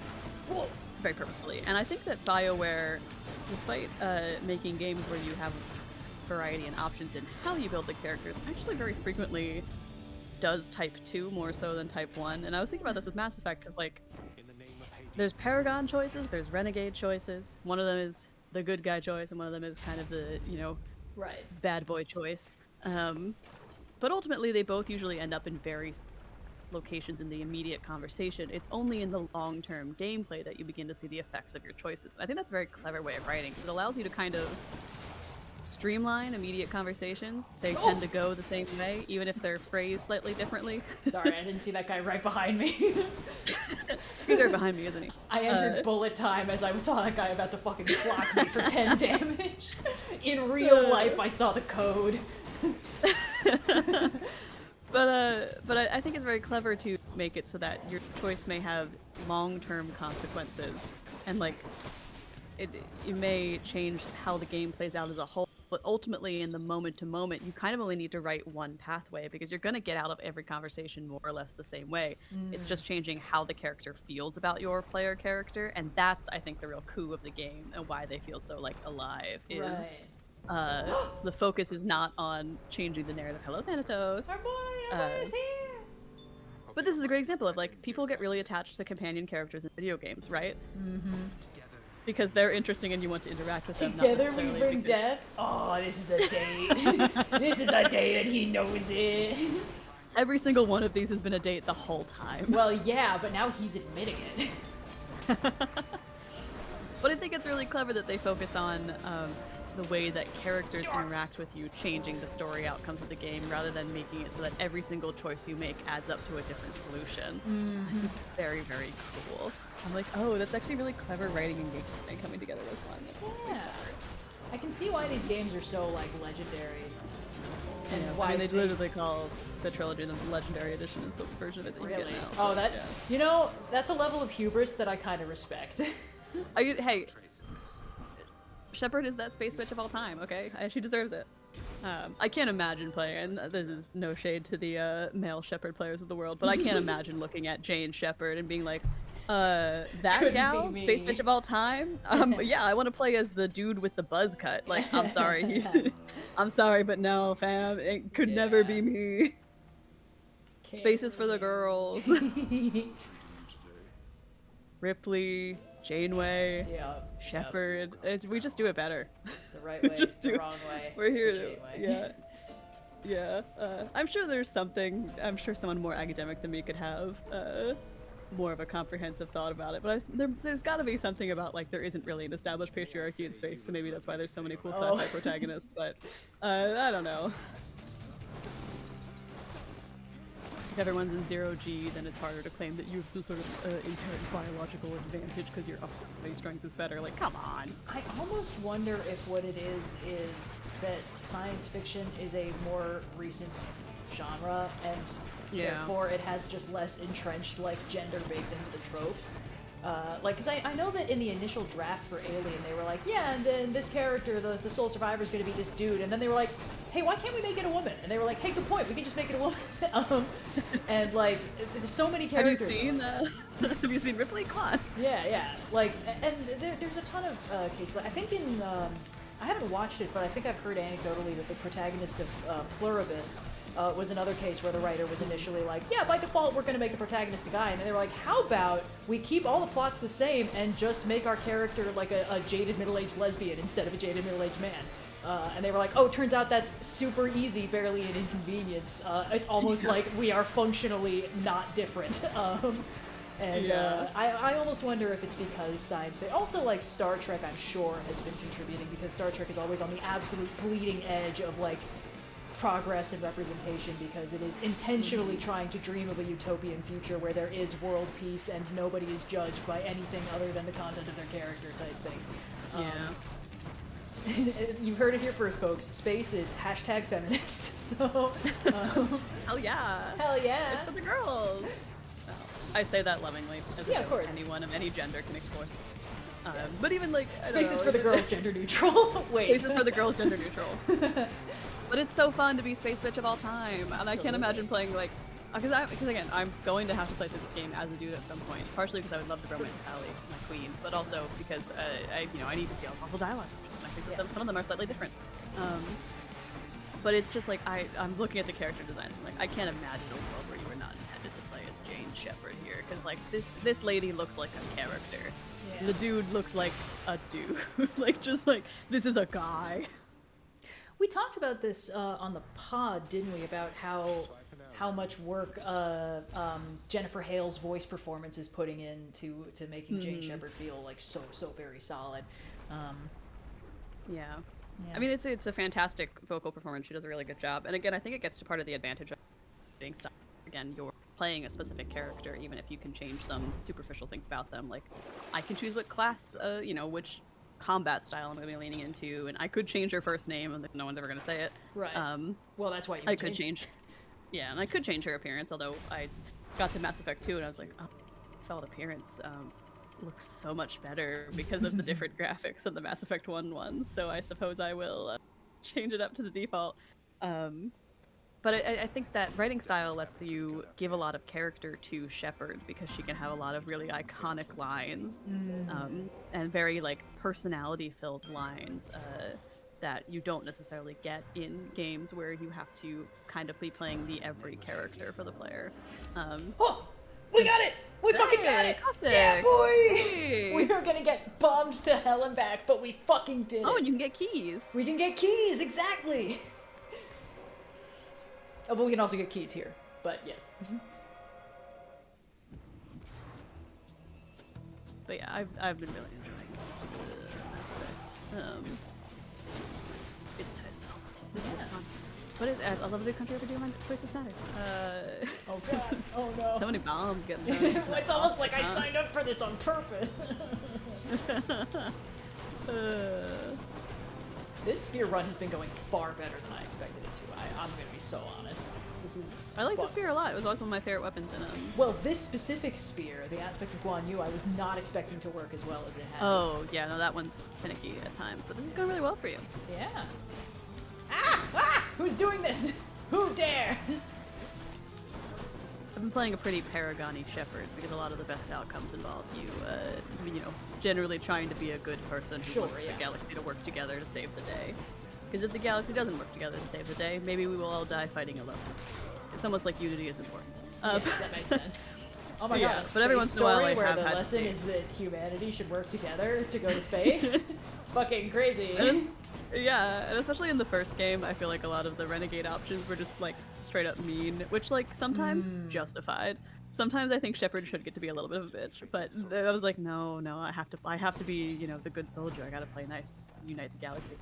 But every once in a while I have taken a renegade choice, and so far maybe my favorite one has been there was a recruitment mission in Mass Effect 2 where you're trying to get into this skyscraper to recruit an assassin who is currently trying to assassinate a real asshole that you met in the first game. And so you're not really in this stop the assassin, you're just kind of trying to catch up with him, and there's a bunch of like hired guards around the asshole who are trying to stop you from get there.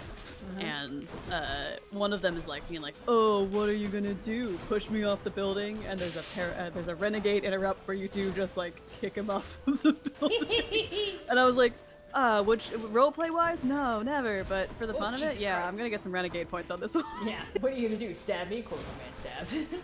Yeah. That rules, actually. I think you shouldn't be. I think you shouldn't get in trouble for objectively funny renegade interrupts. I feel this way as well. There was a point too in the second game where I'm like, oh, I have so many Paragon because if you have a lot of points in either Paragon or Renegade, you get different dialogue options you can take in combat. It replaces, or not in combat, out of combat. It replaces in the first game, you had charm and intimidation points that you could spec into, and in all the subsequent games, it's basically just actually making your choices determine whether or not you can be more of an asshole or not. And I was like, oh, I don't have a lot of Renegade points, so I started just trying to look for opportunities to do renegade things. So I was like, I really need to kind of build these up a little bit. I'm playing maybe too hard of a Paragon. Time to mix up my and that was a good opportunity to just get a few in there. Good as new. That's really funny. I didn't punch the reporter because A, I believe in the freedom of the press, and also I was like, I feel like it's more impressive if my shepherd is actually quite good at dealing with the reporter and like keeps. I think it's more devastating for the reporter if I kind of keep out talking her in the conversation. Yeah. Maybe that's just me knowing who I am as a person, but I was like, I'm not gonna do the renegade.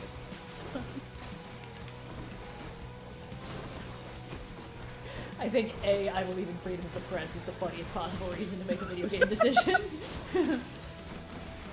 This is my first playthrough of the game, and I'm trying to go through it largely blind. I mean, it's been out for years at this point, so right. there's a lot of things that I kind of was spoiled for just by having been a Dragon Age fan and been kind of in the same sphere as this game. But at the same time, there's a couple things, I haven't been like looking up the outcomes of quests and things as I'm playing through. And so I've had once or twice where I've made a hard save and then tried a different option, just trying to just see what was going on. And the reporter was one of them where I was like, I feel really bad about how that went down, actually, so I'm gonna not be. I thought I was just gonna like tell her off, but actually it was much worse than I thought.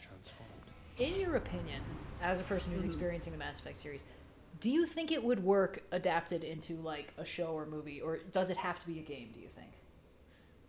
I think it's best as a game. The story of the Shepard trilogy, I think they shouldn't touch. I think this is, I've been on record as this before, but like when you adapt a video game to a show or movie and it's a story that people have made choices in, I think it's really difficult to ever find a way to balance people's expectations based on the things that they personally chose to do in the game and what is best for the story.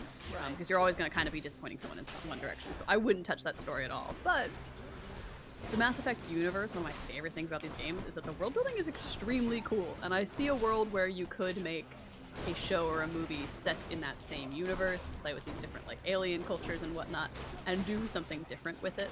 I think it could be fun. I don't know that I would jump at it. I know there's been a lot of talk about Mass Effect show recently, so I'm sure that there is going to do something in the way that the video games are kind of the new hotness of IP to adapt in the way comics worked 10 years ago. Right. So I'm sure it's going to be up in there, but like I think it could be really cool to do something in that world, but not from that story, just because that story has been told. It's been told in probably the best format that it could be told in, because having player agency makes it really fun to feel the Mass Effect. Right. And if you make it a scripted show, there is no Mass Effect anymore. So you would need to find a different story. But that said, like, I adore the world building of these games. I think that the aliens they come up with, their reasoning for the way things are the way they are in the galaxy is so tight. It's so cool. I love these little freaks. Everything I learn about them is cooler than the last. Part of why Kai Lung, the new bad guy assassin OC guy, popping in was so upsetting to me is I'm like, no, everything's been so cool and unique so far. Who is this hot topic rando popping in? I don't know. I think there's a lot of fun stuff you could do with it. I would be interested in seeing something different. I think it's, you know, part of the success of the Fallout show is that they had a cool setting and they chose to tell a different story than the games necessarily follow with that setting. I think that's the right kind of approach when you're adapting a big crunchy RPG like I often love, is to do a different story in the same setting.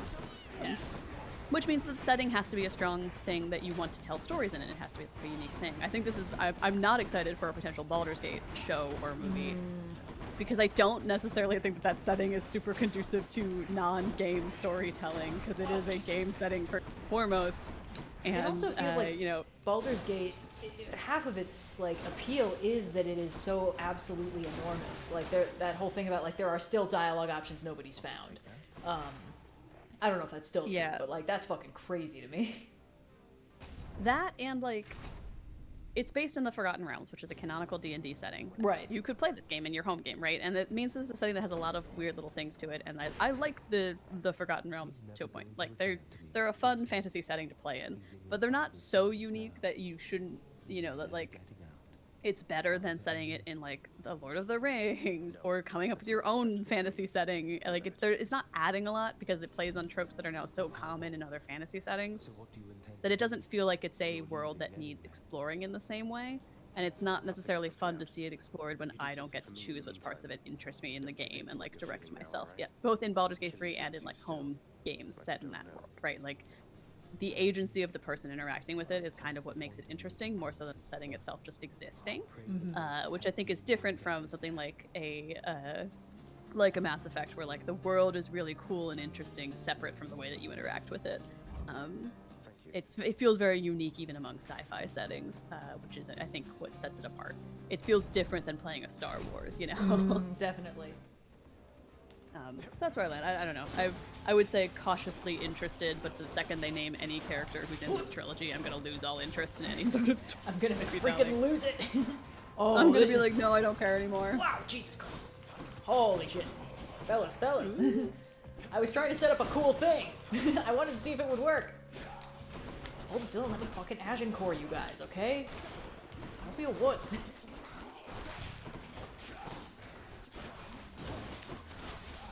Aw, see? I knew it was gonna be cool if it worked.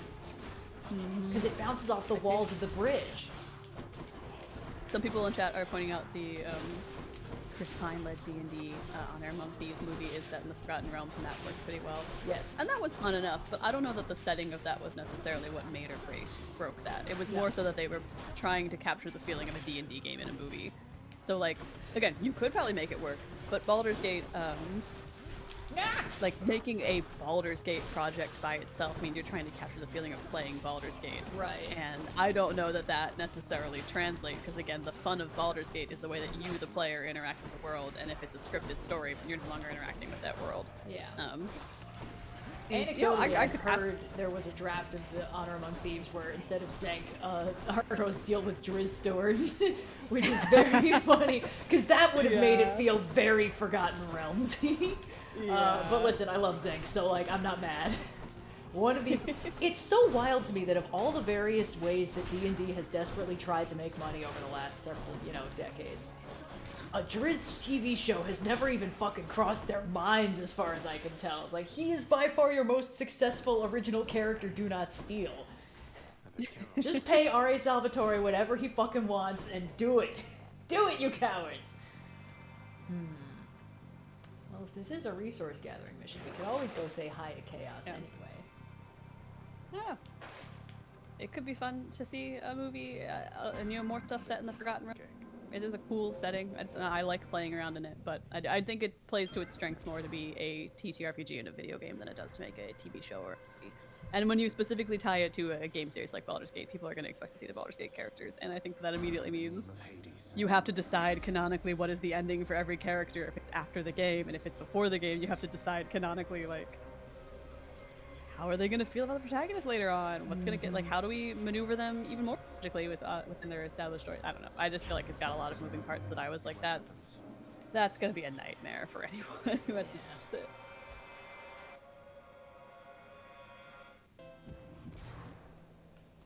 Okay, let's see if we can do this. Always a pleasure, Charon. Oh, why not? Hangover damage is always the funniest kind. No, you're good to drive. No, officer, I promise I'm not drunk, I'm just post-drunk. A challenger. You know who I am, Return at your peril, Hellspawn. You'll get no quarter here. And not even nickels or dimes. Oh, that did a tasty amount of damage already. And Jesus Christ! I mean, turnabout is fair play, I guess.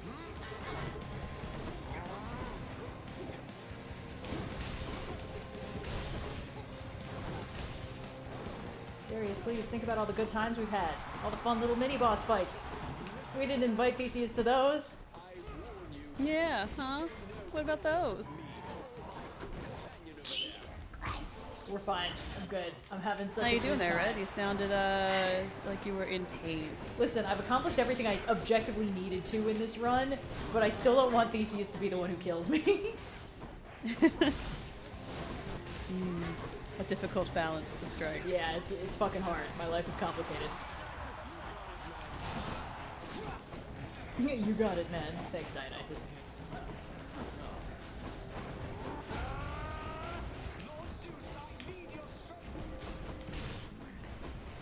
No, Zeus, aren't I your favorite nephew? I really thought you were going in an aren't I a stinker direction with that statement. No, Jesus Christ! Mysterious, please! Be fucking niceys to me. Be so nice.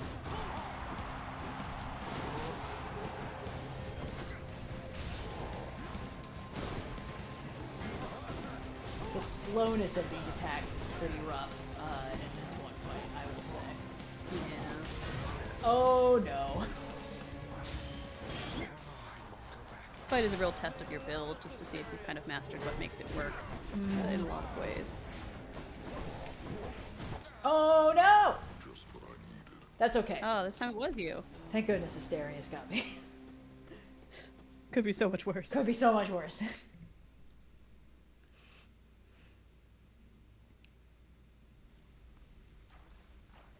That's one bad bull. Okay. Whoa. The Minotaur killed you again. That must have been exciting, huh? All coming together. Any chance you got that autograph for me before you got destroyed? Sorry, no. I'll get him next time, buddy. Cerberus looks mournfully toward the prince. Aw, what's got him down in the dumps? I mean, old father's nice to you at least, isn't Buddy. he, boy? Okay. Let's see. We're gonna do some math. We're gonna figure out how many nectars we need, and then we're gonna get that many nectars and then more nectars. Thought I'd put in a house contract to keep that codex of yours sorted, lad. Now that you know so many on Olympus, figured it must be a lot keeping track of all their blessings and such. Oh, hell yeah. Yes, that should definitely come in handy, sir.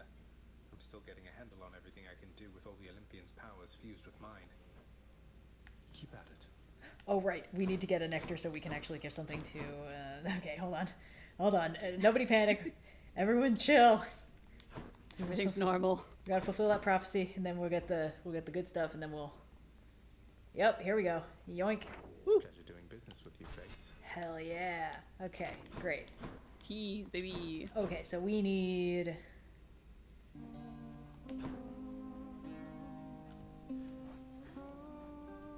Okay.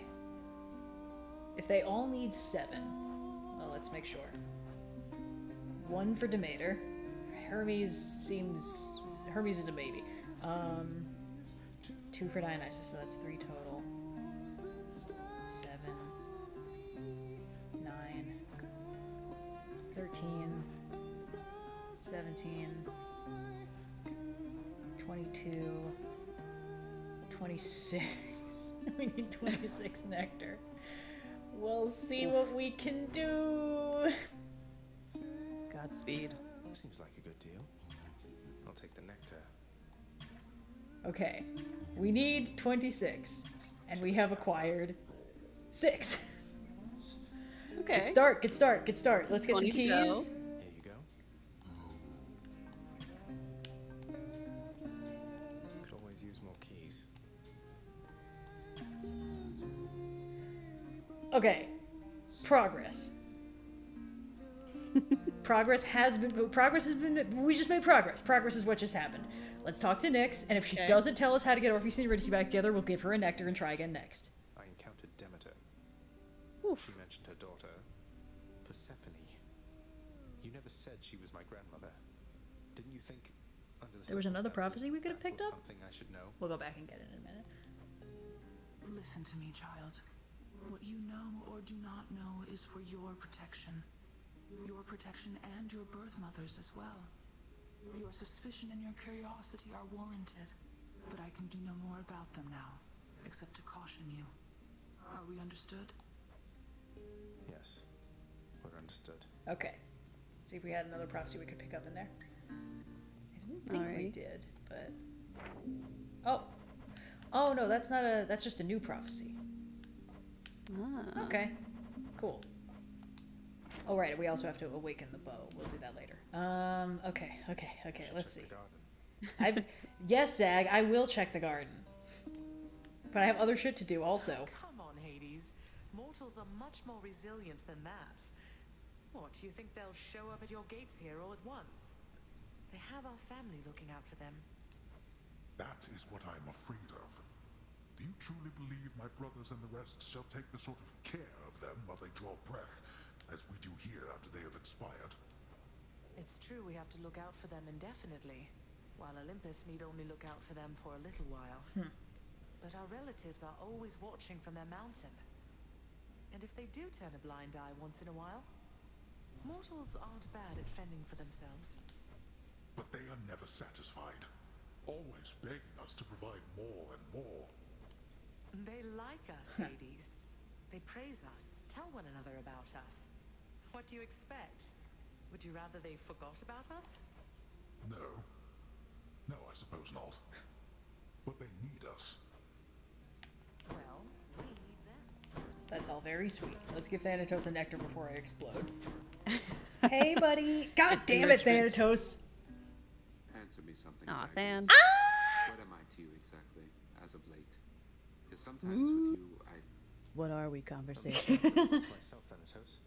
The one thing I know is it's always really good running into you. It's a very fun brand of conversation that's in a lot of RPGs of like, well, we want to give the player agency on who they romance, not just like make it ambiguous. So there is a point where every character in every game will just be like, so do you want me my BFF or my partner forever? Tell me now. Boyfriend girlfriend or best friends forever? Are we boyfriend girlfriend? Are we BFF? And it's always, and quite literally the dialogue options are always like, I feel the same, or let's just be friends. And then, like, every single fucking time. It gets every single fucking time. I don't know why it charms me so much, but I find it so funny. When my sister was playing Hades, she was giving nectar to everybody. And I was like, oh, so you're romancing them? She was like, what? No. Why would you think I was all... I'm just trying to, like, grow my bonds and, like, see more of their conversation. And then, like, 6 hours later, she was like, so Thanatos just asked me, what are we? And I think I have accidentally been romancing them. And I was like, I fucking told you. There's nothing accidental about it. It's the only way to progress some of their conversations. I am grateful. On God, Nix, you better start telling me how I can get Orpheus and Eurydice back together. I know it didn't take me that long when I first played this game. Oh yeah, let's see. Thanatos might have like a must be this many conversations deep to continue. Yeah, I gotta. Okay, cool. We gotta talk more before I can give him anything. Nix is in the same boat. Hades is fine. Me, I'm cool. Charon, Hypnos. Megara, we're already chill. I'm trying to keep things balanced. So, yeah. Meg and I we'll chat more once I get Than to take some ambrosia. Yeah, you gotta keep it even amongst all the romantic interests. I guess I should also be, like, giving nectar to Dusa, because I like her a lot, but Dusa is very sweet. The thing with her is that, you, spoiler alert, you become BFFs. You're like, it's like, oh, I have feelings for you, I have feelings for you. The feeling was friendship, but neither of them were aware of this at the time. Yeah. It's cute. It's cute. Okay, resource gathering, fact-finding mission. Hooray. We'll use... Oh, right, we gotta unlock the bow. Transform and roll out. Good to go. But first, let's unlock the bow. Coronact, I see you drawn in the arms of the seventh avatar. Yo! That's sick. Grant me the aspect of Rama. Oh, it's so fucking pretty. Oh, now that's a shiny bow you got right there. Okay, awesome. Anyway, little baby weenie mode time. Little baby weenie mode. Little baby weenie mode. We've got 7 nectar, and we will definitely be able to dole all of it out to gods this run. Well, maybe not all 7, but, you know. We'll do our best. We'll do our best. Great. Let's McFreakin' go. What could go wrong?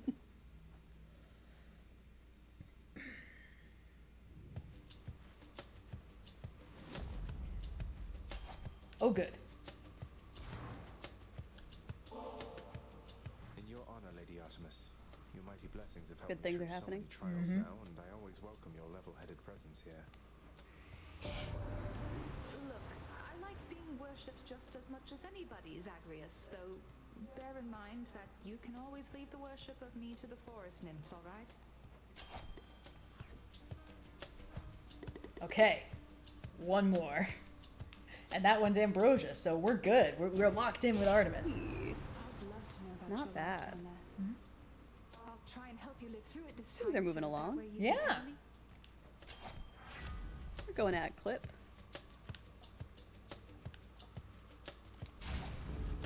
I'll make every strike count.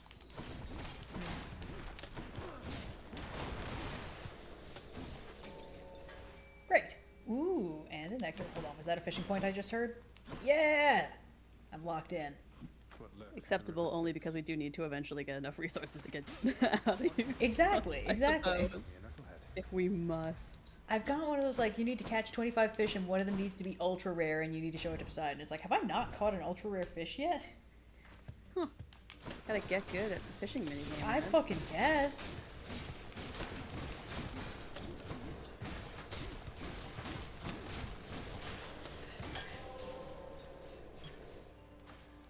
Okay, awesome. Let's see, we're gonna have to start probably selecting trinkets of gods who we have not leveled up our relationship with, just to like provoke them into showing up more.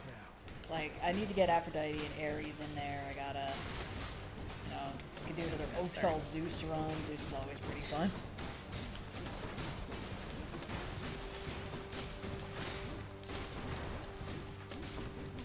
We are cleaning up. There's something very satisfying about the to-do list element of this game. Yeah. As per earlier in the stream, I fucking love a to-do list. We love a to-do list in this house. This is the element of gaming that feels, I guess, the most like how I live my life, and I guess in that way, I really enjoy it. Well, this is part of why I found Hades and Hades 2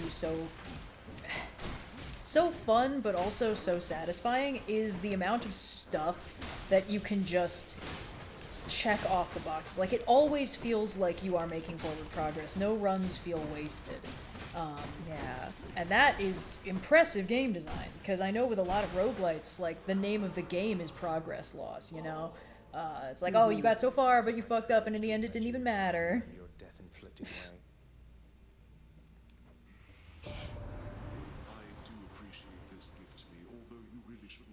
Yeah, because this is something I think about all the time, because as much as I love big crunchy RPG, I have no patience for kind of like a Souls, like, you know, like I get no enjoyment out of big number goes bigger. Yeah. And Hades is one of the few exceptions to that where it's like, it doesn't have a story, or that the story is not important, but it's not necessarily a story game, it's a roguelite. It's about, to a certain point, you know, progress bigger, go bigger. And it's kind of the only one I've ever really like loved in the way that I do, and I wonder how much of it is just the very clever way that they give you non-numerical rewards as much as possible. Yeah, I think that does. It's very rare for this game to sort of feel like it hits a snag where you're like, I'm waiting for the game to deign to let me do something. Like what we've been in with Nyx and Orpheus and Eurydice, where it's like, it can't possibly be that hard to trigger one conversation and let me hit one button. I won't even need to do anything weird on a run. It'll just be like, congratulations, you did it. But that's like the only time where the game sort of feels a little bit like, hey, I'm just waiting for more game to happen. For the most part, it always feels like you can meaningfully move something ahead. And even in that case, it's not a choke point on the plot because we're doing other stuff in the interim. Yeah. Very cleverly designed. Yeah, the only thing you have to do to advance the plot is beat Hades enough times, and once you get through that, Bob's your uncle.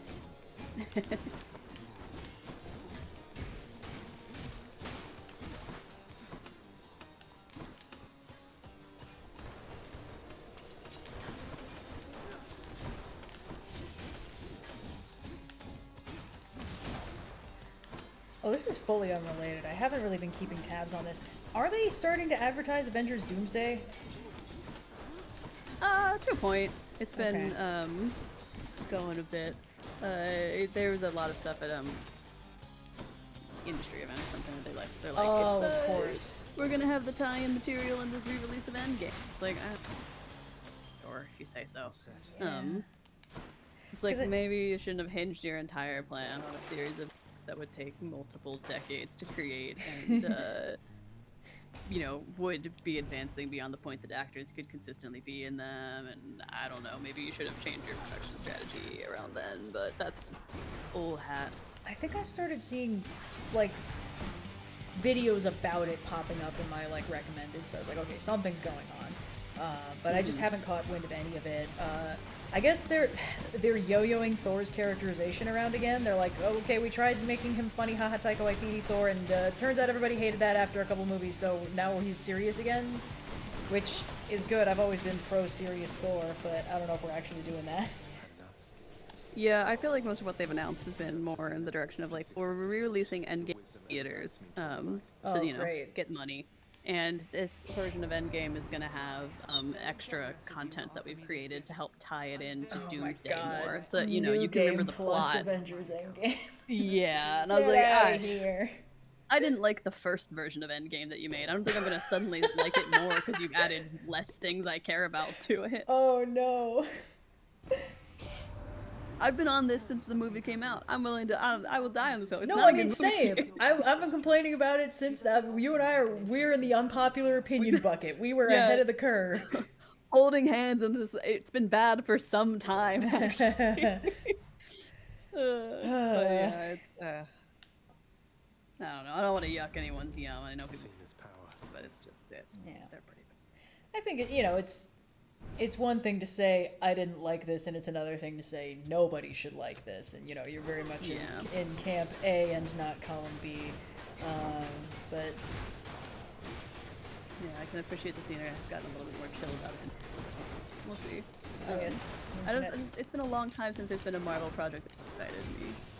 Sometimes they have a show that I think is interesting enough, but that Wonder Man was kind of a fun little moment, and my boyfriend's been really enjoying Daredevil Born Again. Oh, really? So I'll probably get around to that at some point. He's been having fun going through it. I don't know that he's like, it's not like the pinnacle of TV or anything, but it's fun enough. Yeah. But I don't know that there's been a movie that they put out in recent years where I've been like, ooh, I'm excited. I watched Fantastic Four First Steps back in January. Yeah. I thought it was fine. I was like, if there weren't 20 of these movies a year, every year for 10 years straight, I think I would love this.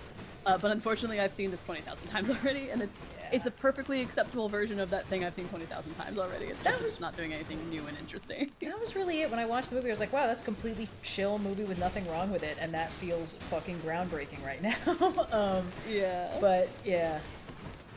I've been meaning to rewatch the like 2000s ones because they're so hokey, but I remember them so fondly. You yearn for the 2000s. The children yearn for Doug Jones in a practical effect suit that makes him look like, you know, perfectly metallic for some reason. I didn't realize how much the Silver Surfer was a practical effect in that movie. Yeah, yeah. I just kind of assumed full CGI, but no. Now, having also rewatched, actually not rewatched, watching for the first time Rise of the Surfer. Yeah, movie's great. This movie's fucking great. Unironically so fucking fun. I was like, I'm having a lot more fun with this because the modern Marvel could never. It's either just so boring it's bad, or just genuinely bad. And like, you gotta have some weirdness to it. You gotta embrace the zaniness. Like, I love the 2000s X-Men movies. X3 is objectively bad. Yes. Excuse me. But it's also something I never get bored watching, and that goes really far to making me want to continue to watch it. I think there's something about early 2000s superhero movies, before a lot of the tropes of the genre kind of got locked in, you know, where they're so hokey and silly, and they're sort of in this like heightened reality where weird shit, I mean they have to be, it's superhero stuff, but like after Iron Man worked as well as it did while feeling in a strange way so very grounded, then I think there was this sort of like a certain loss of the shenanigans required for some good old-fashioned superheroics, the zaniness, you know. Oh, our boy is here. This sounds like we're gonna have an important relationship conversation in a minute. This one's off the record, Zach. But no, that's the thing is, like, superheroes are not by themselves like intensely inherently cool thing. They're a little silly and they're a little goofy, and you have to kind of embrace that in any adaptation of them, or else it sort of just becomes like grating after a while. You know, there's certain superheroes you can get away with going in a darker and grittier direction, like Batman kind of often can, but even then, there's an inherent silliness to it, and that's why like things like The Batman work so well, because they kind of veer into campy grittiness instead of just like straight up misery. And a lot of at later MCU films kind of lost any unique elements, and simultaneously felt kind of ashamed of the silliness that came from some of those unique elements. And I'm like, you can't chase being cool. It's an ephemeral thing that will disappear in 10 years' time no matter what you do. You gotta just fully commit to whatever the bit you're doing is, and sometimes it works out great. and sometimes it doesn't. There are some MCU movies that I absolutely adore. Spider-Man: Homecoming is still one of my all-time favorites. Just a really great coming-of-age movie that kind of works to its strengths. I love the Guardians of the Galaxy movies. I think that's a really great trilogy, and I hope they do no more of them, although I'm sure that's a desperate hope. But yeah, a lot of the more recent stuff has just been, it's had enough going on behind the eyes. I truly could not care less about Doctor Doom now. I love the X-Men, and I'm not even really excited for the X-Men to show up because I'm like, you're not going to do anything with them. It's just going to be like, here's a more comic-accurate costume. Isn't it cool that we did a comic-accurate costume? And I'm like, no, bring the stupid 2000s leather outfits back. Yeah, listen, it was a sign of something bad when the movie was like, what were you expecting, yellow spandex? Because that implied that it was ashamed of its own past. We had no idea the depths to which superhero media could be ashamed of its own past at that point. We had not yet begun to scratch the circus of shame. Circus is the circus. I don't know. Sometimes fan. I miss not feeling anything. Can't always trust what feelings say. Phoenix, right. Sorry, Miles Edgeworth ass. Yeah. Thanks to you, I'm saddled with unnecessary feelings ass. To think discussing feelings would be even harder than annihilating Father's forces. But I've been asking myself the same thing, Fan, if it's any reassurance. Well, if you come up with any answers, I guess let me know. Good running into you. You too. Aww. It's working. Oh, wait. No. No. Come on. No? It's not gems. It's just worthless healing items. Oh, no, not the healing item. Would have been very embarrassing if I had actually taken it up on a healing thing and then there was a fountain in the next room anyway. Ooh, wait a minute. We haven't gotten a Dionysus boon yet. We haven't given him a nectar yet, right? I think that's correct. Great. Progress is progress. Progress is progress. Yee. Let's fucking go, buddy. Sometimes things weigh heavily on me, but then I hear from you and it's like I don't have a care in the world. To your health.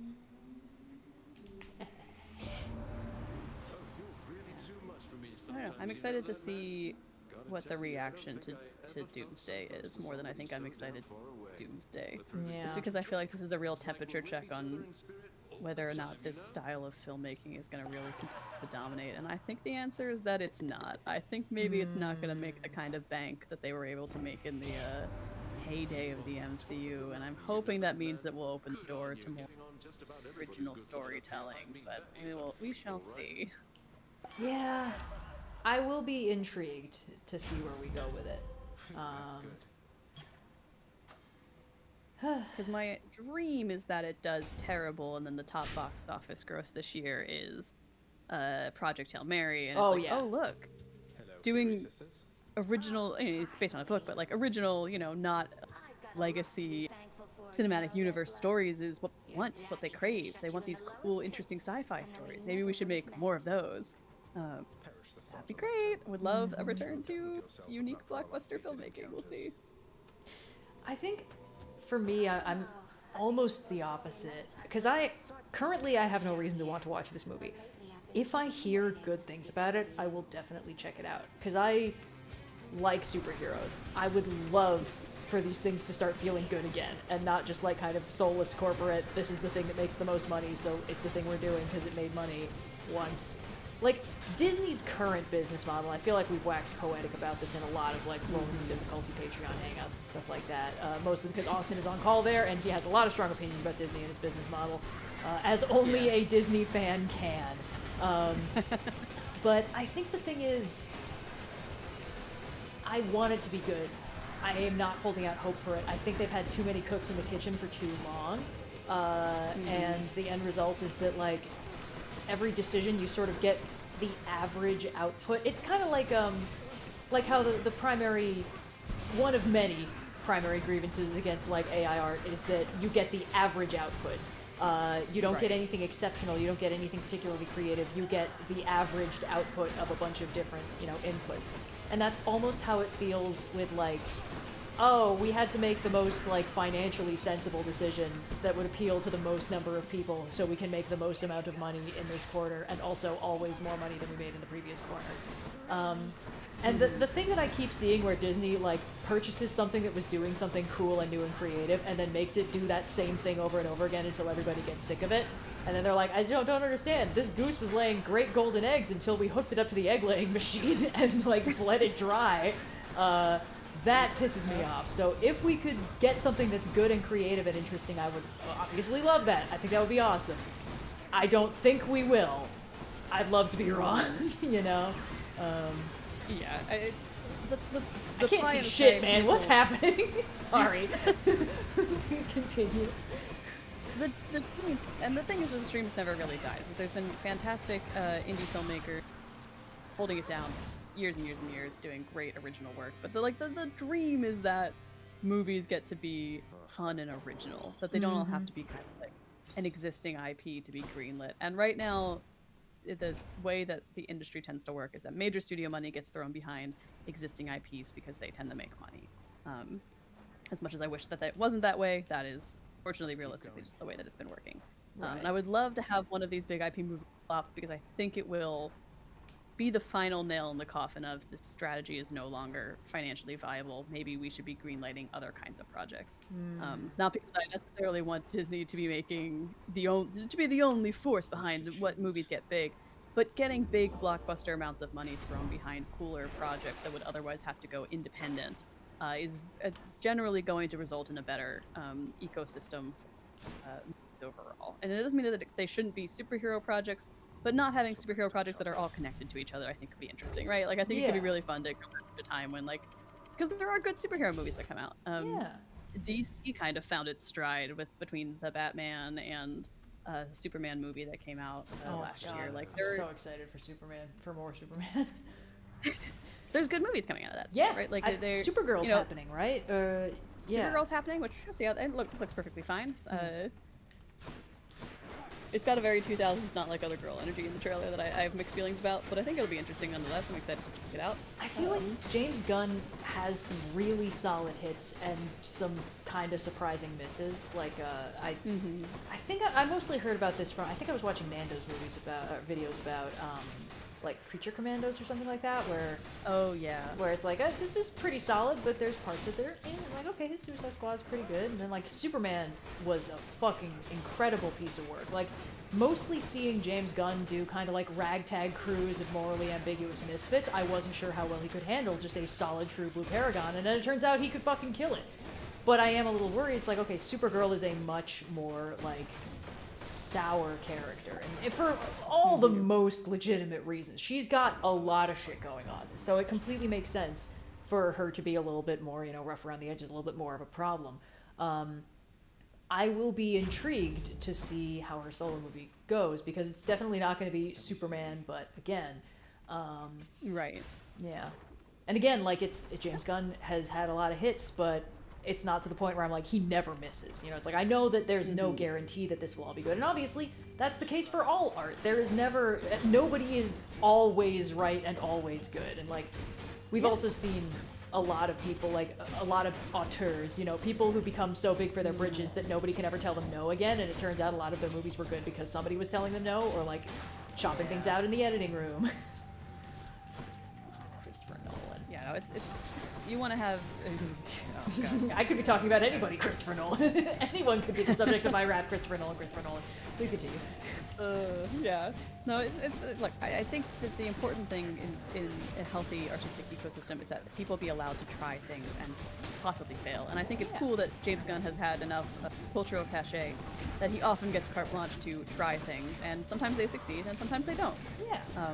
But I would love that opportunity to be given to more people without having to have succeeded in this previous era of superhero, cinematic universes, and new IP that does not already have an attached school of directors to it is kind of generally the way that you're going to get that. So I think my hope is that as much as I don't like to wish on someone's downfall, I do really hope that Doomsday absolutely fucking flops.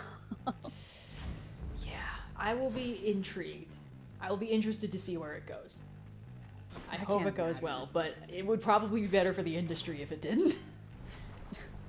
I just can't imagine anything they could do to save it at this point. It feels like it's such a bloated disaster. Like lab-grown disaster waiting to happen. Uh-oh. We'll see. I'll set a 5-minute timer. I have to hold to my principles. We're I think I'll away probably from the next stretch goal. We'll probably be okay, but still, I have to hold to my principles.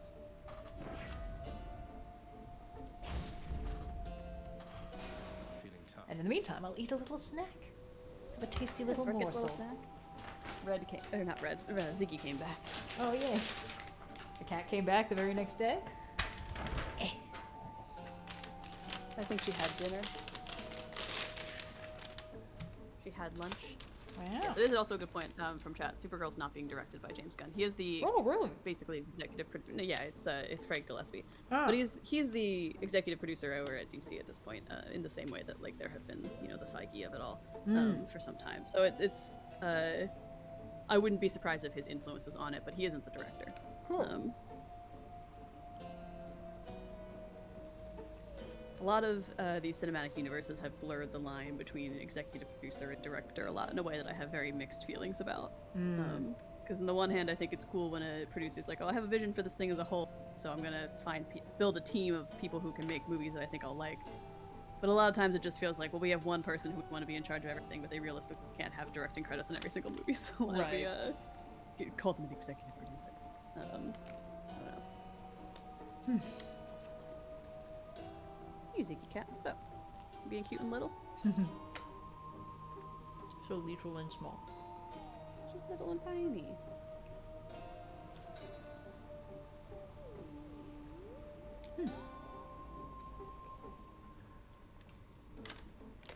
So how we feeling stream length-wise? Let's see, what time is it? Sorry. Yeah. I would normally probably try to aim to end in like hour 15, top of that hour. Kind of depends on how much we can get done, because like this is already the clip we're setting is very solid. Yeah. I think because at this point now, all my gods need to decide that they like us enough that we can give them ambrosia, and then stuff can start moving. But. In the chat mentioning that they saw in the credits of Project Hail Mary that Ryan got there's an interesting feedback loop that happens, and there's kind of two ways that actors who are the star of a movie can get their credits. And usually it means they were either that's something they asked for in their contract in order to play the role. If you're like courting a specific actor, this is usually for bigger name blockbuster projects, you might include something in their project that they get a producer credit, but much more frequently it means that they were in some way championing the movie getting made. So often before a script is even sold to a studio, it'll have talent attached to it if it's like going for a certain vibe or like it's a particular project that might approach an actor for like the lead role, be attached to this movie. It'll help sell it to this studio to then fund the movie actually being made, and that's often where you can see a lot of producer credits pop in for actors as well. I don't know what the specific case was for Ryan Gosling, but I think my understanding based on some of the press I've seen is that he was more of on the championing side of getting the movie made. But yeah, this is why I think the best casting category is extremely stupid at the Oscars, is like, for the movies that are getting nominated for that category, it's actually only for the extras. Usually the cast itself is already decided before the movie gets fucking made. So like, what are we doing? What are we rewarding here? What you mean is best ensemble, but that's not who's getting the award. Drives me up a wall.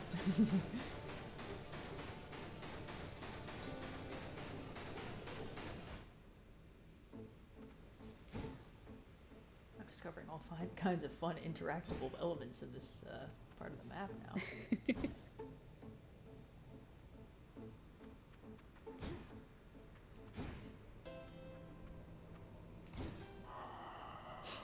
Easy.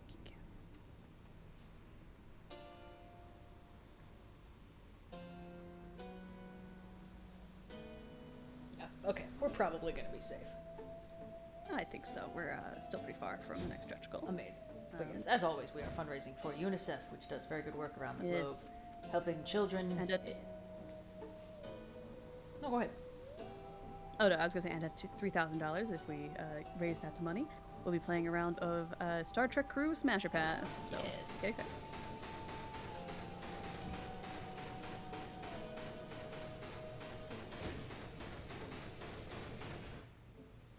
People are asking for a wolf update.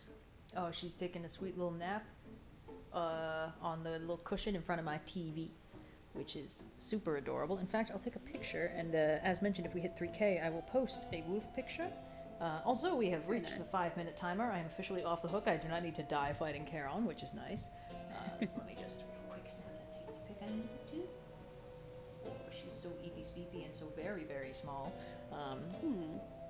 Anyway, I have observed that when she wears her vest, it chills her out somewhat for reasons I'm not entirely sure about. I mean, I know that Maybe it's like a weighted blanket for cats. That's my theory, and I do know that like with cats, putting a vest on them will kind of throw off their internal body map for a while.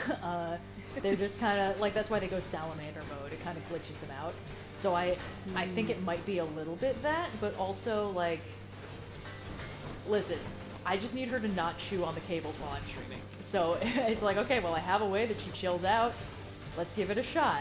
And she seems to be completely fine, which is good. That's good. Yeah. Yeah.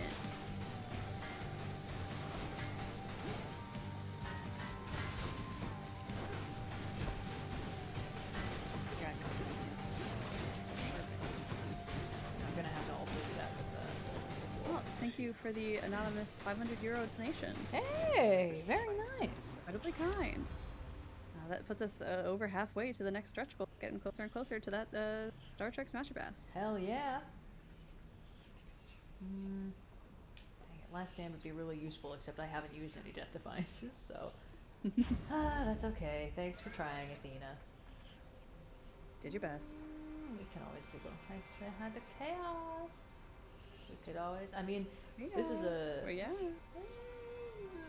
Nah, let's keep this run going. And then I think maybe we'll do one more run and then probably call it a stream. Depends on how many more gods I can get Nectar into. Because I gotta do like a Hades and, like a Zeus and Poseidon stream, because those two are still pretty low. Not stream, I need to do a Zeus and Poseidon run. Because I haven't given them very much Nectar compared to everybody else. So everyone else is looking pretty good, but they're still kind of low. So we gotta balance them out, because otherwise I'm gonna have to do like 6 runs back to back where I just give them stuff. Which isn't impossible, it's just kind of a pain.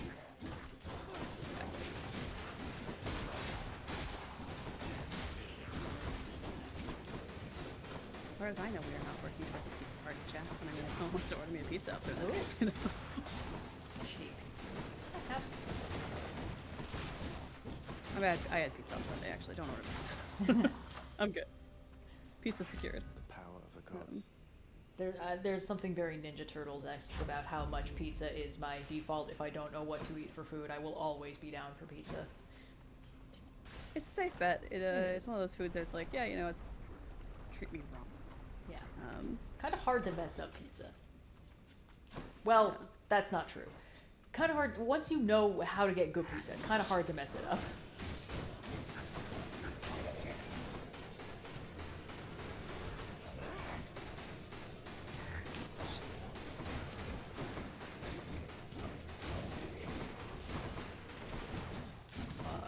Stop it.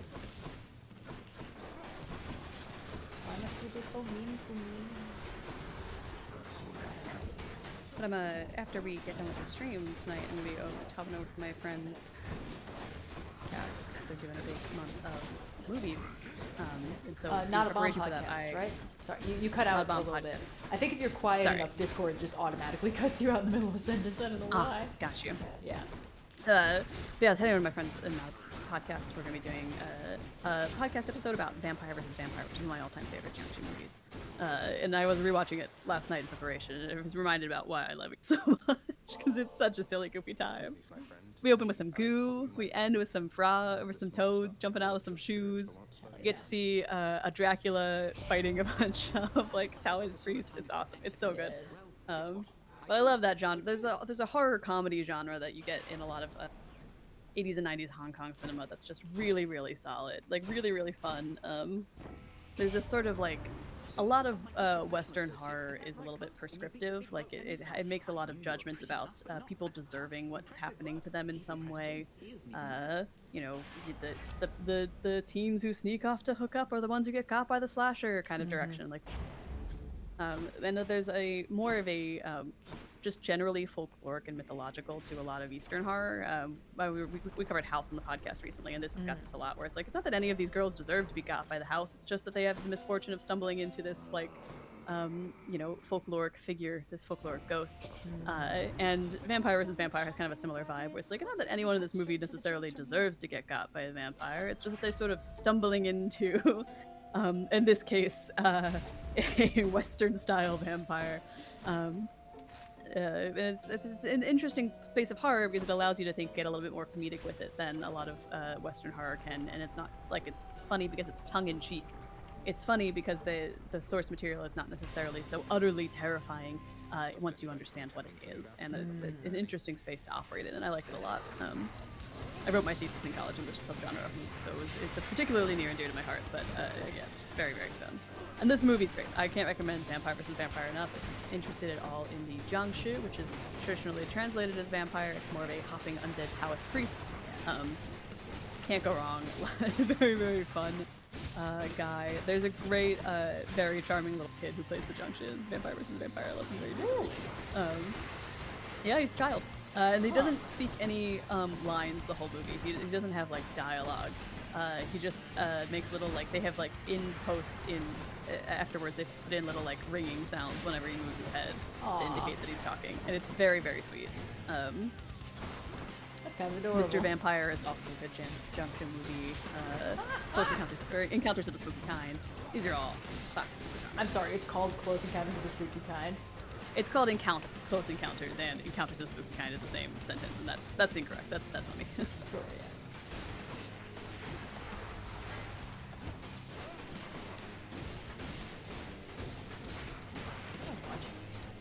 Oh, right. I've been doing a little bit. I mentioned last time that I was rewatching some Ghibli movies that I watched as a kid. Porco Rosso was last time. The other night, I rewatched Totoro for the first time since I was very small. How'd you like it? I liked it a lot, of course. It's really good. I think that, like rewatching these movies as an adult is, of course, completely different. But I think what's really interesting is when I watched Totoro and, like, Kiki's Delivery Service as, like, a kid, like 4 to 6 years old, in both cases, I definitely focused way too far on, oh wow, magic is real? And it's like, well, no, like, no, there is no right way to jump on a broom that will allow you to fly, and you probably will not find Totoro if you go into the woods, if you can find any woods. But like, you know, obviously, when you're a little kid, and this is maybe your first exposure to magical realism or urban fantasy, kind of easy to focus on the wrong part of the story and not appreciate the rest of it. And then, of course, like, you watch Kiki as an adult, and you're like, oh, this is really about artistic burnout, actually. This is so very about that to the exclusion of almost anything else. And then Totoro, I think similar to, like, Lilo and Stitch, it's a very different movie when you watch it as a child versus an adult, because as a child, it's kind of easy to get sort of swept up. But a lot of the dramatic... Yeah, you know, the magic and the wow, the, you know, reach into the woods and you may find a friend and boy, but, like, then you watch Totoro as an adult and you're like, it's fucking terrifying in the last, like, 15 minutes. Because suddenly, instead of it being like, oh, haha, fun adventures, free-range children, it's like, that child could be dead, and there's nothing anyone could fucking do about it. Like, there's... Oh, I don't know. There's something kind of really interesting about how when you're watching it as a kid, you kind of are in the same space, like the same headspace as Mei and Satsuki, where it's like, your worldview is so literal and in various ways limited that you can't really recognize the magic of the things going on around you. Like, it doesn't strike you how buck fucking wild it is that Totoro is real. And, like, so everything kind of just washes over you. But also, the kids don't really have a sense of scale. That ties into, like, they don't really have a sense for what is and isn't plausible, what isn't reasonable to expect of themselves. So, like, it is the exact same thing that leads May to be like, oh wow, cool, there's a guy in here and now we're friends, and not really freak out or question that makes her think it is realistic for her to walk 3 hours to deliver a ear of corn to her mother that will make her not be sick anymore. Those are equally plausible things to May because May is 4 years old. And watching it as an adult, you're like, this was whimsical, and now it's terrifying that this kid who is just kind of having a rough day and doesn't really understand everything that's happening but knows she doesn't feel good could so easily just wander into danger. And the fact that they happened to make friends with the local forest god is the only thing saving their asses. But of course it ends very heartwarmingly and sweet, and like, I like how in the end credits you can actually kind of figure out that like, oh, their mom is in the hospital because she's sick and also pregnant, because if you notice, there's a little baby that starts hanging out with May and Satsuki like very quickly in the credits. It's like, yeah, that's too quick. That turnaround is too quick. Mom has got to be pregnant in the hospital. Yep. Yeah.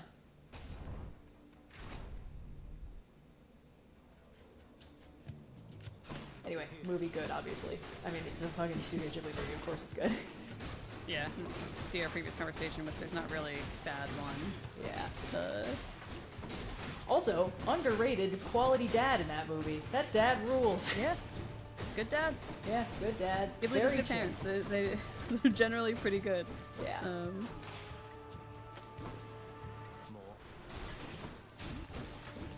It's kind of rare for there to be bad parents in it. Well, I don't think it's common for there to be bad parents in a Ghibli movie. I'm struggling to conjure one to mind, but I guess the closest you get is the mom in Howl's Moving Castle, who's maybe like a smidge, not neglectful, but has other stuff going on, and then she does soft betray Howl by like sneaking in that like magical thing, and then she's like, I'm sorry, Sophie, forgive me, but then she gets removed from the movie and is never in the movie again, so I guess it's probably fine. Anyway. Yeah, she feels very emblematic of like a Reedsy mom, who maybe a little overbearing, but not necessarily like blatantly evil, just kind of like, misunderstanding what's best for her children, which is not a crime. Yeah, and also Sophie's like fully an adult, so like not as much of an issue. Yeah. People are saying Spirited Away, maybe? I feel like those parents were just trying to move. Yeah, I guess those parents are not fantastic. They're a little bit... I think the thing is they just don't understand that they're in a child's fairy tale movie. Like... And obviously, you know, Chihiro cares about them a lot. She wants them back. She wants them to be safe and okay. Which, you know, admittedly, not really commentary on parent quality, because I don't think there would be a part of that movie where she's like, keep them. They suck anyway. But I don't need them. They do seem to be generally, like, just busy, you know? They seem too busy to make her the top priority in this moving to a new place kind of thing. The war is on. Let's see.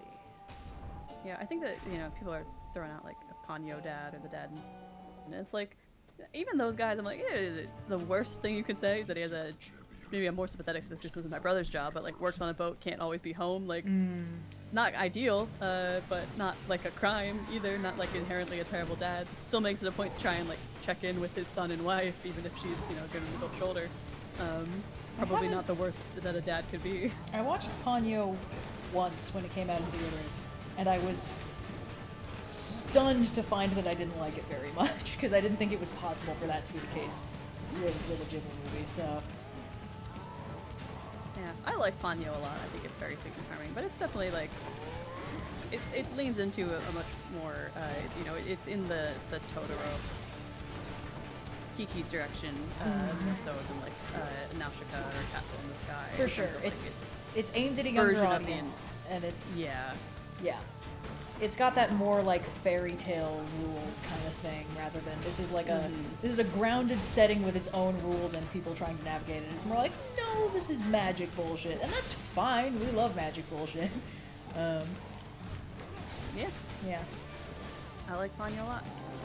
But no, it's a lot of Ghibli parents, like, the worst you can say is that maybe they were in a fairy tale. And that's like, I guess that's not really their fault as a human being. Because if someone told me I was in a fairy tale, yeah. So I bad had to news. live my human life. You are about to be a learning experience for your child. Have fun. Yeah. I guess Yubaba's not a good mom, but she's also the main antagonist of Spirited Away, so I don't think she's supposed to be. And her also problem not is that Chihiro's she's mom, so- too doting is the problem. She's sheltering her baby too much, so the baby's being a brat, which is not really the same thing as being a... Well, I mean, obviously she's not a great mom, but she clearly cares a lot, so, you know. A different kind of bad mom problem. Yeah, exactly. Ah!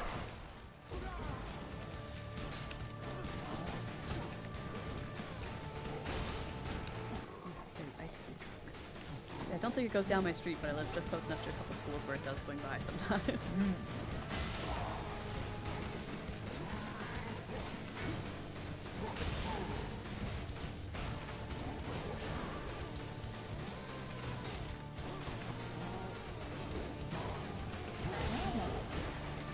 Ugh. That was both bar like the fucking Eiffel Tower was. Little Baby Weenie mode will keep me safe, but it will not do a tremendous amount of damage. No, it kind of wears him down slowly.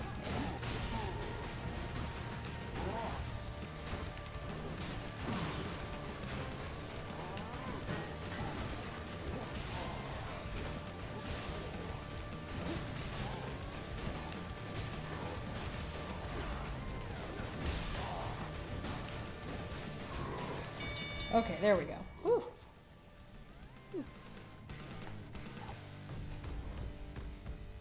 A warm-up for later. Goddess Athena. Okay.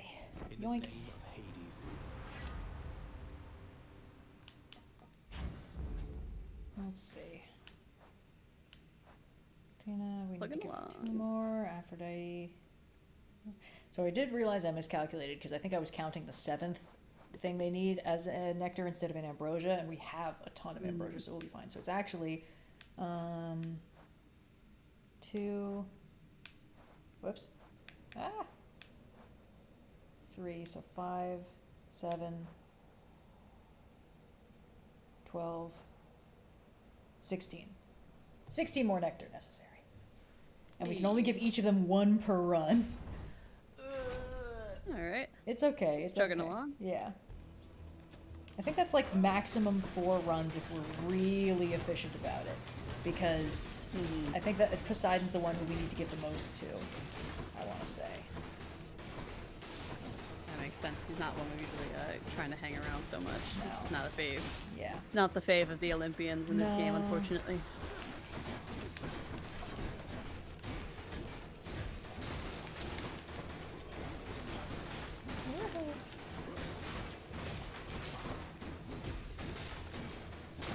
Get one of those runs out this time, especially if we take the Poseidon trinket so he's guaranteed to show up at least once. Get one of those out of the way. 3 runs on a stream, very doable for next time. Yeah. This is the fun part of the game where it turns into a math optimization problem. Now it becomes about numbers. Yes. Oh god. No, fellas, please! Little Baby Weenie mode save me from these fuck-ass little flame wheels.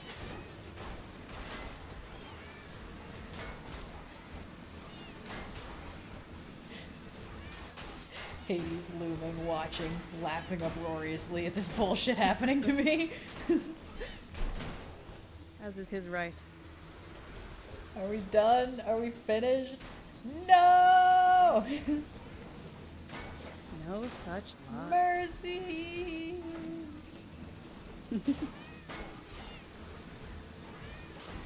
How are more of them still spawning in? Do I need to find a better corner? A better corner. A more cornery corner where they can't fucking get to me? Ah! Ah! Ah!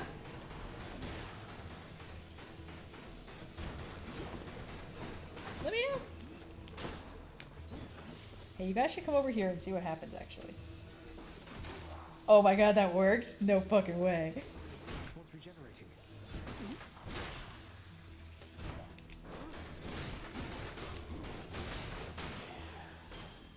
All clear. Bottom tier room. This room was not fun. Did not enjoy. 0 out of 10 would not go into again if the RNG allows it. Yes.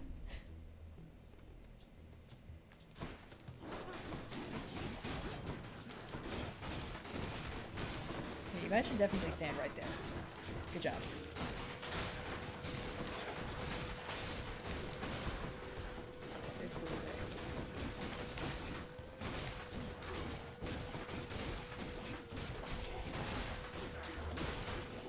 Do we think the wolf in Princess Mononoke is a good mom? Arguably, some ways. weaponizing her against humanity is not good, but like it did seem like it was, you know, she was raising her as best she could. She did, you know, sacrifice herself protecting her and the animals. I think again, like the worst you could say is that they're kind of ruthless, I guess. So. Yeah, but also they're a wild animal, so like... Yeah, it is kind of hard to hold her to the morality of humanity on account of how she is a wolf, and that is like the whole point. Yeah. I'm gonna say good mom, but with asterisks. Okay. In wolf standards. We should, you know, we should write this down in case we ever do like an After Dark stream again where we do tier lists, because I think tier list Ghibli parents would be pretty interesting. Ghibli parents could be interesting.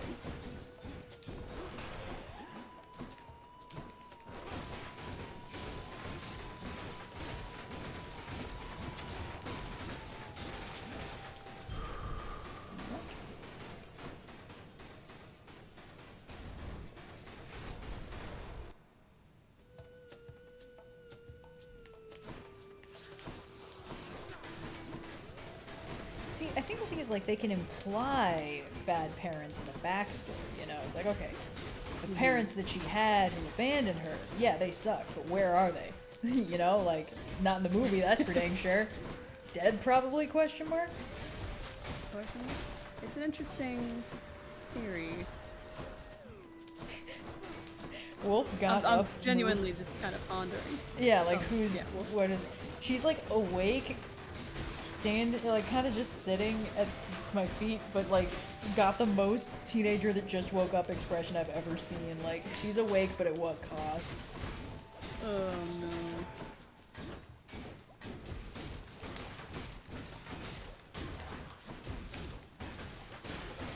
Oh my god, there's more. Get out of here. Who's left? Ah, of course. Guy. I should have known. Fuck out of here, sir. Respectfully, die. Thank you. Hear me on my authority.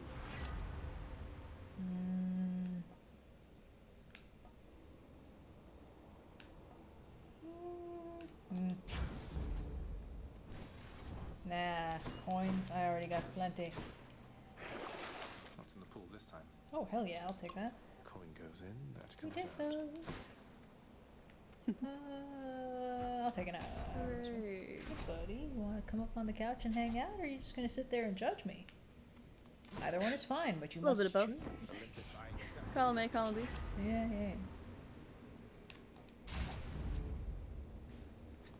This is objectively not a particularly good or solid build, but it was a resource gathering and nectar distribution mission, and that part has been wildly successful. Everything after this is icing. As long as it works once. Okay, Theseus has run out of unique dialogue, so we can just kill him from now on. Hooray! Oh no, she's moving. Towards the cables, no less. Hey buddy, you gonna be sensible? You gonna be chill? Oh god! I take that as a no. Well, she's doing okay. I'm having trouble. It's hard to focus on 3 things at once when one of them is a real life cat and 2 of them will kill me in a video game. Yeah, I can see the problems. Yes.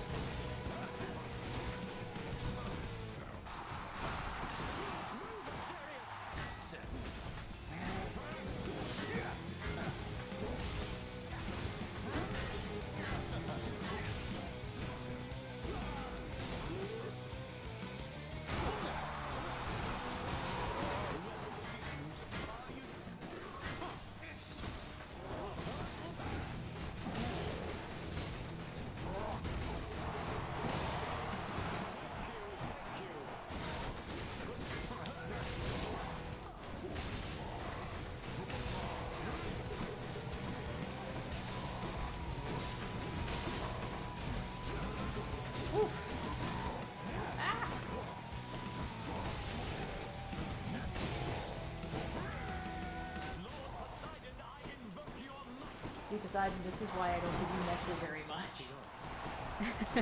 Rude. It's just not a lot of incentive, you know?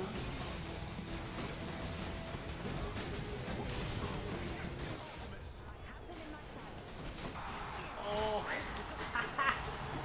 That did a tremendous amount of damage to Theseus, and I could not be happier. Woo! Poseidon. Rude. How dare you? Poseidon, like, wincing while he pushes through. Like that bit in Aladdin where, like, oh, genie, he's, like, has to do wishes that are bad for Aladdin, so he, like, looks away and covers his eyes while he has to grant their wishes. That's Poseidon killing the shit out of me with his divine intervention to help Theseus of all fucking people. Yes. That was my friend, you bastard. How dare you? Woo! The knockback on that! Strong. Take me down to Knockback City where the grass is knockback and the girls are also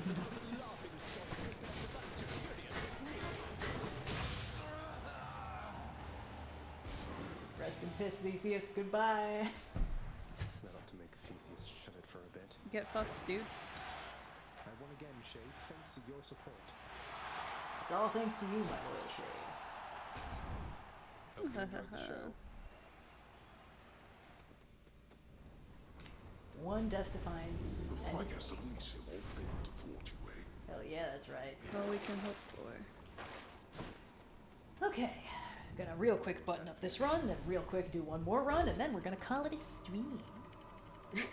Those are very famous last words you just said there, Red. No, it's gonna be great and actually real this time. I'll believe it when I see it. Prepare to eat those words. I'd also love this to be the last run and then get off the stream, but I'm not driving this car. That's I'm just true, along for the that's ride. true. I'm in the back with the luggage. I can't control where we're going. Feeling good. Granted, I'm not driving this car is also how I feel about most times people ask me to drive, so I guess maybe that's just an attitude I carry forward in my life in general. Hey, listen, man. Whether we get where we're going or we crash and die, it's got nothing to do with me. I just got my hands on the wheel. Oh, I had a fun, quote-unquote, car adventure semi-recently. I can't remember if I recounted this to you already. Well, the quote-unquote is doing a lot of heavy lifting in that one. Okay, I definitely didn't mention it on stream or podcast yet. So I was semi-recently driving through your very state, upstate Pennsylvania, in fact. Very far from your neck of the woods, but, you know, same general I'm so sorry. area. Yeah, so a funny thing happened. A classic case of the GPS fucked me over. Yeah, it'll do that. And the funny thing is, He is a bad person to do it rule of threes'd me because I had, you know, I've been driving around a couple other places. It's like, oh, you know, I want to check out this cool, like, decommissioned railway bridge. You know, I want to check out this, like, old fire tower in the Catskills or something like that. And in both cases, when I trusted Apple Maps, it kind of drove me to, like, a point on a highway and was like, you're here. I was like, I'm not, though. And then Google Maps was like, not to worry, I got you. Here's the actual route. Here's where you're trying to get to. And in this third case, I was trying to go to a dark sky park in Pennsylvania called Cherry Springs, which I've been to before, and it's quite nice. Yeah. I wanted to stargaze, I thought it would be cool. And my GPS was like, take this right and go up this switchback. And I was like, okay. And noticed too late the sign that said 5 miles per hour limit, ATV only, and popped two of my tires. With not ideal. Not ideal. With the sun going down, of course, because I was aiming to stargaze, and I had, like, it was blind luck that I had left not after the sun went down. Because basically I was like, if I have to make this drive twice, and one of them is definitely going to be in the dark, I'm going to make sure the other one is not in the dark if I can help it. But with the sun going down, which was super fun and funky was what that was. Oh my god, there's more fucking guys. Okay. So this is also when we discovered that my car, for all its many wonderful features, does not contain a spare tire, let alone two. And often you have to put those there, so I would recommend fixing that. Yes, I'm working on it. And then basically, when I eventually got through to AAA, because, like, of course somebody stopped and was like, oh, let's see if we can patch your tire, and they were like, we cannot patch this tire. I don't know what happened to it. It's like, yeah, probably like a sharp rock or some shit, you know, on an ATV-only side road is probably what happened. But they were very nice. They clearly did not want to leave this poor, definitely city person alone in the middle of fucking nowhere to get eaten by wolves. So it was very nice of them to stick around with me until I got through to AAA. And then basically AAA was like, I'm just trying to find a place that we could tow you to that's like, you know, kind of close by. And I was like, I don't care if it's close. I don't care if the nearest place is 20 miles away. Take me to the place that's 20 miles away so I know that my car will be fixed, please. They did their best. And the funny thing is, like, at the time, oh my god, give me the juice. Where's the juice? Ah! Okay, we're good. Sorry, I'm fucking going through it. I'm having a time. For some reason, this room is absolutely full of bullshit. There we go.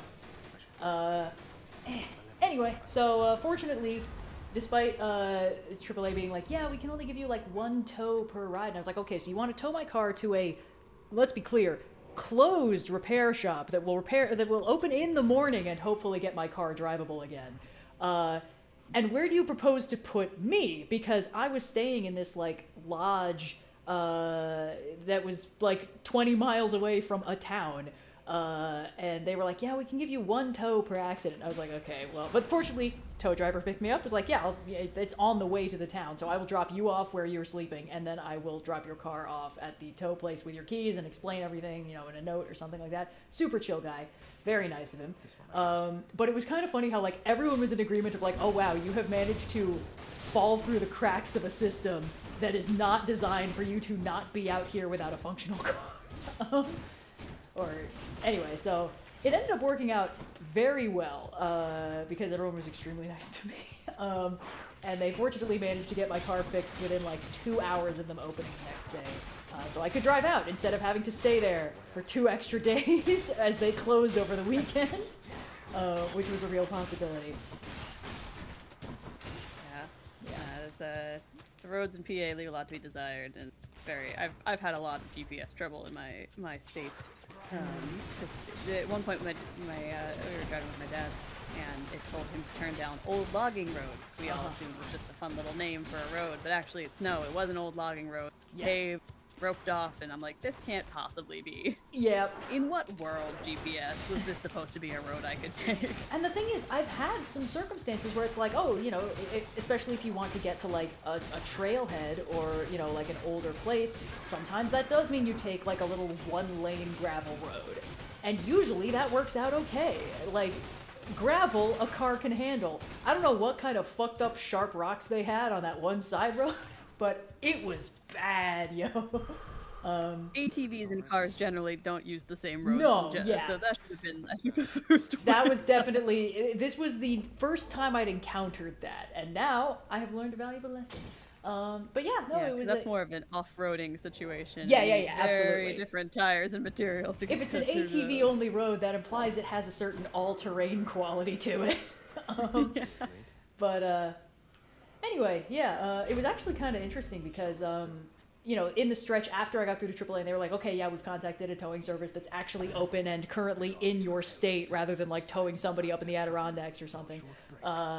It was just kind of me like hanging out in the dark as it rained, because that was another thing that was happening. What the hell? And it was weirdly chill. It was weirdly, I've observed this about myself, where like in the moment of actual crisis, I don't even feel bad. It's only afterwards when I have to wait for things to get resolved, that's a nightmare. Because like that whole time I was hanging out in the car, I was like, this is pretty chill, I'm nice and zen. I did have one funny thing that happened though, because I was like, I will tell my parents about this later, because like, what are they gonna do? They are very far away right now, so like, I don't need to stress them out. I'll let them know when I have the whole thing resolved. And then like, my dad texts like, hey, did you call AAA? I was like, oh god, because I'm like on his account, so he got alerted that like, hey, this tow will cost money because we're towing you more than 3 miles, and he was like, what's going on, bud? But yeah, and then of course, as soon as I was back in my lodge and like things were theoretically chill, immediately I was like, I can't sleep. I'm up at 5 a.m. and I know the place isn't open, but I'll still call just in case someone came into work 3 hours early and can fix my car. Yeah, fun times. Could have been way worse. Made it back in one piece. It very much could be. I'm just glad that my car didn't suffer any lasting damage other than needing 2 new tires. Yeah. that's good. It's the luckily tires are a relatively easy fix. Yes. So at least you got that going for you. It When could you have came to getting back in. Yeah. Which is funny because like at the time when I was getting towed, like I was so in it, you know, in my head about like what had just happened, and that it was actually getting resolved, that I was like, man, you know, it's kind of interesting that like now I've gotten a feel for like what this worst case scenario is like. And he was like, I wouldn't describe this as a worst case scenario. And then I was like, you know, yeah, I guess like someone could have fucking died. Like a tow truck driver's view of what the worst case scenario for a car is not 2 popped tires off of a major paved road. It's something completely different. So I appreciated how nice everyone was to my fucking city mouse, country mouse ass being out there not really knowing what I was doing. Yeah. I want to say I'm good in a car situation because my grandfather and uncle run an auto body shop. They're mechanics. So I should, in theory, be calm and cool in a crisis. And I think I'm generally pretty calm. I know the steps to take. But I never internalized how to fix anything in a car because whenever I had car problems, I'd be like, hey, I'll just go to the person I know who, yeah. I have a lot of uncles. I have an uncle for pretty much every situation, but especially when it's car related. Swiss Army uncles. My mom had 4 brothers. My dad is the oldest of 6 boys. Oh my so god, you have so many uncles. I pretty much only have uncles, actually. An uncle for every season. Many of them have gotten married, although one of them did marry another man, so actually I got more uncles out Oh my god! Bonus secret extra uncles unlocked. Yeah, I didn't even know that was possible, but hey, it worked out great for me. But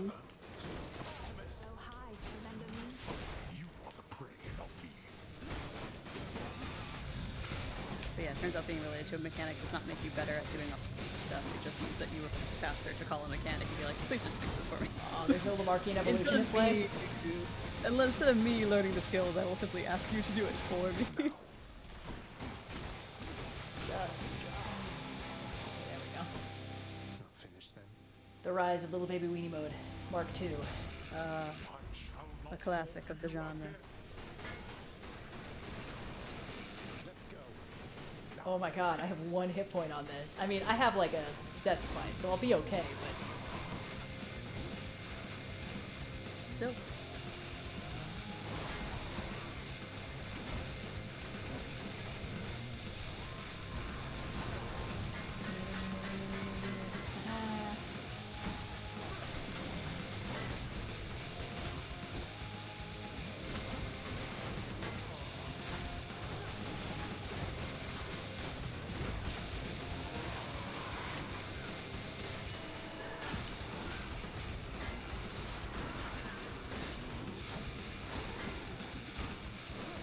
Only just count my uncles on both hands. Oh no.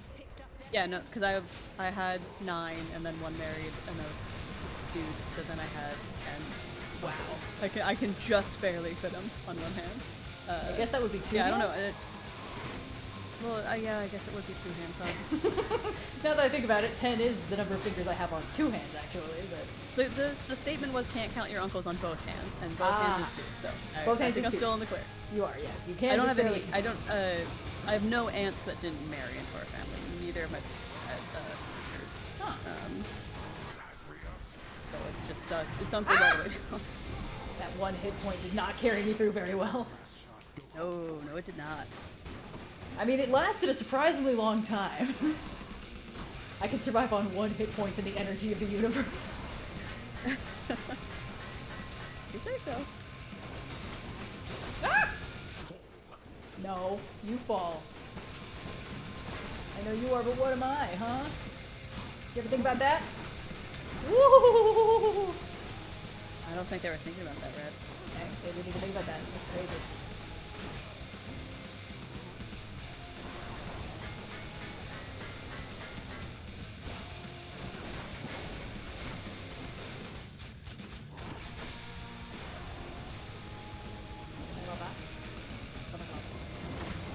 Woo!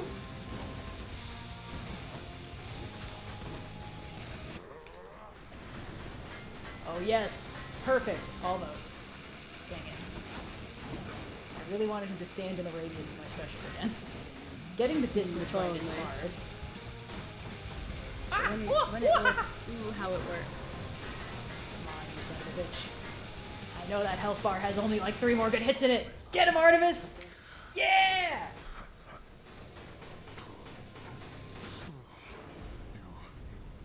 Tell no one at the house. Do you hear me?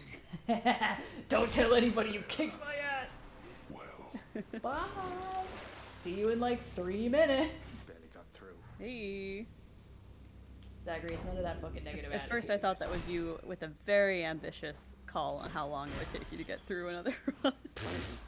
No, definitely not. We're even stronger now. Let's see. Oh yeah, we'll be fine. We'll be fine. We'll do a quick, speedy run. This has never been true once the entire time we've been A streaming. run that is speedy. A run that is speedy is going to happen. Uh-huh. Uh-huh. Uh-huh. This is what you say. And we caught a bass. How about that? I guess that's fine. I guess a bass is fine. It's just a regular fish. Well, yeah, that's the whole fun of it, is that when you come to the surface, you start to catch regular fish. Lord Hades states that death is inescapable. There is considerable credence to his claim. Now,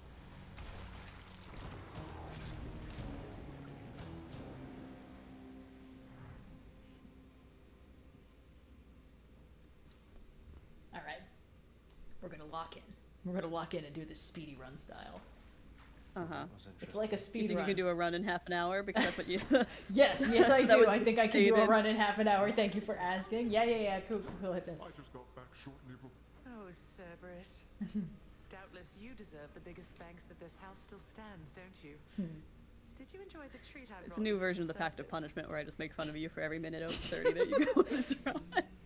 the surface treat I should at least be getting points for that. provides the queen a most decidedly affirmative response. I thought you might. You wouldn't know it wasn't made of meat, I'll bet. I'll see if we can't grow you plenty more. Persephone inventing tofu on the side. One thing before you depart again, boy. Why not? Until the queen's intentions for the She's members allowed. come to Allowed to pass, have interests and hobbies. not a word Yeah. to anyone about I her can't presence believe it's here. not bones. You understand? I do, but she won't have to hide forever.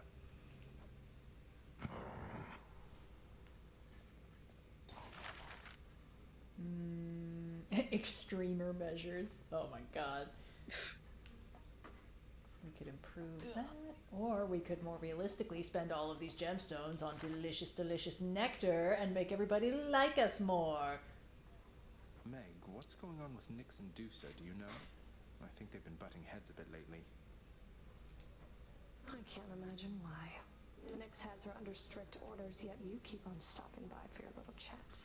You think she doesn't know? It's fine. We can consider this run practice for I talk to everybody around here. the Chaos Trial in Hades 2, where it's business, Hermes timed for Not even version. Medusa, but you watch yourself. That is pretty fun. Okay. How is this my fault? Alrighty. Ooh, yeah, I'll take some nectar. Immediately. Good deal. Here's the fee. Okay. I'll buy that. And nectar. And 1, 2, 3, 4, 5.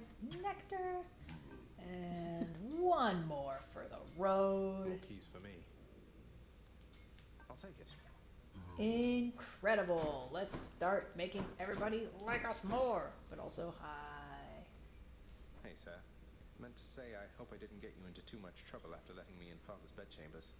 I don't know if I have to give Achilles and Patroclus nectar to make them not be doomed yaoi anymore, but Though I did not expect you to give free rein to go I there, think you please. do.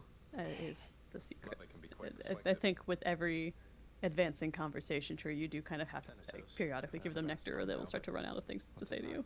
that's okay. I figure that after we get the real ending on the horizon, we'll run around and give all our extra nectar to everybody else, and wrap everything up nice and clean.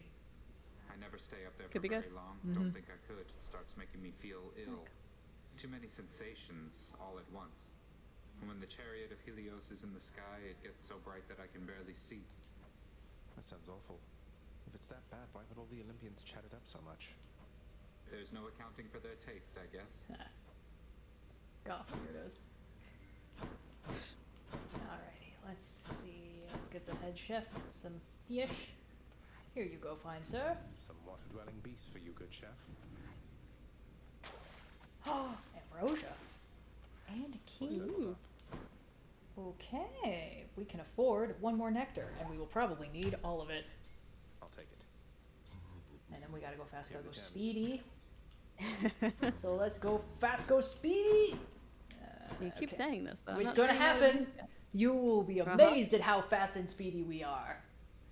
All right, well, you're already like 4 minutes into when you said you were gonna I'll start make the you eat round. those words. Okay, let's see. Fucking. Okay, here we go. All right, we need to get. Not now loading screen. We need to get Zeus and Poseidon. More nectar. So, especially Poseidon. Let's start with the Zeus thing. No, god dang it, Coronact is the one that has the. Oh, that's okay. Coronact hungers. I guess we can do it with this. Kuna, that's what I call getting shot by arrows. What? Oh, I see. There we go. Oh, he's fucking dead. Sorry, Skelly. I'd be... Okay, that's great. And now... for my next trick. For my next trick, I go fast, go speedy. Here we fucking go! This ought to be interesting. Don't say that, Zagreus. It sounds like you don't believe in my ability to go speedy, go fast. I have no idle time to spare. Well, Zagreus should know. Have you observed He's the one moving. work upon my desk? They'll play with Thanatos, or Hypnos, or the dog. I need to finish this. Aw. Dad has no time to be dad. He's too busy doing paperwork. A tale as old as time. Classic dads and their classic paperwork. Yeah. He may as well be behind a big old newspaper, huh? It's but a trifle, Uncle Zeus, for all your magnanimity. So fine a gift again, my dear nephew. Would that my sons and daughters on Olympus here would show me such respect from time to time. Whoops. Okay. Great. By the way, nephew, Zeus? I hear tell your mother Nyx is quite the catch. Forgive my saying so, of course. Ah, yes, the part where he just hits on Nyx a little bit. Which, like, Zeus introduced Persephone and Hades? I guess Zeus is assuming that So Zagreus doesn't know about any of that because Persephone is missing. Because it feels like he's maybe one of the only ones who should be under the illusion. Yeah. Zeus really going, damn, your mom is hot. Is she single?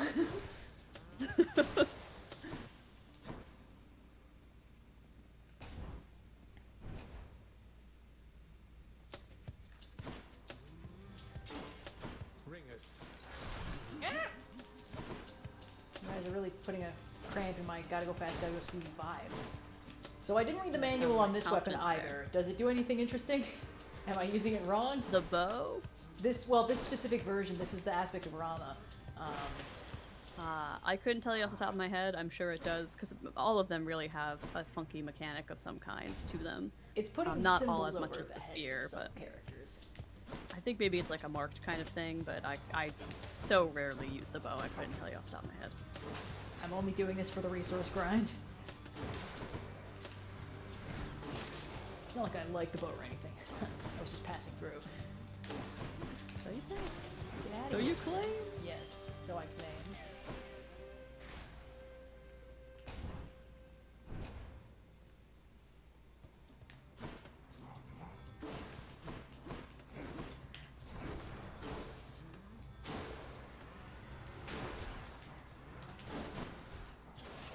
Gotta get a special too. Oh! Wait, no, that might have just been chain lightning. I can't tell. It looked like the marked guy took damage even though I didn't hit him, but again, could have been chain lightning. Oh, maybe it damages everyone. Aphrodite also needs more nectar, so we will go through this door. Because we gotta go fast, gotta go speedy. Oh, it is. It's like, I guess People it's are saying it's like Hitch in Hades too. So I was right. It Where it does do links them that. up. Cool. So does hitting them with the Not bad. special mark them? Because that looks like what's been... Well, I guess I'll find out. No time to stop and One way read to the find manual. out. Gotta go speedy. Who reads the manual? I'll just figure. Let's play a few rounds and I'll figure it out myself. Dear Aphrodite, surely you have all the offerings you can stand, but I would ask that you accept one more. Maybe this is why I'm bad at board games, is I really have no patience for having read out loud to me. So deeply for a wonderful relationship. I can't comprehend them because they're being spoken verbally. No, I'm and they're never intuitive enough. Yeah, they're never intuitive enough for me to just learn them by either. So it always ends up. There's a very limited number of board games I genuinely enjoy. Yeah, and my eyes fucking glaze over when I have to actually read them myself. Yeah. Which is a shame because the number one way to socialize in a lot.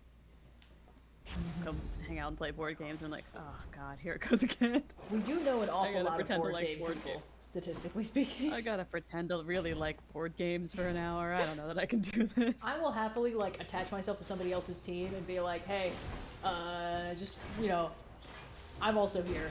Let's all play. I'll just be making and or eating snacks, you know. I'm here for the socialization. The board game was just an excuse. That's the thing I run into is I'm like, I don't love a super extra complicated board game for many reasons, but not the least of which is like, I'm here to talk to my friends, but none of them want to have any conversations about anything game we're actively playing, so I'm like, well, I've checked out. It's like, I lied, we're not actually playing Settlers of Catan. Let's just hang out and talk about our feelings. But now I have so much nectar, and I can't possibly use all of it in this one run, so I think I will give some of it to Chaos. Master Chaos. Not bad. Bear of the gods, it is an honor to have met you. Please accept this gift. Seldom do mortals or immortals think of making offerings to me, as I do not expect such token gestures. Every time I think I've escaped the like board game crowd too, I'll go over like my dad's girlfriend's house or my boyfriend's family, and they'll be like, "We're gonna play a game tonight," and I was like, "Okay." No, spare me from the specter of family game night. Why do I have to be God's strongest soldier every goddamn time I want to socialize with anyone over? This is so vindicating for me specifically because I'm used to being the only non-board game person in an entire family and friend group of board game people. I get it. I get that they're fun. I'm glad people enjoy them. I don't want to yuck anyone. If you like board games, pop off Kings and Queens. But me personally, never gonna be my #1 suggestion. I barely even have any board apartment because my boyfriend, thankfully, also not a big board game guy. Yay. So we're like, well, we just simply don't have them in the apartment. No one can ask us to play. Like, not to worry, I brought Catan from home. All the expansion packs. Oh god.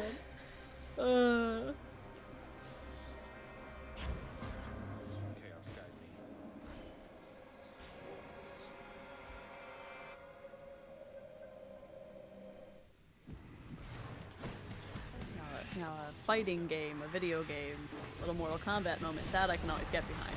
Because you know what I'm doing 90% of the time I'm playing a Mortal Kombat, talking about literally anything else to whoever I'm playing Mortal Kombat. Just yapping. Yeah. That's the dream. Just vibing. Just having a good goddamn Just vibing. Games are quick. Anyone can pick it up and play it instantaneously. I'm not very good, so it doesn't matter if you're very good. Yeah. So win-win. I have, around PAX Unplugged, I usually try to have some of my friends over, have a little party at the apartment. And I'm always trying to get game rooms going to varying levels of success, because like it's a board game and tabletop convention and sister con of a video game convention, so I try to like, you know, cater to the crowd. And the video games I try to have going, usually I have like a Switch in the office playing like Mario Kart or something, and in the PlayStation in the living room, I always try to set up like Mortal Kombat or something, but then inevitably someone will notice a different game on the shelf and be like, can I just play that instead? I'm not going to turn them down. Wally speedran part of Elden Ring one year. That was fun. Which ended up being incredible entertainment. I was like, you don't have to, because he showed up a little, the whole Rolling with Difficulty crew showed up a little early. I sent you guys on like pizza run, and I was like, oh yeah, hang out. And Wally's like, oh, can I play Elden Ring? I was like, yeah, sure, whatever. Assuming that he would just probably stop right around when everyone started showing up, but he was pretty deep into it. And turns out the video game nerds like watching other people speedrun Elden Ring, so it worked out great. It's almost like watching really people on YouTube play games is like a whole genre. Exactly.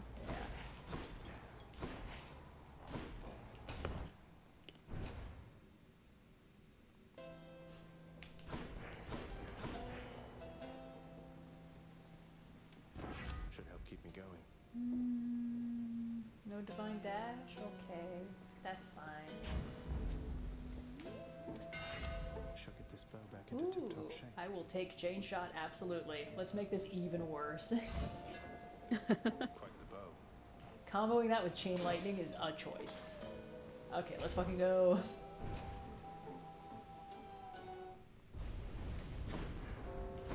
We have a pest problem. Ladies, I'm trying to go fast, go speedy. Could you not?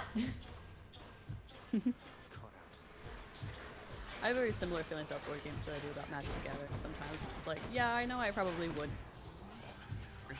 like, you know, when the game got into it in the right level. But you can't make me. I'm an adult. there's no, you could just leave places. I don't have to play. I don't have to be getting into Magic the Gathering. Legally, you can't make me play this game. Legally, it's not required. Which is it's so interesting because like a hobby I really do love is TTRPG, and it just like there's just usually so much overlap between board games and tabletop games, and I just simply do not like. I'm like no, they don't overlap for me in that way. Yeah. These are two separate worlds to me. What? They had their chance. Wow. Ooh, that caustic thing is rough. Okay, let's see. Remember how badly you wanted it a while ago? Yeah, but there was a reason why it was the last one for me to get.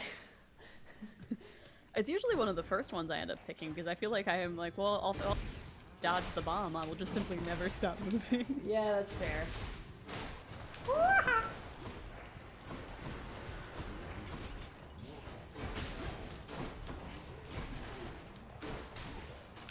Ow, Jesus. Come on, guys. Give me a fucking chance. I'm trying to go fast and speedy, and you are making me look bad in front of the gamers. A palm of power. Extra blessing.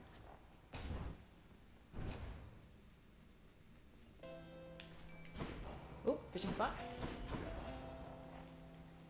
I'll be back for you later.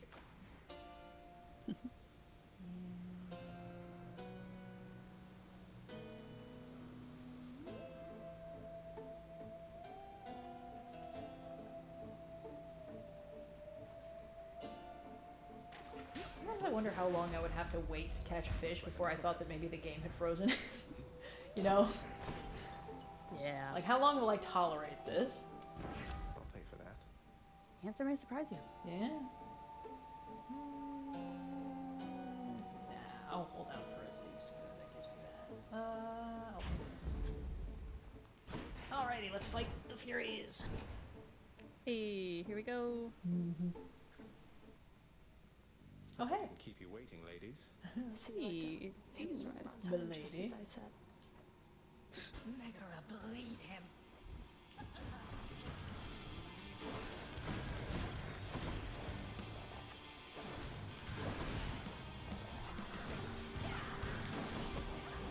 It's very freeing to know that we've both been in the friend group that we have, equally disliking playing board games, because it does kind of recontextualize a lot of past times. I'm like, yeah.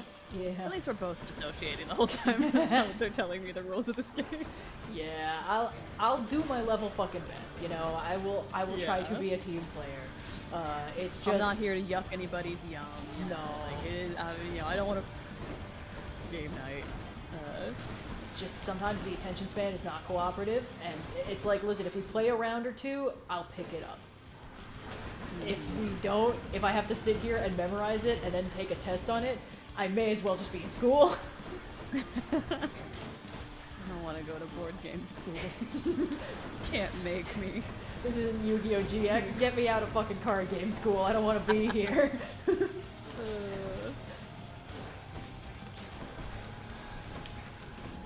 This run might end up going fast and speedy simply because this build of Coronact is not working for me so hot. Time will tell. I gotta get something beefy on the special. That's what I gotta do.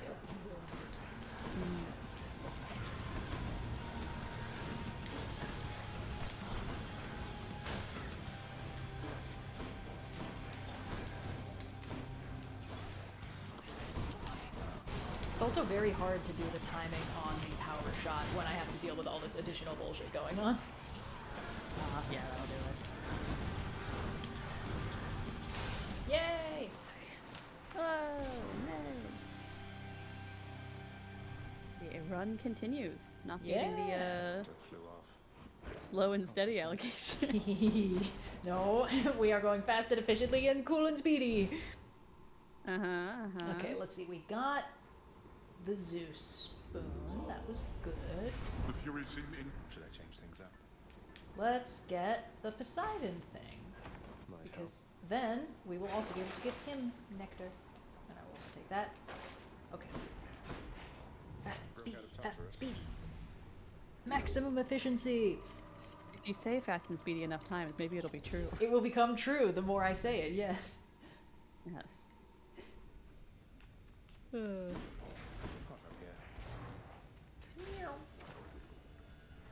Into Asphodel. We will need to confirm whether or not Hermes counts as... Wait a minute. Even my special attacks are chaining? Interesting. Oh, no, it's because they automatically essentially do hitch damage. So they're not chaining, they just... Anyone they hit starts taking all the damage. Okay, cool. Pretty good. Pretty efficient. I would love a Divine Dash and Athena's not cooperating, but that's okay.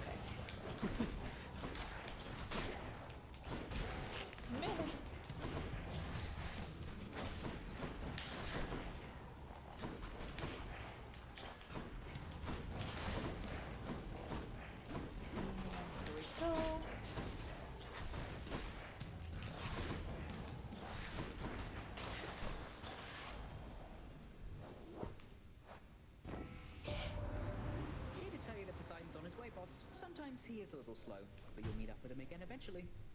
You know what the worst feeling in the world is? Hmm? You know what the worst feeling in the world is? What is it? When you're in a board game night that you didn't want to be in the first place, and one person there is so much more competitive than everyone else, and they are not winning. because then there's you. Because this is you and me, Red. Then we're there, and it's not only do I not care if I lose or die in this, but like truly, it's making me feel worse that I'm not losing to you because you want to win this so badly. Yeah, it's like I'm not even trying to win, but unfortunately you're losing and you're making that my problem. Yeah, like I don't want me to be doing what I'm doing either.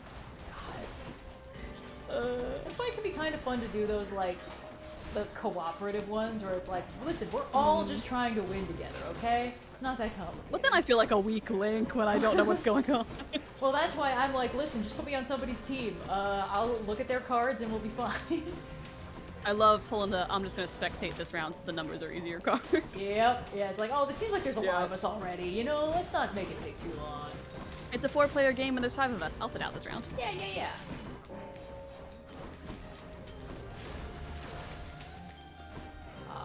I lost. On to my next one. Alright, bye. See you back home. Where the fuck is Poseidon? Alright, we'll get him. Where's he at? I like that Hermes came by specifically to say that Poseidon was coming. I like how the chat explodes with hearts every time Thanatos shows up. That's very charming. Yeah, he's our collective boyfriend. Yes. Our boyfriend. There, Poseidon is. Hey. Do I just have performance anxiety? I don't think so, because I don't have any fear of public speaking or the thing that we're doing right now. I just really don't like board games. I'm sorry, board game performance anxiety? What are we doing here? I feel no anxiety about losing a board game. I truly don't care about that. Everyone in this Settlers of Catan game must desire me carnally. I have to be the hottest person at this board game night. See, this is what I was talking about. I needed a special attack like this. Anyway, no, I'll tell you what the board game thing is. It's exactly what you said. I don't have the attention span or the patience to internalize these rules the way you want me to. And I truly would have more fun doing a freeform hangout with my friends without some external excuse saying, oh, we're hanging out, but only because we really wanted to play Tikal or whatever. And I would have just as much fun if we were just hanging out or doing a movie night or something, possibly more, because then we'd be able to talk. And it wouldn't be like, dude, take your fucking turn. It's like, why am I not allowed to socialize with my friends in a social environment that my friends arranged? Yeah, or like you're talking over someone when they're taking their turn, they're getting upset, and you're like, no, I'm not, I'm not trying to stop you from speaking. I need to be able to communicate at some point. Yeah, and, yeah. It's like, listen, you guys can play the board game. Just let me also hang out. It starts feeling like you're having to do friend homework to access your friends. Yes. Yes. Yeah. Yeah. I'm not very good at friend homework. No, I want to just hang out with my friends. I will truly just be like, let's fucking chill. Let's chill. I don't care. It's fine. Yeah. It's part of the reason that I don't care for board games, but I really don't mind a card game. You want to play some, like, you know, play some war or something? Hell yeah, because you know what I'm doing 99% of the time we're playing a card game? Talking over the card game. Yeah. We're like, let's play Munchkin. Munchkin's fun and basically a board game, but also with cards, and also kind of like D&D, but or more like Hackmaster. Yeah. Anyway, like, there are games that we enjoy playing. It's just like, especially the more complicated board games, you know, the board games that are made for board game people, TM, where, like, the rule book is the ones my friends are most excited to make me play with them because they need more people to play it. Yeah, because those are always the ones where it's like, it can only be played with exactly 7 people. And we all need to choose like a real historical figure to represent in this recreation of the Spanish-American War or whatever. It's just like, it's always something. It's always something with the board game people. And the board game people also move in herds. Almost every single one of my friends is a board game person. They need to form a pack because you need at least 4 to 6 players to make the game work. Exactly. I want to be very clear that we're saying all of this with all the love in our heart. Yeah. Like, these are some of our best friends. I'm so happy they have a hobby they enjoy. Stop making me participate in it. Everyone I know who has acquired like a house of their own has a dedicated game room in that house. This is where we're at. Unfortunately, this is what adult socialization is like now, and I'm like, oh, god damn it, this sucks so much. Like, free me, please. Release me from the needs of Catan. Oh god. We're doing our best. There has to be some way to bridge this communication gap, you know? Because, like, our close friends, the board game people, like, they are also down for us to just be hanging out. I think for them, it's like, to not have somebody participate in a board game is like the ultimate hosting faux pas. It's like, I can't exclude you from the board game. It would be like excluding you from movie night or dinner or something like that. It's like, no, it's fine, really. I will be okay. I assure you. But I think that's the thing. We're having like an etiquette clash. It's like how, like, anytime you get people from very different areas of America hanging out, they all think the other one is the rudest person imaginable. Where it's like, you know, city mouse, country mouse. It's like if you're from New York and, you know, you meet like a rural area person and they're like kind of slow paced and like courteous and asking you a lot of questions, you're like, oh my god, what's with this person?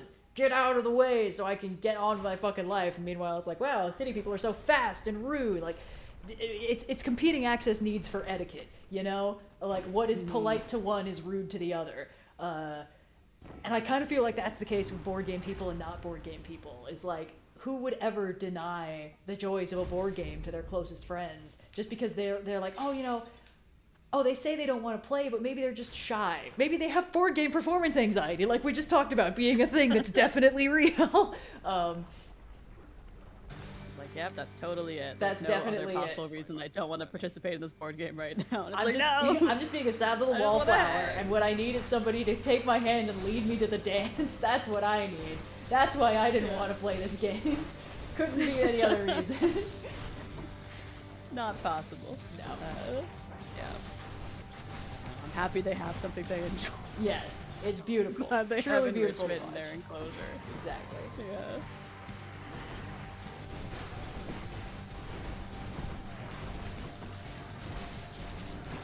Blue really likes board games, so we have to vent about this when he's not on stream. Yeah. Otherwise I'll feel bad. Blue is the board game person I know who has a dedicated game room in his house. Blue is Yeah, one of at least 2. It's very impressive, but Yes. still. And the thing is, like, you know, Blue is a very good host, and when he does game night, it's also video game night, and also hang out on the couch and talk night. Like, there is no requirement to play the game. Because he knows that a lot of us are not board game people. He knows this is not the right crowd to ask if we want to playtest the new expansion of, what the fuck is the dragon game I'm thinking of? You know the one? Dragoon. Dragoon, yeah. The special we all edition know it because we've all had to play it. Yeah. And isn't Dragoon kind of like, it's not even that competitive if I recall correctly. It is on some level collaborative, and still. I mean, I played it one time because I managed to wriggle out every other time.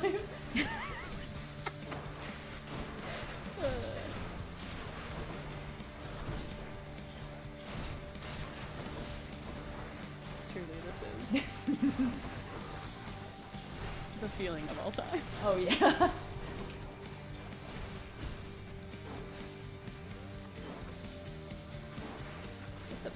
It's hard for me to time the power shot on this because it's always, it's like it builds up to a flash and then at the last moment it stops flashing rather than flashing only when the power shot is the right call. Oh, learny dear. See what I mean? It's like, oh, learning. Then I guess, like when the starburst is at its largest would be power shot, but like by the time I see it, it's too late, you know? I guess that was it, but that just means I missed the timing the first 4 times.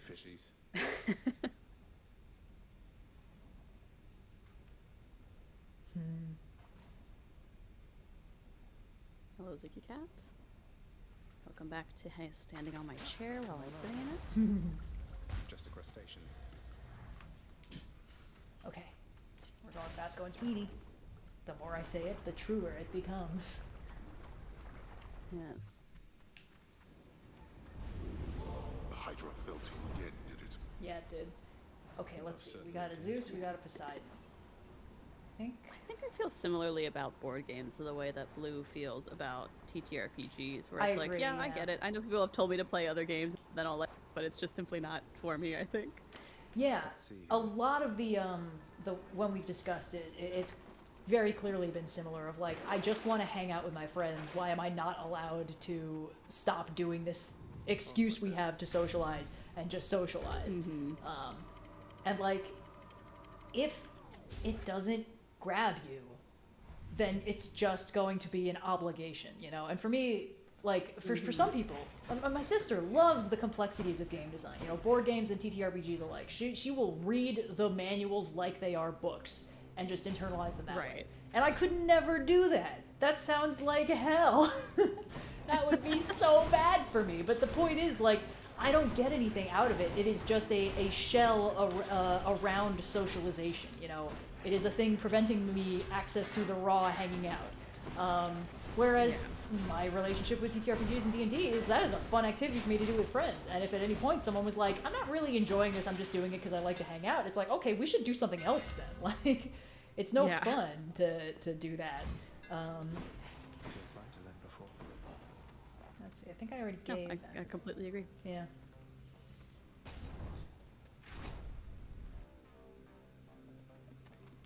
More long spears? Whoa. What the hell? Why would I ever... Why is this bow like this? Somebody explain this to me. Keep them coming. This is like... Because now I basically can't effectively use it when I back myself into a corner, which is, thus far, the only safe place to be when using this bow.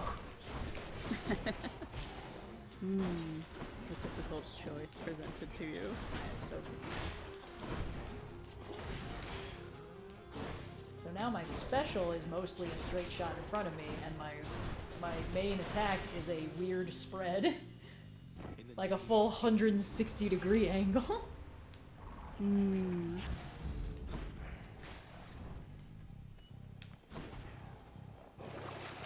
That'll keep me alive.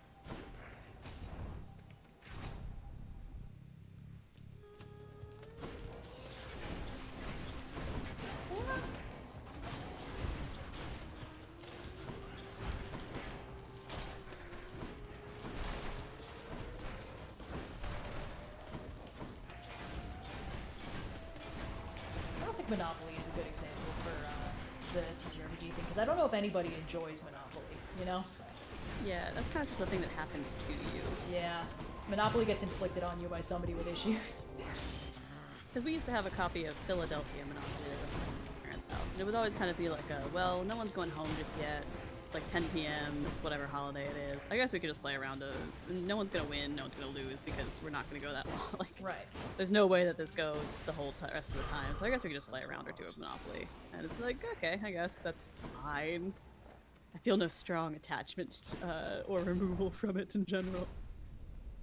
I think the thing with Monopoly is kind of like tic-tac-toe. It's sort of a solved game after a certain point. Oh. I said I would go fast, go speedy, but there's a 5-minute timer I have to set. You have failed to go fast and speedy thus far. Well, okay. We don't need to be rude. You know, it seems like the fast, speedy thing to do is to simply honor my debts and just do this myself. I think you simply honor your debts and see if you can't get it done. Yeah. Because worst comes to worst, I have already accomplished best case scenario, we've finised the run. Yeah, best case scenario, it's fucking over because I'm about to get my ass beat. We can all go home. Yeah. Come on, let's have another go of it.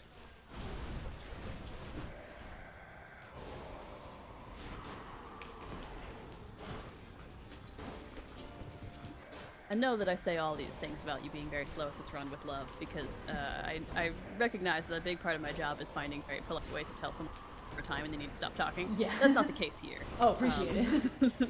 Yeah. It's very fun to be on this stream. But you did say many times and emphasized that this was going to be a fast run, so it's funnier if I make fun of you for it now. Oh, you absolutely. Yeah. Completely fair. Yes. We're on the same page. Yes. Yeah. This is completely rightful razzing that's occurring here. Yes. Yes. Hey, you put that impermeable shield right down right this minute, young man. Hey, drop it. Drop it. What's in your mouth? Oh my god, that wasn't even a third of his health bar, sir. Aaron, go fast. Aaron, go speedy. Okay. Come on.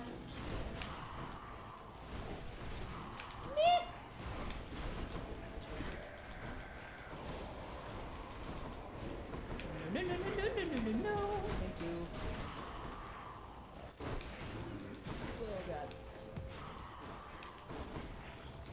Oh god. Sir, how much more of your health bar do I need to chew through? Oh, okay. Okay, awesome. What a deal, mate. Thanks, bud. Good work.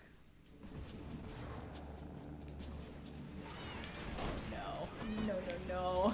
Weak. Caron, please, why would you drop me here? He might be mad that I beat his ass. I think he heard about all those times you said you were going to do this quickly. I guess.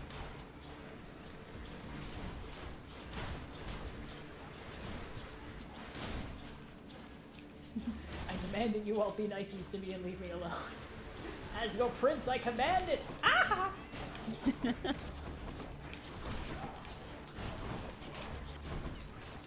Number one line that never ever works. I am your master and you must do what I say!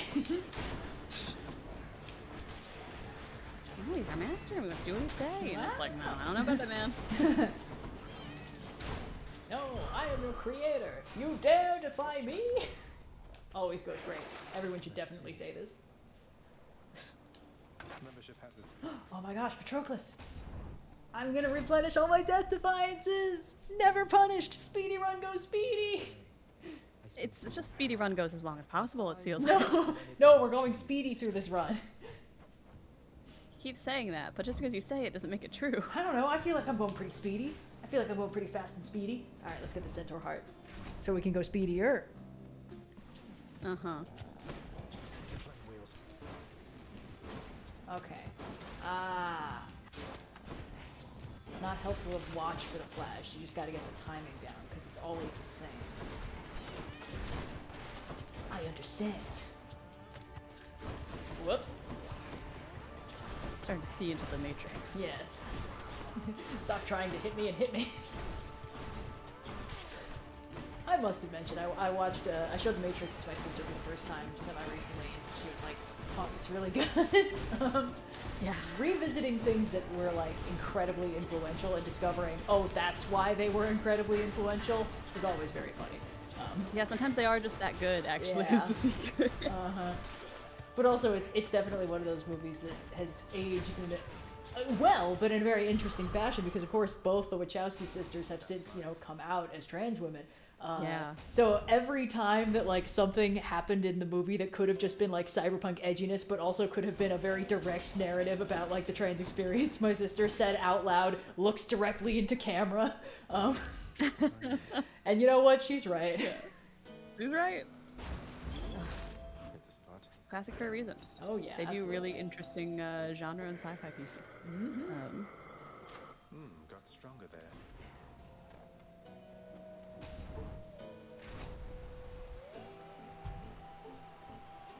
Alright, I am ready to go fast and speedy through this fight. You ready, Theseus? It is as the king said. One way or another, it's gonna end. Oh my god, Asterius got to say the one-liner this time. That's character development, Theseus. Whoa! Do you see it bounce? The bounce on that motherfucker.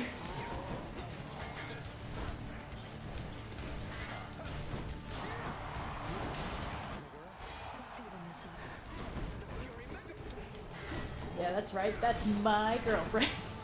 Jealous. Oh, I like how she seems to have specifically targeted Theseus. That's really funny. She does know what I like. And what I don't.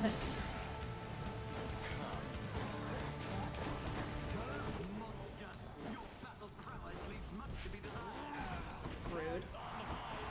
Oh, it's the Dionysus one. Let's see if we can lead him over to Theseus and then do damage to him. Where the fuck is he? Theseus? Ollie oxen free!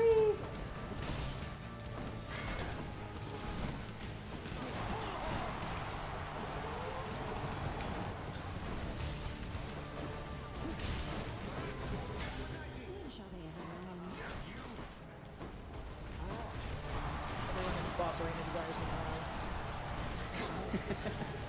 That's just every single day of Zagreus' life. Yes. Everywhere he goes. I have to be the hottest person in this boss fight now! I wonder if that's where all his underconfidence comes from. He's just like, yeah, I have no. This is just a fact of every day of my life. So. Yeah. Unfortunately, everybody loves me. Something, God's favorite princess. Yeah.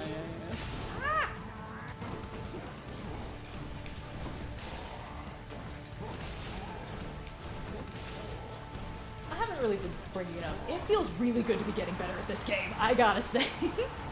Every time I'm like, wow, I remember this taking for fucking ever, and now it's like, oh yeah, I am kind of seeing through the Matrix. I am getting the dodge time. Yeah. This game is really good at teaching without like hitting you over the head about how it's teaching you. I think it's part of the reason it's such an accessible roguelite. Is like it doesn't really add new mechanics as the game goes on. You can kind of do everything right out the gate. You can collect different items, but like the fundamental buttons you're hitting aren't changing. And that means that you can start learning immediately how to be good at the game when it gets further on, and it gives you more time to like learn the different more complicated mechanics, like the way that different god boons interact with each other, how to use your special and your cast to augment your base attack. But when you start, you can also just like spam attack and make it decently far and like learn through doing. Yeah, Zagreus and it's is really, definitely really well constructed. And it's interesting too, especially in conversation with the gameplay in Hades 2, because like Melinoe is a more complicated character to control than Zagreus, and it kind of makes you realize how much like Zagreus is a bruiser. He can kind of take a lot of punishment and deal a lot of damage brute force wise. Like you can build up to more complicated combos, but at his heart, he's not a particularly complicated character to control. Yeah, absolutely. Here?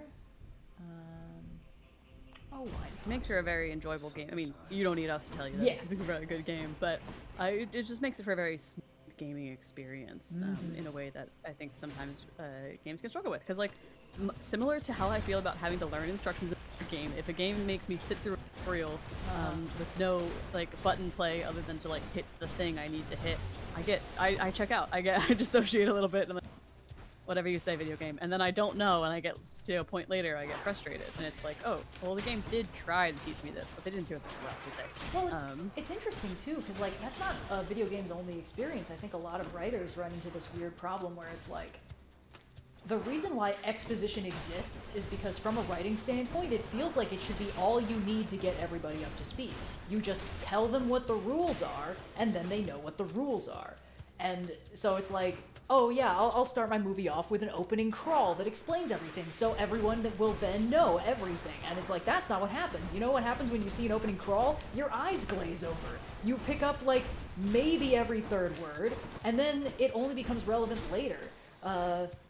And it's such an interesting little, like, pitfall, I guess, because, you know, from the perspective of the writer, the person who has all this information, it's like, yes, I have the information, I will provide you the information once and you will know it, and then I will be able to continue on from there with the awareness that you know it. And in practice, that's not at all the case. People will miss things it didn't even occur to you they could miss. Yeah. And it's kind of not your job as the writer to make sure that everyone is 100% abreast with your, like, world building all the time. That's not really how that works. But, you know, it can be weird and frustrating, and in the flip side, like, the way you actually communicate information is usually not by staring directly at the audience and, like, reciting a page from an in-universe textbook, which is another way that people do it. Like, it's kind of interesting seeing how people will try and couch exposition in things that don't look like exposition to make it work, like get it past the buffer, like the boredom buffer. So it's like, oh no, this isn't exposition. Our characters are just going to school, and a teacher is explaining to them how the world works. And it's like, unfortunately, that is still shaped like exposition. Structurally, it's the same thing. You know, and the reason why that doesn't work is because it's like, you probably wouldn't internalize that by staring at it in class either. Like, the main way that you internalize something is by breaking it down, seeing how it works, and enacting it in practice. So, like, the way that you absorb the world building in a story is by seeing how it affects the characters. Or it's like, someone's like, okay, I think because of this property, I might be able to do this. Or like, oh, this thing is happening because of this. And you're like, oh yeah, of course, now I understand those two things. It does not help you if an opening crawl beforehand said, like, this, yada, yada, yada. It's actually all this. No, yeah, 100%. It's an interesting problem to run into. And I think about this a lot because I take notes on the struck. I have to think about constantly, how is this thing going to come across? Yeah. And the answer is frequently like, you really probably should not do exposition, or be extremely careful with the way that that exposition is worked into there, because you can get away with about 2 sentences worth of text in an opening screen before the average viewer is going to completely glaze over. Yeah. It does sound a little bit like we're just subtweeting Star Wars here, but the thing is, when it comes to Star Wars, all people remember is a long time ago in a galaxy far, far away.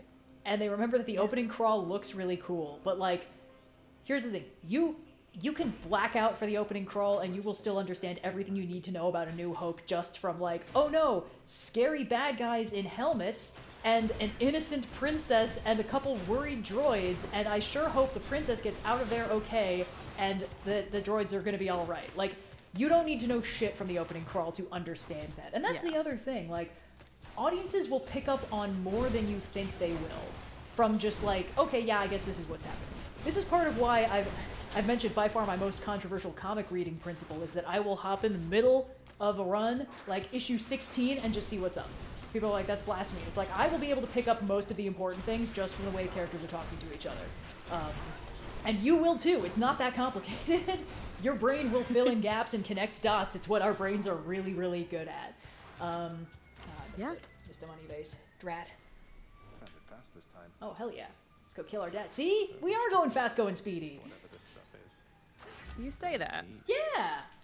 On account of how speedy and fast we just did. Uh-huh. Yeah. It's about 20 minutes after the time you said you wanted to stop. Yes, but... Anyway. I'll take this one. I guess if you don't see or acknowledge it, yes, by that metric you... Hey, look! A really good reason for why this is actually fine.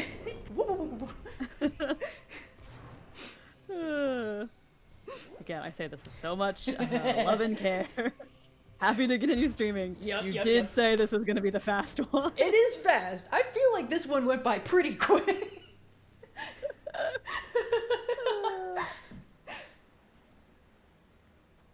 Alright. Zagreus, walk faster. You're making me look slow. Oh, right. I forgot we had a prophecy for this. Yeah. Dan, did I passively level up off screen? I said so even to Harris' face. I'm unsurprised that you are drawn to it, and yet something has changed about it. I can tell. Something is not the same. What, you mean that Coronact has taken on the aspect of a divine preserver person of some sort, of whom I've seen mere glimpses, but seems definitely very capable and really rather brave? I know not why the old infernal arms endear themselves to you. You've been doing really good with Coronaut lately. Do you think all that first runs have actually kind of paid, in a weird way, they've paid a lot of dividends? Genuinely, I think maybe. I think the fact that, like, I had to keep making the worst decisions on every worst run was really, like, rough. But now that I can actually, like, get the good boons, it's like I've taken off the weighted armor, and now everything's kind of working. Yeah.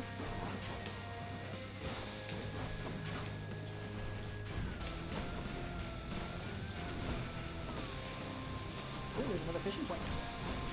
Not now, Dad. I have to catch a little bass. I think you have to defeat your father before he lets you go fishing. Hey, Dad, why don't you join me on this fishing trip, huh? Just you and me. Father and son. Like old potential dad activity. Yeah, we can throw the old ball around. You know? One of these skulls, maybe, or something like that. Maybe that's why there's so many dad games these days, is they just already had the fishing minigames.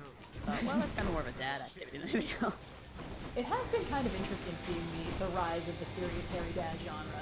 Do we think it's because... of games. Yeah, do we think it's because of the aging gamer base, or do we think it's some other reason? I don't think that's, like, not part of it, you know? It's the same reason that I think we've seen a lot of games that for protagonists in their, like, 30s, rather than, like, being, you know, the fresh-faced teen. Right. But at the same time, I don't know that it's all of it, you know, like, because I do think there's a certain amount that it's also mirrored in the TV and movies that we have, you know, popular things like The Mandalorian. Dad TV is more popular than it's ever been, so I think it's more of a confluence of several different factors of what people are getting into. But I think I certainly think you can't count it out in that a lot of legacy nerd media is definitely catering to a bit of an older audience who may have been growing up with this thing, as we have a lot of like legacy IPs kind of making their way into the mainstream. Yeah, it's Dad TV. It's enrichment for them, you know. Like one of those like radio one of those like radio jockeys, like Dad TV. Welcome to Dad TV. Dad. It's all golf all the time. Dad TV. All golf. Hey fellas, you want to talk about building a deck and chucking the old pigskin around the park? It's Dad TV! Alright, I forgot you could do this and I don't have my series and I will be maybe want to save me. No. Oh god, did I never upgrade my cast this run? Wow.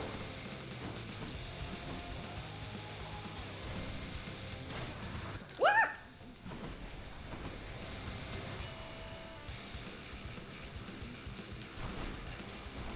I love when the electric guitars come in on the second health bar. It's so cool.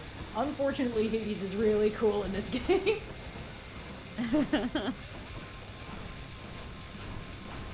Whoops! Yeah.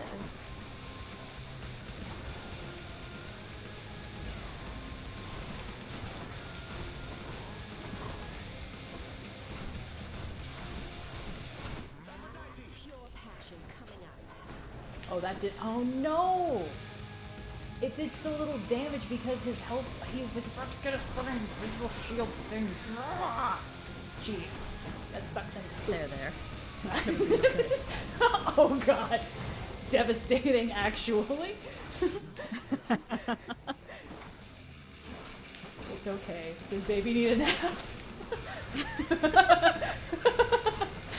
Don't worry about it. Aw, it's okay. Your ult will work next time.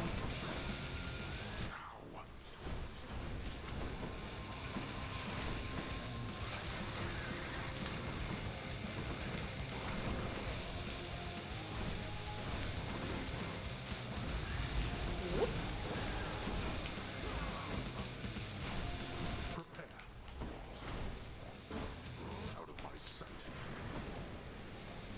know no one's keeping track, but I've made incredible progress on my little PopTopia seaside town in the last several hours of streaming.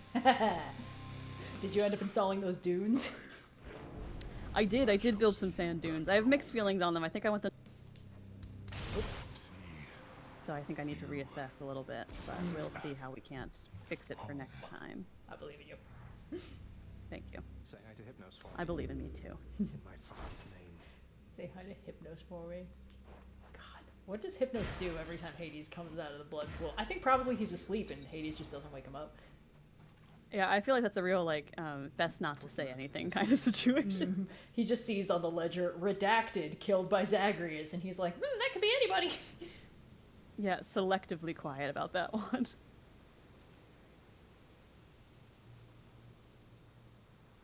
Come on. That's a bite. A trout! Wow! I can't tell how rare that is by this weird fucked up underworld standard. Sturgeon is the rarest one at the surface. Oh, great. Okay. The underworld prince With a sturgeon's precision. typical ignoble deaths. Thank you, Homer. Again. Super cool. Alright, we're gonna get those Taken by the prophecies sticks. cleaned up. We're gonna get those nectars. We're gonna get ready to roll. And then next time, not next week, because actually, next week I'm going to be helping out on Joe Cat's subathon that he's doing for the entire month of May. I believe next Tuesday we're doing drawing Pokemon from descriptions, which last time that I helped him out with that, I was really bad at. So. Extremely cool. Definitely something people should go check out. Yeah. I will be sleeping. Yes. Actually, that's not true. I'll probably be at an Indie OS podcast given our recording schedule, but and then sleep. I will not be. Yeah, and then sleeping. Not necessarily in that order. We'll see. Yes. But yes. But we should be back. I think the week after that. That's if what I'm everything hoping goes for. planned. Yeah. And then we can potentially. And I think that might be the not last. to jinx it, but yeah, that might be the last Hades stream. Hades stream, yes. We get to move on to Hades too. Hades Yes. too. I think if we, because I don't want to just bail as soon as we get the credits to roll. I think I don't remember it super clearly, but I think that we'll be in the position to sort of like, okay, just say the word and we will trigger the true ending, and then we'll be able to run around and like give everyone else all these nectars and things like that. And I think that might be the move. Let's listen to our moms talking. So if there's anything that I can do for you, Nyx, you need but ask, all right? I plan to pull my weight. Your services were always welcome here. Please acclimate yourself at your own rate. I am available to answer any questions you may have at any time. Thank you, my friend. I have to tell you, it's good to be back. Aw. I like how many times they passively reinforce that actually this was absolutely the right call and she's way happier here. It's like, not to worry, kid, you did good. Sure, why not? You done the right thing. Okay, now let's see. Hold on, let's do the math. Let's just real quick. Zeus needs 2 more. Poseidon needs 3, so that's 5, 6, 8, 0, 9. 9. We only need 9 nectar. That feels extremely manageable. Yeah, the question is people who need multiple runs to deliver it, because you can only give them 1 nectar per. So we might want to start prioritizing the gods who need multiple, like Poseidon. He's gonna have to be priority 1 for a few runs. I'll have that nectar. Yeah. We've briefly passed through having 69 But it's gems. doable. That's what I was looking for. Okay, we are gonna need to restock later, but hi, Dusa. Miss Dusa, I ran into hostile gorgons that resembled you out there in Asphodel. Resembled only in the vaguest sense. I mean, they lacked your charm or social graces anyway. I just hope you are not related, since I sort of, you know. Oh, those old things? They're relatives just in the loosest sense. Like, say you had some nasty, almost mindless siblings born entirely from your own blood. Something like that. Do you have any idea how hard it was to get a steady job because of them? That's really funny. So I have your permission to continue. Deuce's thoughts on Gorgons. All these Gorgon heads are just like her own like weird fucked up clones from when she died. She's just like, ugh. Freshly caught just for you, chef. Nice, nice, nice. Oh, hell yeah, we can definitely get another couple nectars. Fair and square. Oh, we'll actually be able to get all the ones that we need for the gods. This is awesome. It's a deal. And then we just need to be the underworld delivery boy for the rest of the game. Achilles, Yes. I've revealed the hidden aspect of the Heartseeker. Lady Artemis herself told me the words, and it seems Koronok belonged to, maybe will belong to, somebody called Rama, peerless with the bow, even among gods. Hell yeah. Many lay claim to peerlessness with bows in my experience there, lad, although not to judge Oh, vision from an I didn't even catch that. I hope this Rama should use his weapon wisely when the Throwing shade on Paris for killing him. God. This feeling that That's he will. really good. Where the fuck is our boyfriend? Where's Thanatos, I wonder? Yeah. Oh, actually, there's always a possibility that he's hanging out in our bedroom to have a very serious conversation. It's very possible that you're about to walk into a Let's go cutscene. find out. Where are you, buddy? Where is he? Fuck. Nah. Where the hell is my husband? The prophecy has been fulfilled. I want to see my boy. What is Well, that this is how I song? felt very similarly as when because again, Mass Effect 2 companions are not companions in the third game, but can be on the ship. And as soon as I had Morden, the man who made the heroic sound, I was like, oh, my buddy's back. We can go hang out in the med bay. We'll say hi. And now I walk into the med bay, and I just think I can imagine Shepard leaning on the wall. Jesus Christ. Sad orchestral music plays in the background. Aww. Okay. It's like a low-key version of Modern Major General, like No.